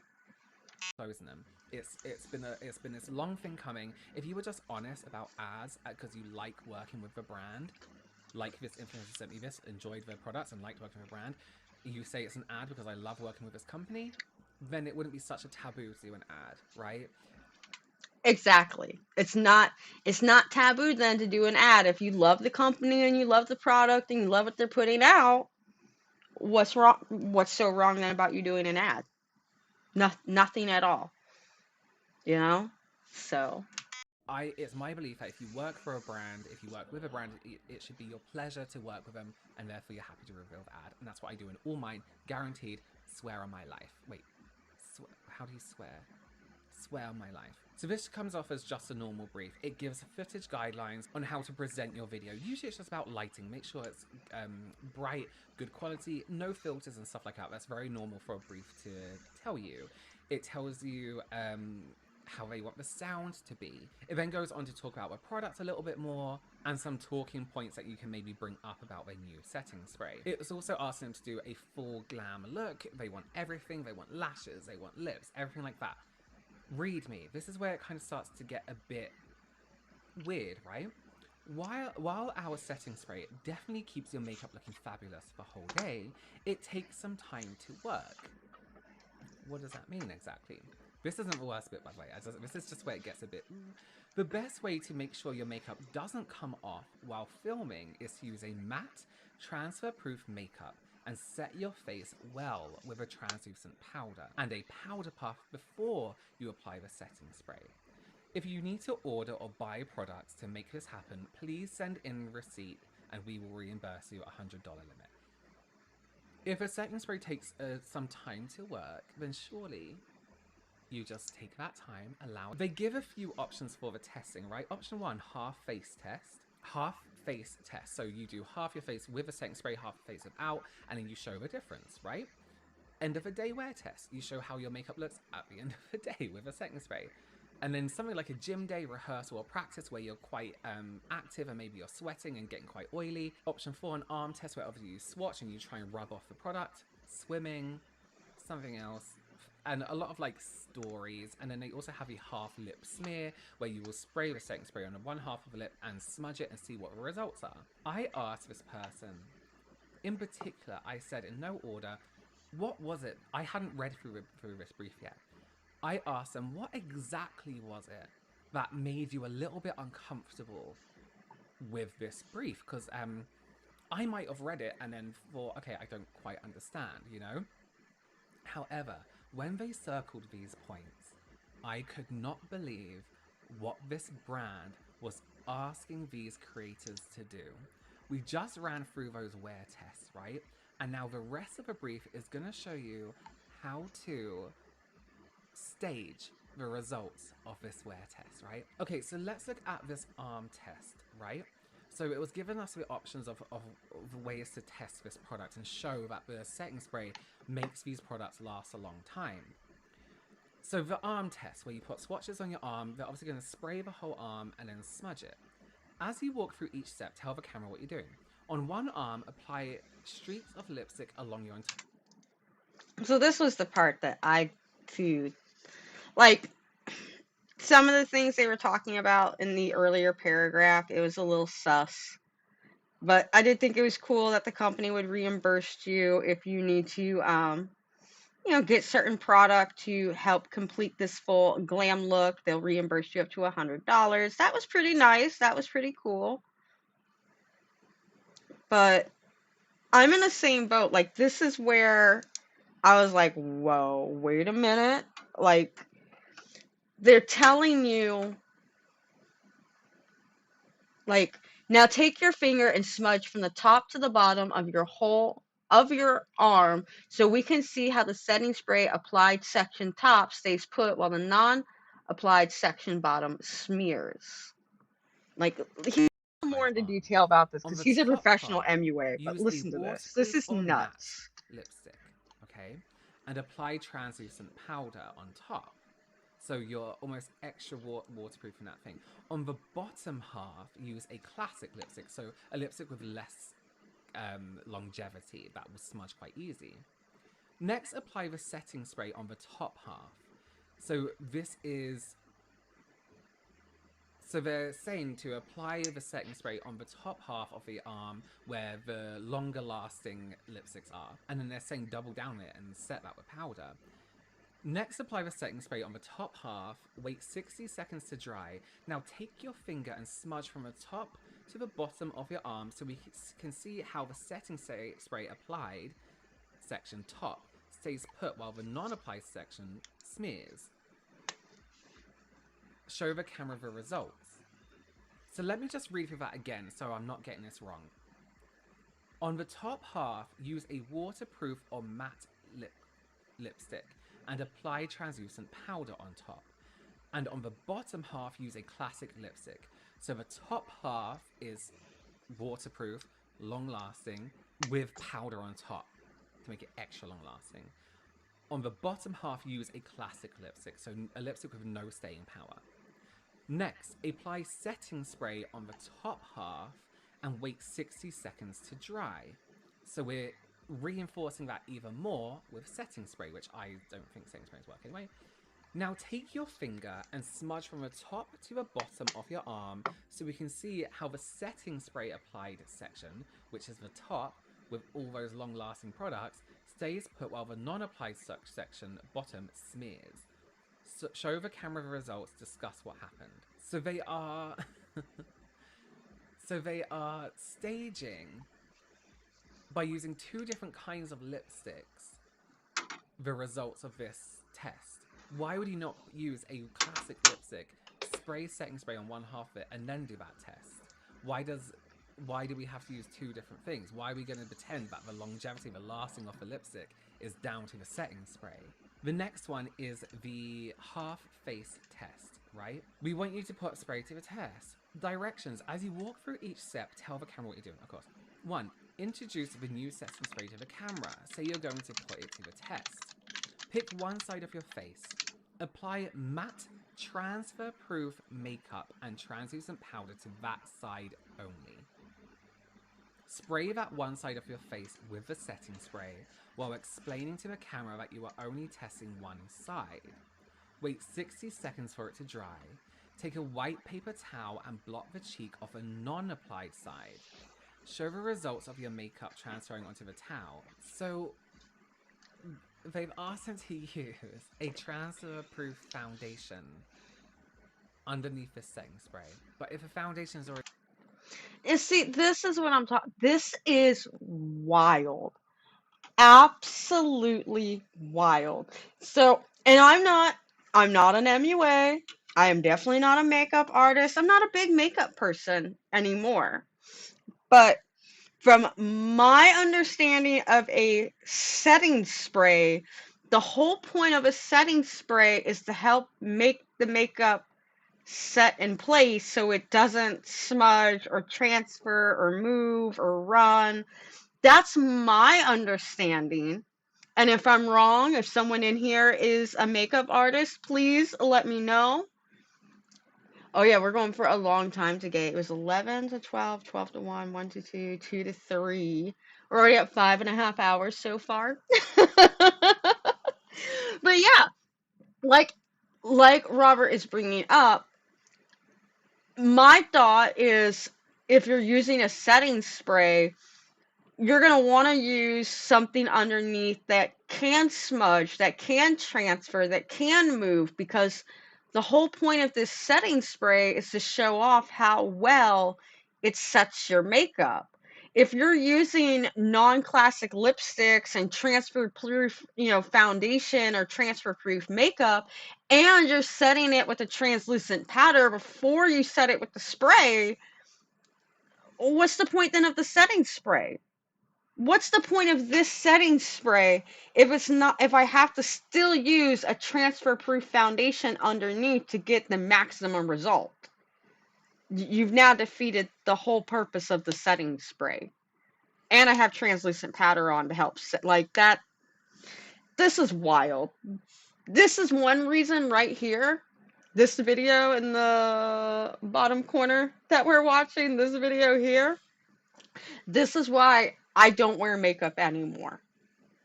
I feel like there's no innovation anymore in the makeup field, and I feel like it's just the same product after the same product after the same product.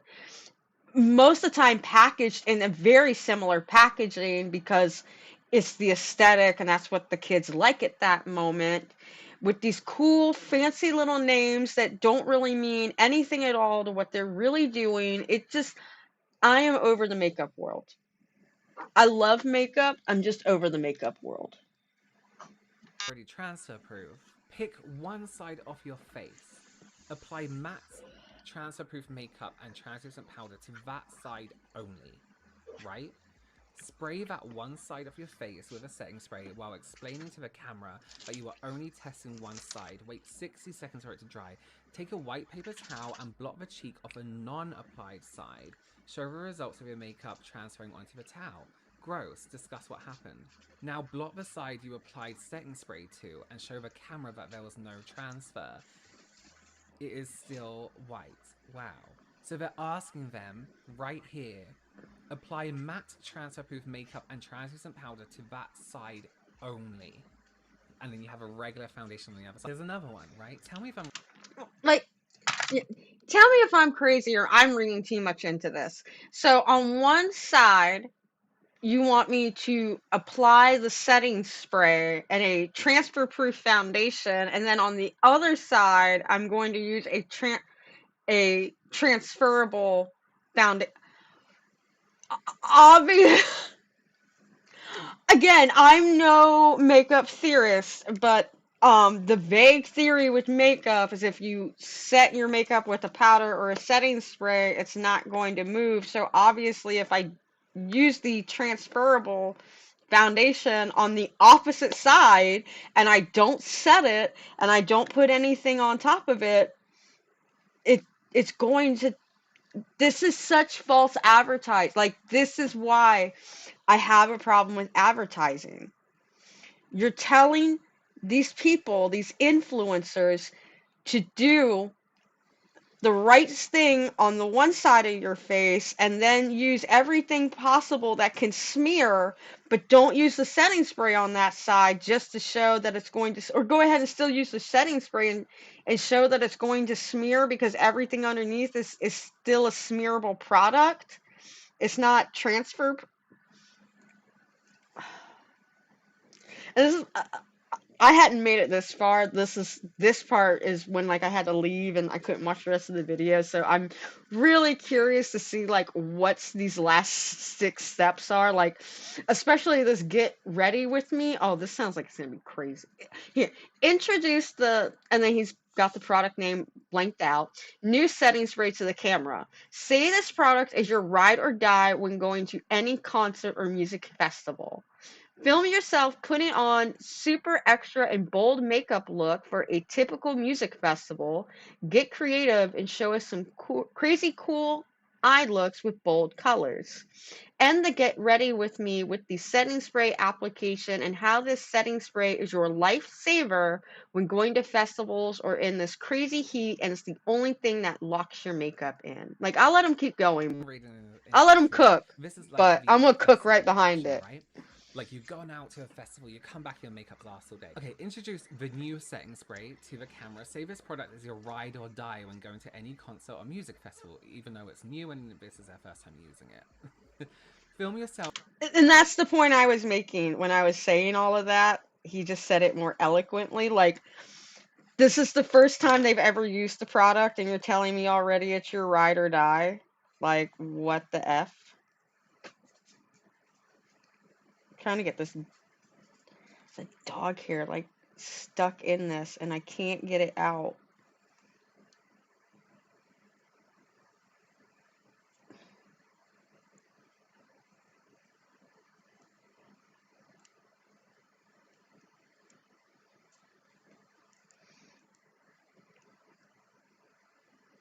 There we go.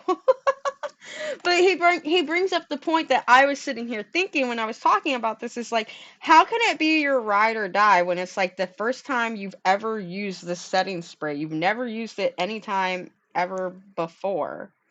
That makes no what? Say what?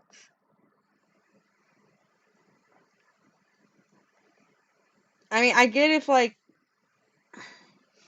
and the brute doesn't really go over that like they've had this stuff for a little while, like way back in the day when I used to get products for testing and I would make reviews on them.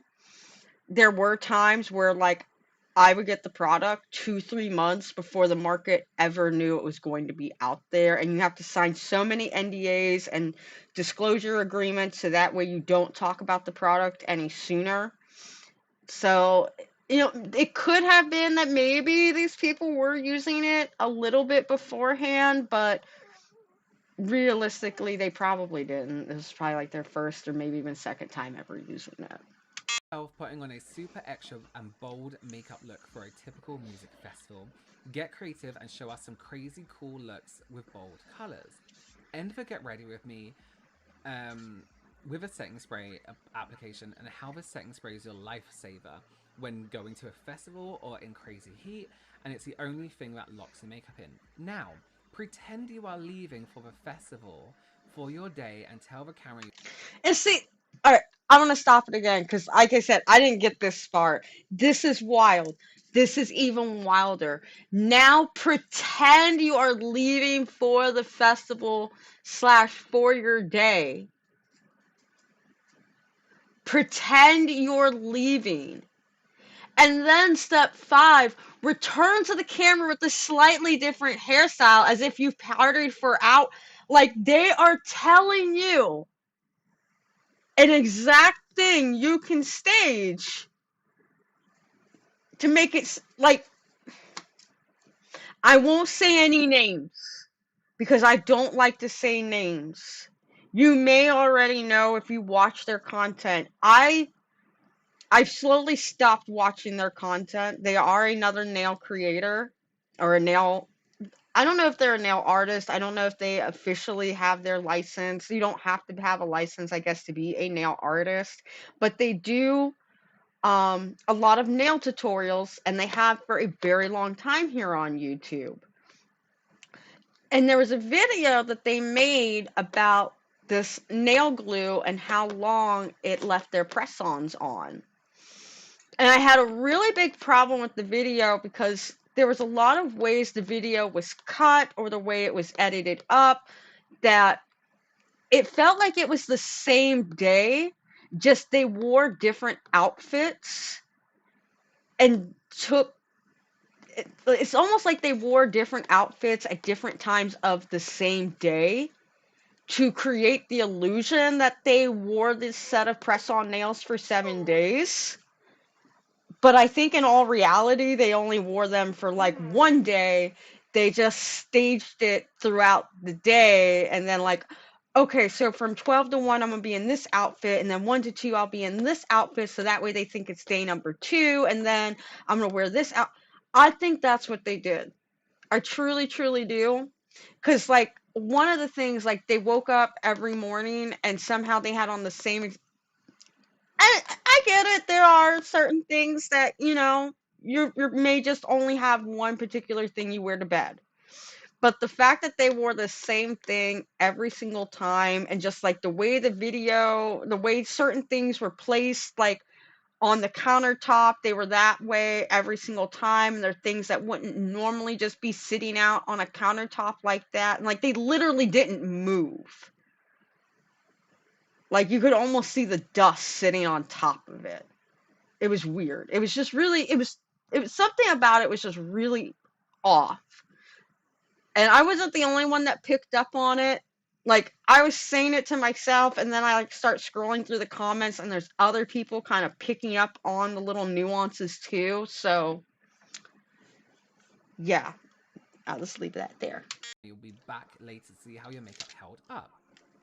So the viewer will be under the impression that somebody has been out at a festival, having fun, maybe dancing in the sun, getting sweaty. Return to the camera with a slightly different hairstyle, as if you partied for hours at the concert or spent a full day running around outside. Give a good examination of your makeup and discuss the results of your makeup. Discuss how the setting spray withstood the heat of your crazy day. You didn't go to a festival because it says pretend. Now, if a brief wants me to go to a festival and see how a product lasts, I will go to a festival. And I won't go to a festival. I'll do like... Okay, well, unlike him, if a company asks me to go out to a festival to try out their product, I will go to a festival. I will call my daughter. It's probably so bad I shouldn't say that. But I will call my daughter and be like, hey, boo-boo, your mom's got to go to a festival this week. Do you want to come with me? And my ride or die would be right there by my side, like, yes, Mom, let's go. Let's go to a festival. You make me a set of nails? So I got no problem. Like, I think these are great ideas to show like how well a setting spray could work. I think that is a phenomenal idea. But why do I have to stage it? Why do I have to pretend? Why can't I just go do that? like a day out somewhere and see how a product lasts. And if I don't like it, I will say to the company, it didn't hold. Sorry. That's how it should be done. Pretend you are leaving for a festival. Return to the camera with a slightly different hairstyle. As if you've partied for hours. Oh well, it kind of worked. At a concert or spent a full day running around outside. This brief is full of lies. It wants their creators to full on lie for them. And then this is the swimming on a first date one. It's asking them to spoof a fun TikTok trend where you get your face wet, but again, it's asking them to use a matte transfer-proof makeup and translucent powder on their full face. If your setting spray is going to work, now bear in mind, it might be a setting spray that can only work with transfer-proof makeup. And I just took a look on their website just to double check. Their foundations that they sell are in fact not, or does not claim to be transfer-proof anywhere on their website. So just please be wary when it comes to stuff like this. I do want to say, if you figure out what this brand is, it doesn't mean that people in the past who have worked with them or people who like their products are the worst people ever, because this person sent me this new brief. They have worked with a brand before on a brief for their foundations and were fine with it. This person obviously has some morals and didn't want to pretend to their followers that a certain situation was happening. So we won't judge the people who have worked with them previously and assume that they are lying in their content. I would love to know your opinions down below. Is this... I did comment too on this video, so we may see my comment, but I'm wondering if anybody has figured it out. Yeah, there's mine. Let's see, let's sort by, what if we say newest first?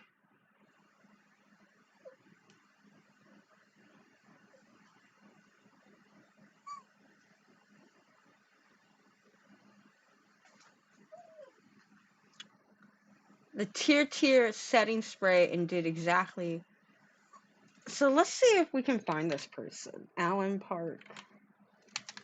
Tier setting spray.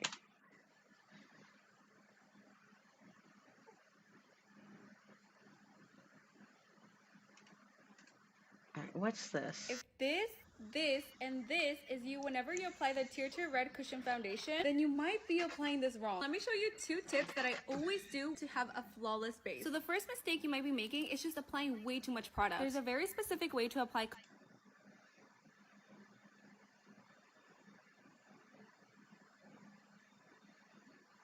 So, okay, maybe it does also have the setting spray in it. Let's watch it a little longer. Let's see. Maybe it does. If this, and this is you whenever you apply the Tier Red Cushion Foundation, then you might be applying this wrong. Let me show you 2 tips that I always foundations that a lot of people still don't know about. The most common mistake is taking the cushion and pressing it multiple times into the sponge and then applying it directly onto the face. The problem with this method is that this is just way too much product. Do you see how cakey it ends up looking once it dries down? Instead, you just want to press once into the sponge and tap off all the excess product onto the plastic lid cover. This way, the foundation will feel light on your skin, but still give you that coverage without looking cakey. The second tip is for the separation issue. A lot of people know about the Red Cushion Foundation, but they have no idea that Tier also made a matching mask fit makeup fixer. I promise you, if you use this on top of your foundation, no matter how much you sweat, it will stay intact for 24 hours. And you know how I can prove it to you? We went to a Korean sauna after spraying this fixer only on half of our face, and we went to the 2 hottest steaming rooms and stayed there for 2 hours. And if you've never been to a Korean steam room, just know they're brutal and they leave you sweating so much. But even as we were leaving the spa, our foundation still looked so flawless. And when we got back home to check our foundation, you can see that the side with the fixer barely came off. Whatever Tier put in here is crazy.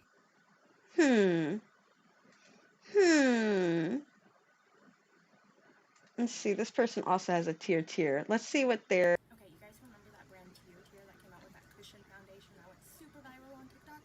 Well, they've got a setting spray. This is supposed to be long-lasting, blurring, and give you a dewy finish. This is really super interesting to me because if you know anything about dewy setting sprays, you know they really don't last long. They don't keep your makeup set for a very long time. But we're going to put it to the test. We're going to give it a good shake first, and... ooh. First impressions, the mister. This seems like just a normal person's, like, Tier video. Hi guys, I just finished doing my makeup, so we're gonna use the Tier Mask Fit Makeup Fixer to set my face. This is what it looks like, very sleek.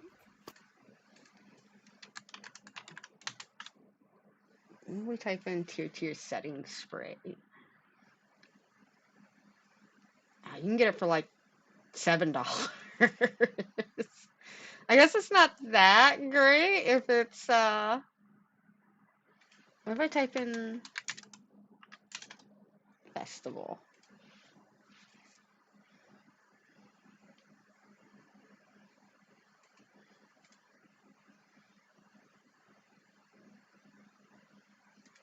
Get festival ready with me using One Size Beauty. First we gotta start with the Secure the Sweat.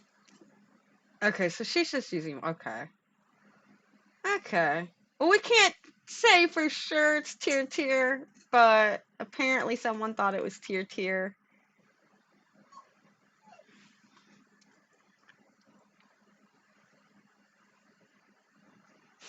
I'm also put off by the camera iPhone requirement. People can't be influencers if they have an Android. No, we cannot.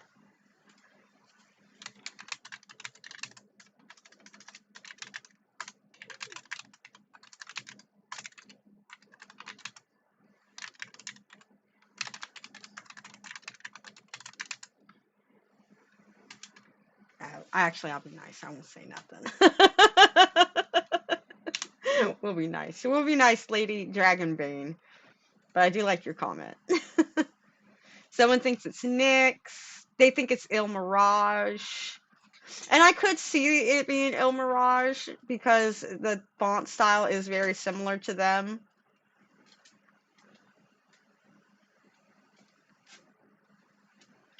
But yeah, it seems like nobody has a conclusive idea onto who it could be. Some people are saying NYX again. I didn't know Michaela had a makeup brand. She definitely gets a upvote. Jordan, that was a good one. There's one more thing I want to talk about. We might have to go on the Instagram to pull it up. So there's one more thing I want to talk about, and as y'all know, I think we can just go to their website. I love Advent season. Well, I used to love Advent season. Oh, they knocked it down some to $1.99 now. I guess it's not selling as good as it used to. Um, last year's was like the pre-orders were already sold out. So what we're looking at is I thought I was going to get a whole bunch of advent calendars this year. And then, because my friends were like, hey, what can I buy you for Christmas? I'm like, I like advent calendars and nail stuff. You can just, anything that has to do with the two, I'll be fine. And they started, like, looking at the advent calendars, and they're like, is there anything else besides advent, like, nail advent calendars you like? Is there just, like, some nail stuff you can recommend or a nail company? And I'm like, why? And I start looking at the prices of some of these advent calendars and what comes in them. And I'll have to play with that nail here in a minute. So, what we're going to look at real quick, this is the Appraise Christmas Advent Calendar for 2024. If you're not aware, I think last year was the first year that Appraise came out with an advent calendar, and it was kind of cool. Can I pull up the Appraise Advent Calendar 2023? I don't have my box anymore. My box is destroyed and ruined. Can we get the 2003 calendar? Yep, here it is. So here was the 2003 calendar, and it was really cute. When you opened it up, it had like this neat little pop-out design. I think it also had a built-in light thing. Here, we'll go. I don't want to pull up Evie's video, but we'll go pull it real quick. In Ohio, a 10-year-old girl. We'll wait until this commercial's over, because I love how, like, the commercials can talk about that stuff, but if you say those words on YouTube, oh my God. Oh my goodness. There's crazy, and then there's crazy like a... And again, we're going to mute the political stuff because we don't partake in that on this channel. We don't give out our political feelings. And now we have to watch a pie ad. We have to watch an ad about blocking ads. I love the Christmas tree cutouts and the Appraise nail. Yeah, this one I thought it had lights in it. I guess it's just this year's. But what it was really cool. Like she was saying, it was like this nice little pop out in the background. And you could see all of the, they got the little praise bottle and Christmas trees. And it was very cute. Super cute. And it was like $300 last year also. So the fact that it's now like $250, $200, I guess the sales aren't doing so good. But what this advent calendar is, I will say it comes in a really pretty box, because when you open up the box, it lights up. There's like these little pop outs in it. It is so pretty. It is so aesthetically pleasing. But here's what I want to keep in mind when it comes to advent calendars. Let's be realistic. When you're buying an advent calendar, are you buying it so you can keep the box that the stuff comes in, or are you getting the box because of the stuff that comes in the box? Just think about what I asked for a second. Just think about that. Okay. Because me personally, and I think most consumers, while yes, it is a very pretty box it comes in and it will be super pretty, most of us are not buying it for the box, and most of us will not keep that box for years to come. It's probably going to get trashed really, really quickly. And I don't mean like I'm throwing it in the trash. Like, I live in Florida. It is hot and humid everywhere I go. And when the power goes out for a week or two, it gets really hot and humid in my house. So, yeah, things like boxes are not not something I want to keep around. I keep as minimum as possible because I don't want like spores and mold and everything else to build up inside of them. So let's take a look at what you get. Let's say you miss out on this 20% off. Let's take a look at what you get for a $250 advent calendar. Now, it does come with 25 presents, so we do get 25 different doors. What we're going to get inside is we're going to get 6 gel colors in a 15 milliliter bottle. We'll get 1 Extend Gel Non-Wipe in a 15 milliliter bottle, 1 Gel X Prep, 1 Top Gel Coat in a non-wipe formula. We'll also get the Heavenly Top Gel Coat in Divine. We'll get the Snowflake Gel. All of those bottles are 15 milliliters. We'll also get some cuticle serum in a 30 milliliter bottle, 2 mini Gel X tip boxes. I'm not sure right away what SSM and NAM are supposed to stand for. Maybe natural almond medium and sculpted stiletto medium is going to be my thoughts. And you get 28 pieces. We get the exclusive Christmas Omni Light, which is their little, I don't have it nearby, but it's just like a little light. It's a flash cure lamp on top of it. It's not a big lamp. You still need a big lamp, but it is a flash cure lamp, so you can flash cure on the Gel X product. We get 1 nail art stamping plate, 1 snowflake mixing plate, a silicone stamper with gels, a long liner brush, a Christmas tree bit with holder, 2 nail cuff rings, whatever that is supposed to be right away, and we get some nail art stickers, glitter, charms, and more. So here's another thing too. If the lights are left on continuously without turning off, the battery will last 24 hours. So this is also not like the lights in here are going to last forever. They only have a certain amount of time, and then all of them lights are not going to work no more. And then you have to rip the box apart or change the battery, and by the time you rip the box apart, change the battery, you ain't gonna be able to put it back together. Now let's think about this realistically, and we can see some of the colors they are going to give us. We can see. Let's go in.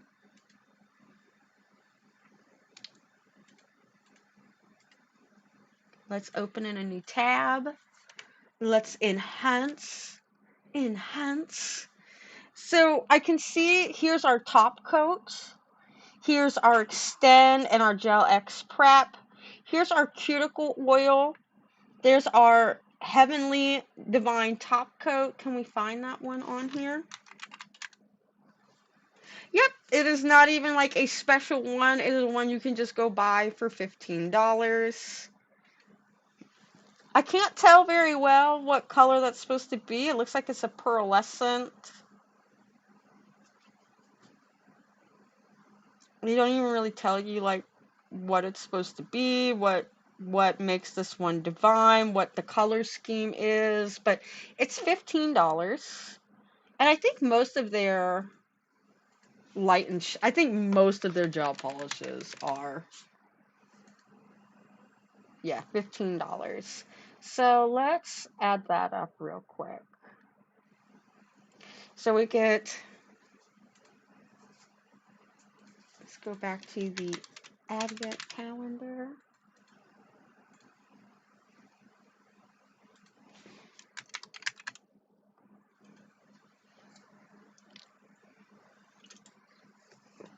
Y'all see this, right? I'm clicking on advent calendar and it is not taking me there.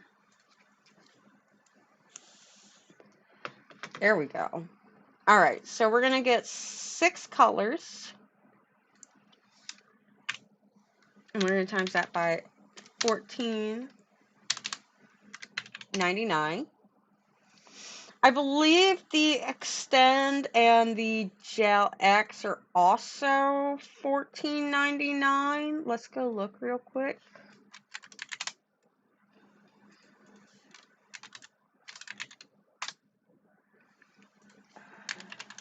extend gel.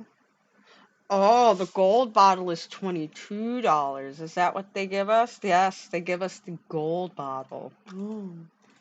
And what about the Gel X?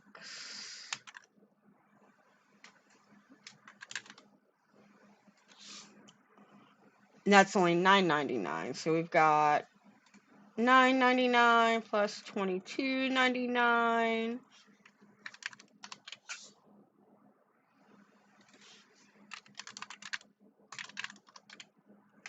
I've seen this cuticle serum on here before. I think $15 is about the price it normally is. So we're going to add another $14.99. So that's $47.97. And then we said $14.99 times 6 plus 47. So far we're at $137.91 just in 6 polishes, our preps, and our top coats. What is this snowflake gel? Can we find that? Snowflake gel. No. Interesting.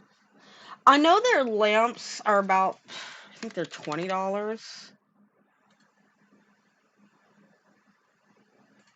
Omnilight. $30. Okay, so we're going to add another $29.99 on. So we're at $167. A mixing plate. I'm going to tell you right now, you can get those all day long off Temu for $1. A nail art stamping plate, you can get those for under $2. I'll be generous and call it $2. So we've got another $3 there. The snowflake gel, I don't know what that's going to be. I bet it's like another type of nail polish or gel polish almost. I'll call it $14.99. We'll be on the generous side. So the mini Gel X tip boxes. Let's see if we can find that. Mini Gel. 280 pieces is the smallest boxes they have. So I'm not sure what type of price they would put on those. I'm going to hold off on my thought for the moment. Silicone stamper with gels. Like that's so, what is that supposed to mean?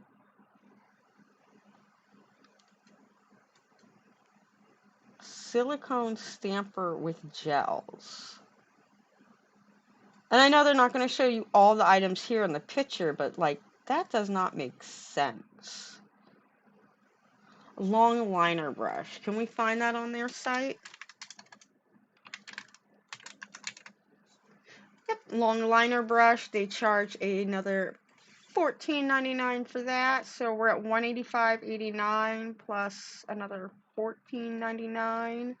We're now at $200.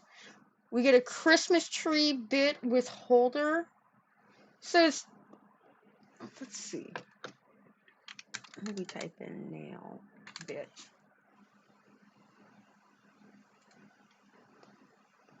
So they sell the nail bit holder. And you know, I bet that's what that is. Yep, that's what that is. So instead of getting it in gray or pink or blue, they've made a red one. So, and how much do they say this box is supposed to be worth? Oh, they don't say like they did last year. Oh, sneaky, sneaky. So I bought this one last year and they like told you that it was a like over a 300 or 400, I think it was over a $400 value. That was their claim to fame. It was like a $400 something value for $200. And we could watch Evie's video, Long Hair, Pretty Nails, but here, we'll go to the end when even she talks about the box.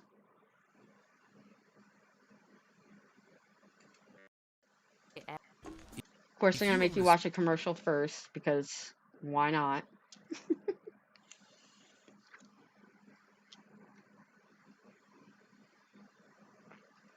And see what I'm talking about? You can't skip them anymore. It used to like be skippable. Now they're like, no, you have to watch all of these ads. I think it's a really cute idea. The value, though, I'm not sure because it retailed for $199 and it was supposed to have $300 worth of product value. See? There we go. $300 worth of value. You got it for $199, which is what they have it on sale right now. And even Evie was like, I don't. Now, I'm sure her opinion will be a little bit different on this year's box. And no, like I said, get your bag. Please go get your bag because I think now Evie works with Appraise. I think she has a low-key sponsorship with them because I was before Evie. I was the first one outside of Appraise to post about and make content on the Hello Kitty and Kurumi Gel X collabs by Appraise. I was the first one to come out with a video about them. When Evie came out with her video, she happened to be like, oh, I bought one, and then Appraise just sent me one for us to review, so I'm going to give one away, and then I'm going to keep the other one. I was like, I'm sure you just happened to buy it because you didn't know Appraise was going to send it when Appraise has been sending you a lot of merchandise in these last few videos that you've been doing, so. You know, inside. I'm not seeing it though. Although I do like the items, they are cute. I don't think they're worth $300, but you know, we're in the gift giving season, so they're gonna tax us on all the pretty gift ideas and you know the paper and cardboard cutouts of the Christmas trees and all that stuff. So you know, it is what it is. But if you want to try out the products. So see, that's what I'm saying. Like this advent calendar, is it cute? Heck yeah, it's adorable. But $250? $200 even. This is not worth it. This is not worth it at all.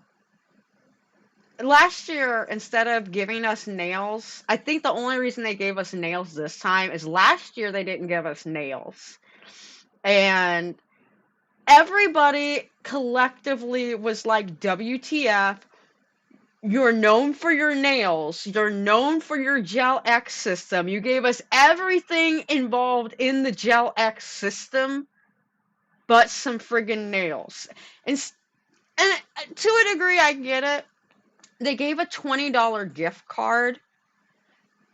And in theory, any of their mini sets of nails, most of their mini sets, which are 280 nails in a box, most of those are $19.99. So, in theory, that $20 gift card was meant to be used or could be used so that way you could go get nails. Because with something like nails, especially Appraised, they are known for having natural and sculpted sets of nails. So that way, depending on how your nail bed is shaped, you can get the right type of nail to fit a lot better without having to do a lot of sizing or worrying about like big gaps and things like that if you have a very flat nail as opposed to like a more sculpted nail. So I do get why they gave the $20 gift card, but you still got to pay for shipping. You still got to pay for taxes. It just now happened to come up. It's only free shipping on orders over $99. So you ain't going to get no free shipping until you spend $100 at that website. You still have taxes to be involved in. If you're in another country, you probably have customs or duties or something like that you'll have to pay, since more than likely Appraise is shipped within America. I doubt they have a Canada warehouse. So it's going to come out of America to go to Canada or whatever country it's going to. All of that hassle, excuse me, all of that hassle over a pair of nails that you could have just thrown in the box. And then people could have made up their mind on their own, like, oh, these nails are really pretty. I do really like them. They just don't fit very well because I need a more natural nail instead of a sculpted nail. But now that I know what Appraise is like and I've got to try them out, I want to go back and get more. I want to go back and get the things I need. I want to go back and it actually works for my you hook people then correctly. This isn't hooking anybody. Like this is a sad example of a advent calendar. And I'm gonna be the first one to say that. I can probably already see what colors you're gonna get. There'll probably be another light and shadow in there, so that way you can have like a some nude or pink colored nails for a nice base. We'll probably see a red and a green in there again. Most nail advent calendars always include some type of red and green and gold and silver colors because they're very easy. Again, you want the advent calendar to kind of go with the holidays. You think that people are going to be doing nails created around that holiday, and silver, gold, red, green are very common Christmas, holiday. And again, you're also feeding into the New Year's Eve. So if you have gold and silver, that helps with New Year's sets. So again, I get why all of these things go together. They all do make sense. I would not have a problem with those things being together. But when it comes to this box, I feel like realistically what we're paying for is not so much the product in the box, but what we're paying for is the packaging it comes in. And we're starting to move into that area of where we're paying for things like in the fashion industry, because it says Levi, because it says Marc Jacobs, because it says Gucci on it, we instantly get to jack another $200-300 on top of it instead of just like, selling it for a normal human price that most people could afford or would think is reasonable. So yeah, this is one reason why I am opting out of Advent calendar season this year. There's a couple others. Let me see if I can pull them up now, because I pulled them up last night. Oh, this one we really got to talk about. Oh, before we go any further, we got to talk about that one. We've got to talk about that one. Can I pull it up? Can we pull it up on Amazon? Beatles Advent Calendar 2024. Okay, and they do call it the 2020-24 one. And I'm going to go back to YouTube. Because this was one I got. I even pieces of it still hanging around here. Like True Blood. This one here. This came from my Beatles Advent Calendar last year. These came in my Beatles Advent Calendar last year. So keep that in mind. Long hair, pretty nails, Beatles Advent Calendar. Okay, so this is from last year. This is another one of Evie's videos. This is Long Hair, Pretty Nails, and this was the Beatles Holiday Advent Calendar 2023. The Beatles Advent Calendar. I got this from Amazon and it was $39.99. So let's take a look at the picture, okay? This is why I wanted to come here. We're going to take a look at the picture.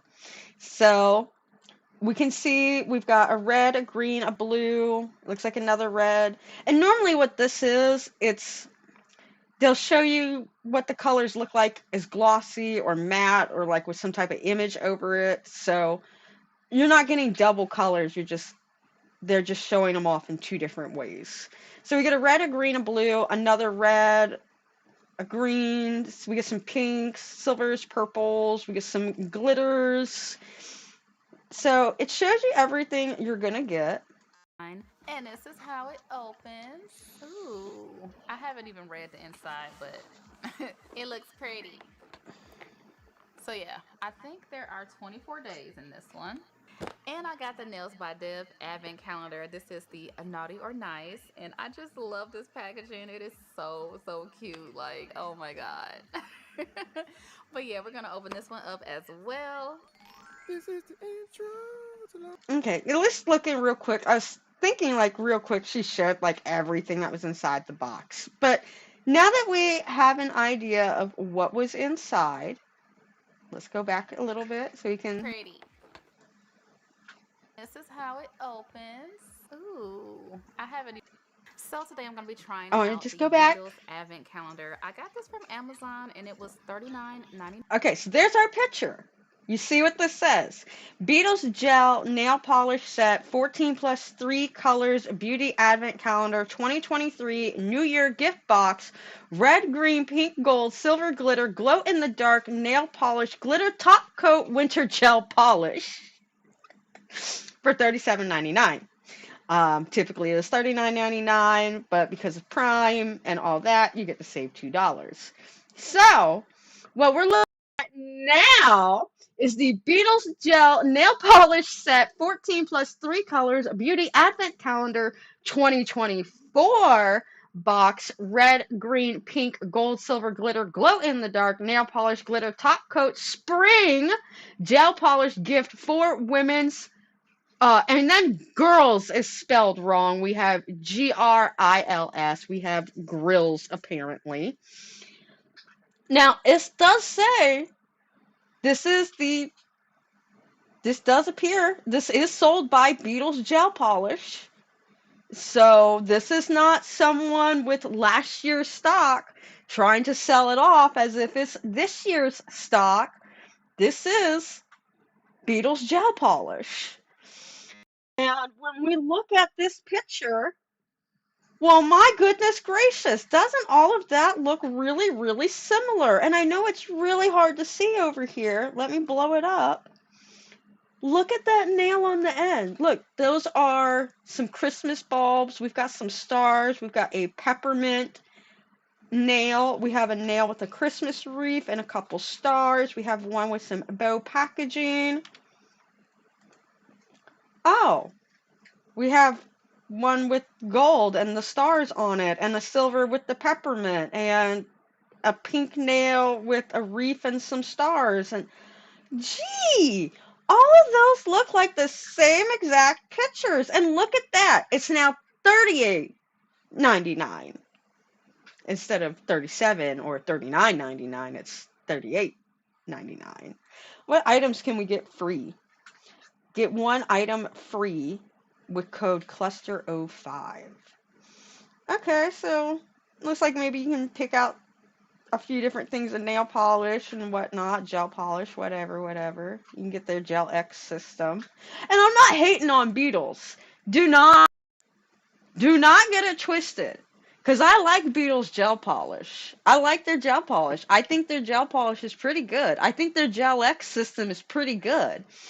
But this right here that we're looking at in the bottom corner, this is why I was over Advent season. Between the appraised one and the Beatles one, which is one someone's already got for me, it's already on the way, because they didn't realize this was the exact same one they bought me last year. Because they see the word Advent Calendar. She saw that was one of the cheaper ones on the list, so she bought it for me. Am I upset? No, because I can use all of this stuff. All of this stuff will get used. But I have a big problem when you're this is Sephora level. This is Sephora Ulta levels of Advent calendaring. And if you don't know what I mean, oh goodness, what's her name? I think it's Alexandra. If I type in Ipsy unboxing, I know for sure I'll pull her up because she's like the queen of Ipsy unboxings. Yeah, Alexandra Ryan. If you really, really love Advent calendars, she doesn't do a lot of nail polish or gel polish ones. She does a lot of clothing, home decor, a lot of makeup ones, and perfume. So her big thing is coming up here soon with Advent calendars, but oh my god, this one is so funny. Like, Let Kroger help. Again, we have to watch commercials. I'm going to rewind it backwards. It's going to make me watch more commercials. Again. Okay, no. So, we're just going to watch like the first minute or two of this. Hello everybody, I hope you guys are having a lovely, wonderful, fantastic day. Welcome back to Advent Calendar season. Are you guys just so excited to be so disappointed? I know I am. There's just something about like roasting an Advent Calendar over the fire that just makes me it's really happy. It's magical. And we will be doing that when I get that Beatles Advent Calendar. While I do like it, oh, we're gonna roast it. We are gonna roast it over the flames just like a chestnut on over the Christmas fire because the gall, the audacity to send me or to tell people that that is a 2024 Advent Calendar when it is the exact same ones down to the pictures of last year, except this year we threw in the word spring and mistyped the word girls. So, There is no better unboxing to start the Advent Calendar season off with than a Sephora Advent Calendar. Where it all began, what started it all. We have the regular Sephora Collection Advent Calendar, and then we have the after Advent calendar. We also have all of our other Advent calendars just looming in the background so I can like feel their presence on me. For our very first calendar of 2023, we have the Sephora Collection Advent Calendar. This little bad boy here was $49 with a supposed retail value of $93, which I feel like that's a better value than we've seen in the past. No, it's not. It's absolutely not. You just have a horrible memory. Last year's Advent calendar cost $45 and was a value of $105. This year, we're paying $4 more for $12 less value. How'd you make it worse, Sephora? There's a good...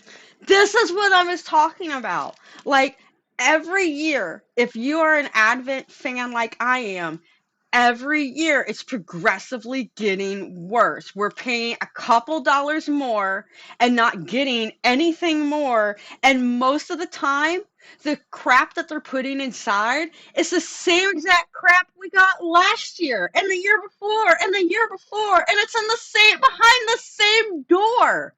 Like, Sephora's the worst. When I used to love makeup, I would get the Sephora Advent Calendar and like, I think it's day 13, one of the days there towards the end, they always give this little cheap, tiny Barbie mirror that you can barely look into. You could barely see up your nostrils with it. It is so ridiculously tiny and cheap and flimsy looking, and every single year they put the same silly little flipping mirror in there, and it makes me so upset. Oh my goodness, it makes me so upset. This is why I want to start talking about consumerism and hyper-consumerism and micro trends and things like that inside of the beauty and nail space because it has gotten absolutely insane.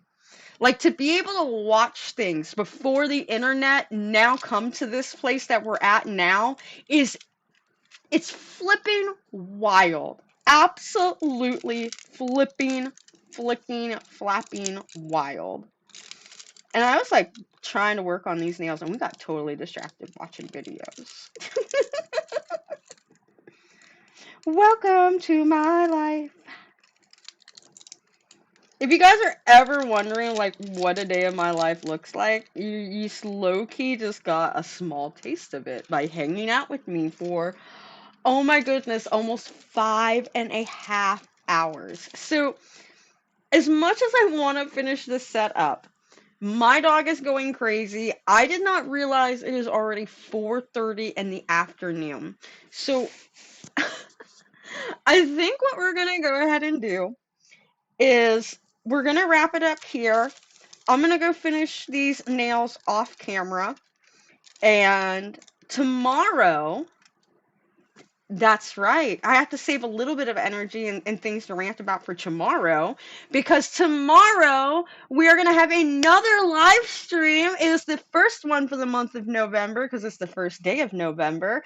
And we are going to take a spooky, I know Halloween's over, but it's still going to be spooky. We are taking a spooky trip to Gel Polish Mountain where I will be using over 100 different gel polishes to help create my set of press-on nails, complete with mountains on them. 100 little layers of gel polish, beautiful mountains.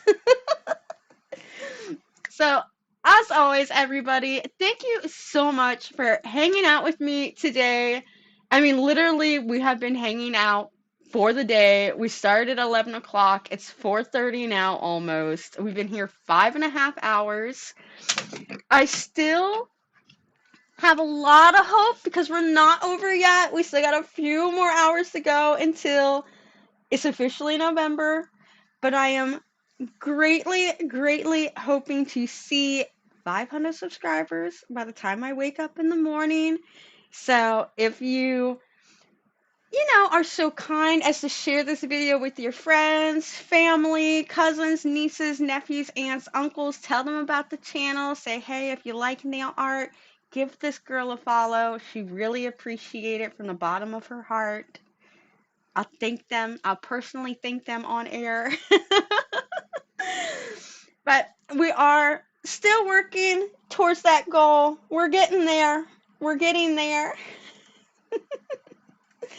But as always, my lovely nail enthusiasts, thank you so much for hanging out with me.